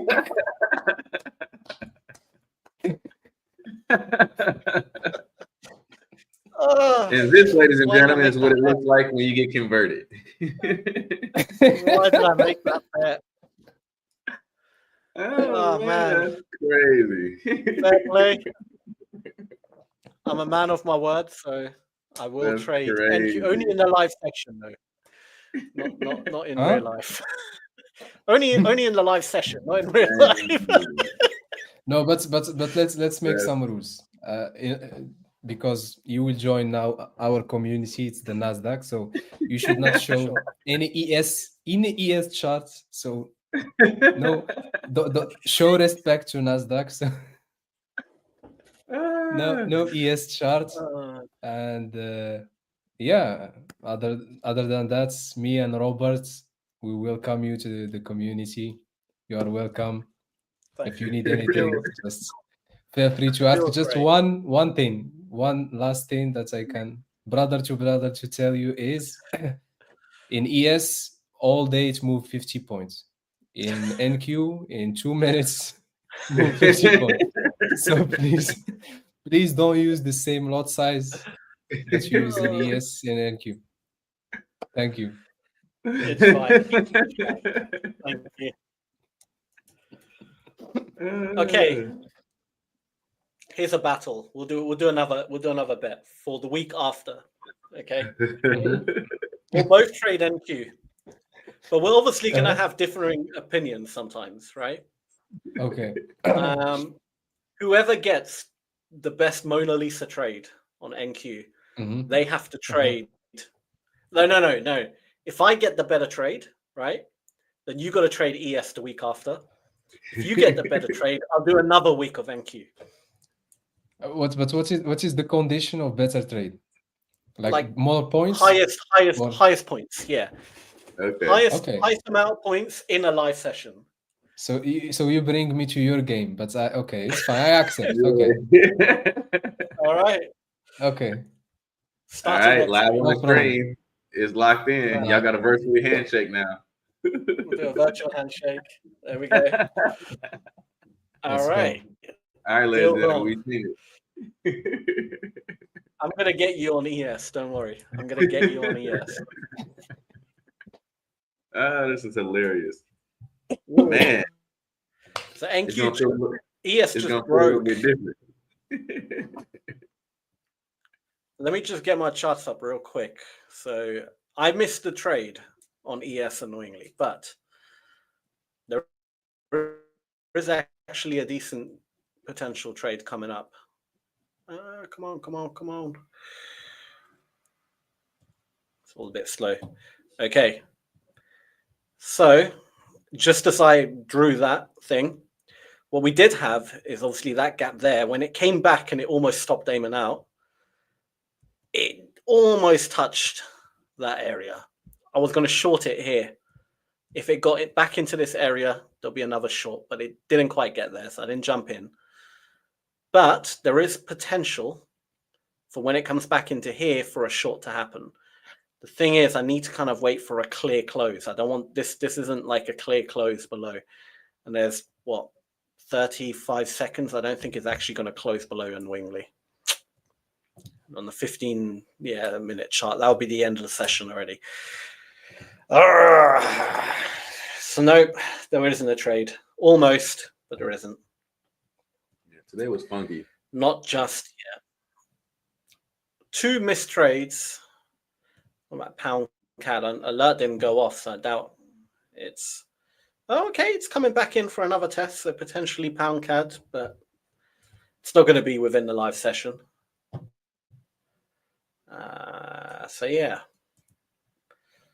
And why am I looking at NQ? That's next week. I'm not looking. I don't want to look at it now. So you'll get plenty of time to look at it next week. Oh, okay. Oh, 1 second. Thank you, Mike. Oh no, I'm changing my bias. I think we took a might be buy. looking at buying it potentially. Yeah, I'm like, wait a second. If we break above this candle, look at that volume there. I am looking to buy this potentially.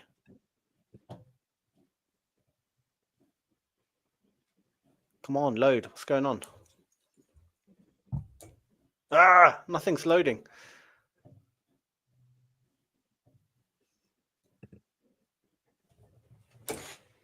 All right, my chart won't load.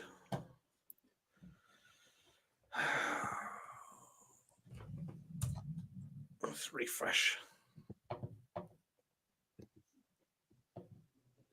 There we go. Come on. All right, we broke above it. That volume trapped at the bottom. I think that's the low of the day locked in. I think a new low of the day has definitely been locked in. It's a huge amount of volume. That lines up to that. Yeah, if we come back into that little area there, I'm buying it. If we come back into this purple zone here, I'm buying ES. Let's see. Right in here, right in here. Come on. Come on, drop a little bit more. Don't do this to me this time. Come on. Come on, drop, just a little bit more. Don't pull away. Please don't pull away. Come on. Drop a little bit more. Just let me enter. Got 8 minutes. Please let me enter. Ah, why? Dang. Why are you going up? That is crazy. Let me show you because it's going to my TP. Sam, Yeah. you didn't get. Jump It's not in, you. jump in. Sometimes it's just GBP CAD and now NASDAQ. So sometimes it's just not the day. It's just not going into my entries, man. Like it wants to, but it just doesn't quite get there, and then it goes away. And it's like, why? Just let me enter. I'm not asking for much. I answered this on the Hola Prime account, so I get a good entry. Just to explain, if you remember, guys, earlier I mentioned this area here, this 30-minute demand. I don't know if you remember or not, but I mentioned this 30-minute demand. So we touch it, and 1 minute we got big candle. Then we took the previous candle low, close green. We start pushing. I think I answered somewhere here. So the target max it's this supply here because we could see a reaction again. Yeah, we are up now. I don't know, 40. So let's see. Let's see if we will at least take this this high of the candle here. I took one trade on GBP. I took one trade yesterday on GBP USD. I thought like it's a swing. I tried here on this Hola Prime account, but it stopped me out. I sold it. I think $300 or something. I said let's try GBP USD. I saw very good setup on the daily, but I said no, I should not play with Michael's stuff. This is Michael's thing.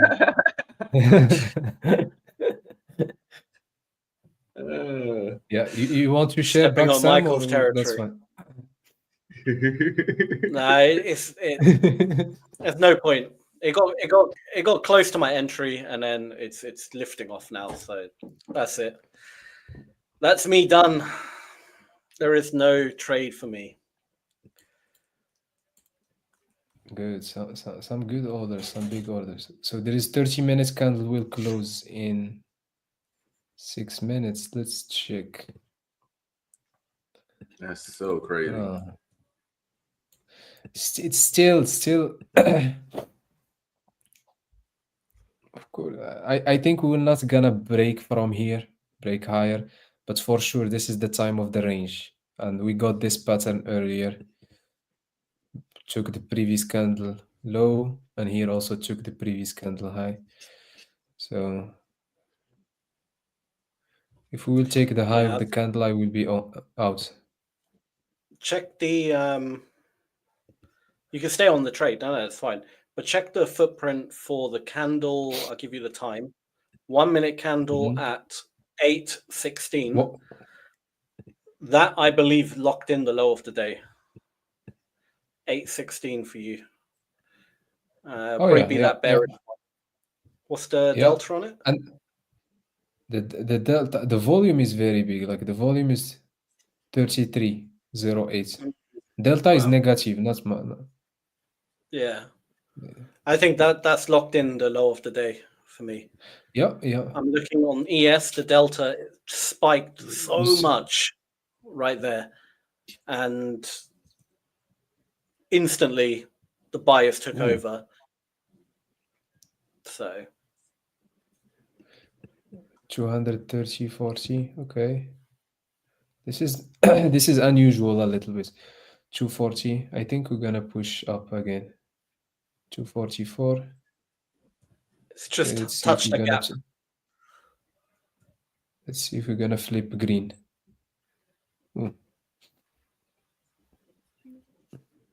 We needed to flip green. Okay, no, good.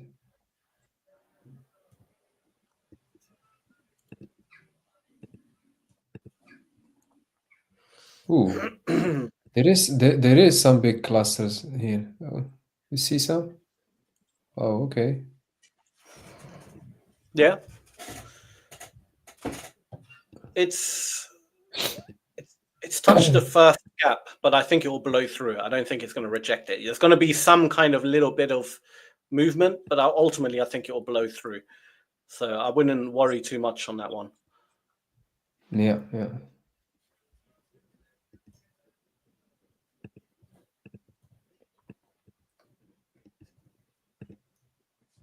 But yeah, no, very good.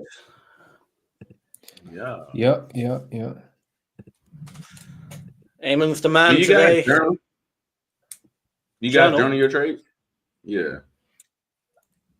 I used to. I can't say I do anymore. But yeah. I journal actually. I journal because sometimes even if I am in Zoom call, so I record even like the trades and the execution. So time to time, if I want, let's say, even take content from it or something, so I journal and I put it. So time to time I check, but it's not like. But I count it like a journal. Of course, a proper journal like using TradeZella or something. I don't do it yet, but there is this TradeZella. I don't know if you know it, guys, but it's really That's good. what I use. I'm actually looking at it right now. That's what I use every day. That's why I asked. Yeah. Yeah, they do pretty good. I like the numbers that they give, like the profit factors, trade percentage, and they always update stuff. So you can actually get all your numbers. I think between my FX book and TradeZella is like there's not one data point that I don't think you won't have. Yeah. No, that's good. That's good. I think Sam should create for us something with the order flow, some website that offer data for the order flow.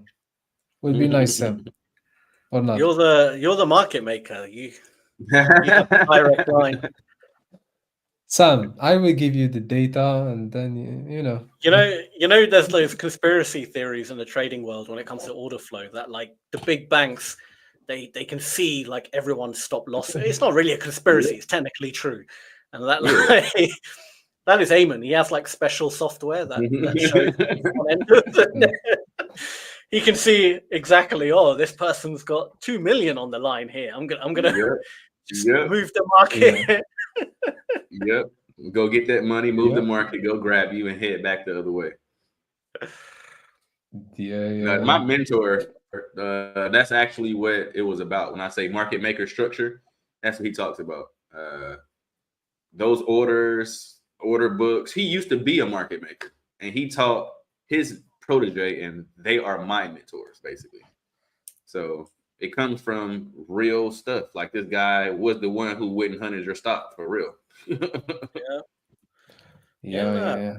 I mean, it Guys, depends how you see it. sorry. But like I see it as banks and all these big institutions, if they want to enter, they enter large positions. There's not enough liquidity available at any given time to enter, and they can't move the markets. So they have to break up the orders and they have to drip feed it in, and that's the liquidity hunts that you see. Whether they target specifically retail traders, I don't think they do. I'll be honest. We're just not big enough to even appear on their radar. 5%. He would say that too. Like they're not going to move a $5 trillion a day market just to come get your little bit of money. They're not going to do that. Yeah. But guys, if you are trading tomorrow, Friday, trade Zella. That's why they trade safe. Yes, NFP tomorrow, guys. Be careful out there. Yep. NFP. If you are trading tomorrow, trade safe. That is it. Use your stop loss. Don't trade 2 minutes before, 2 minutes after. Yes. And if you want to taste why we are saying that and you don't believe, you can try it. But... there you go. Well, Aymane, Michael, I'll see you guys tomorrow. As always. Robert. All right, Robert. TXRRA. Take care. We'll see you guys tomorrow. Take it easy, guys. Okay.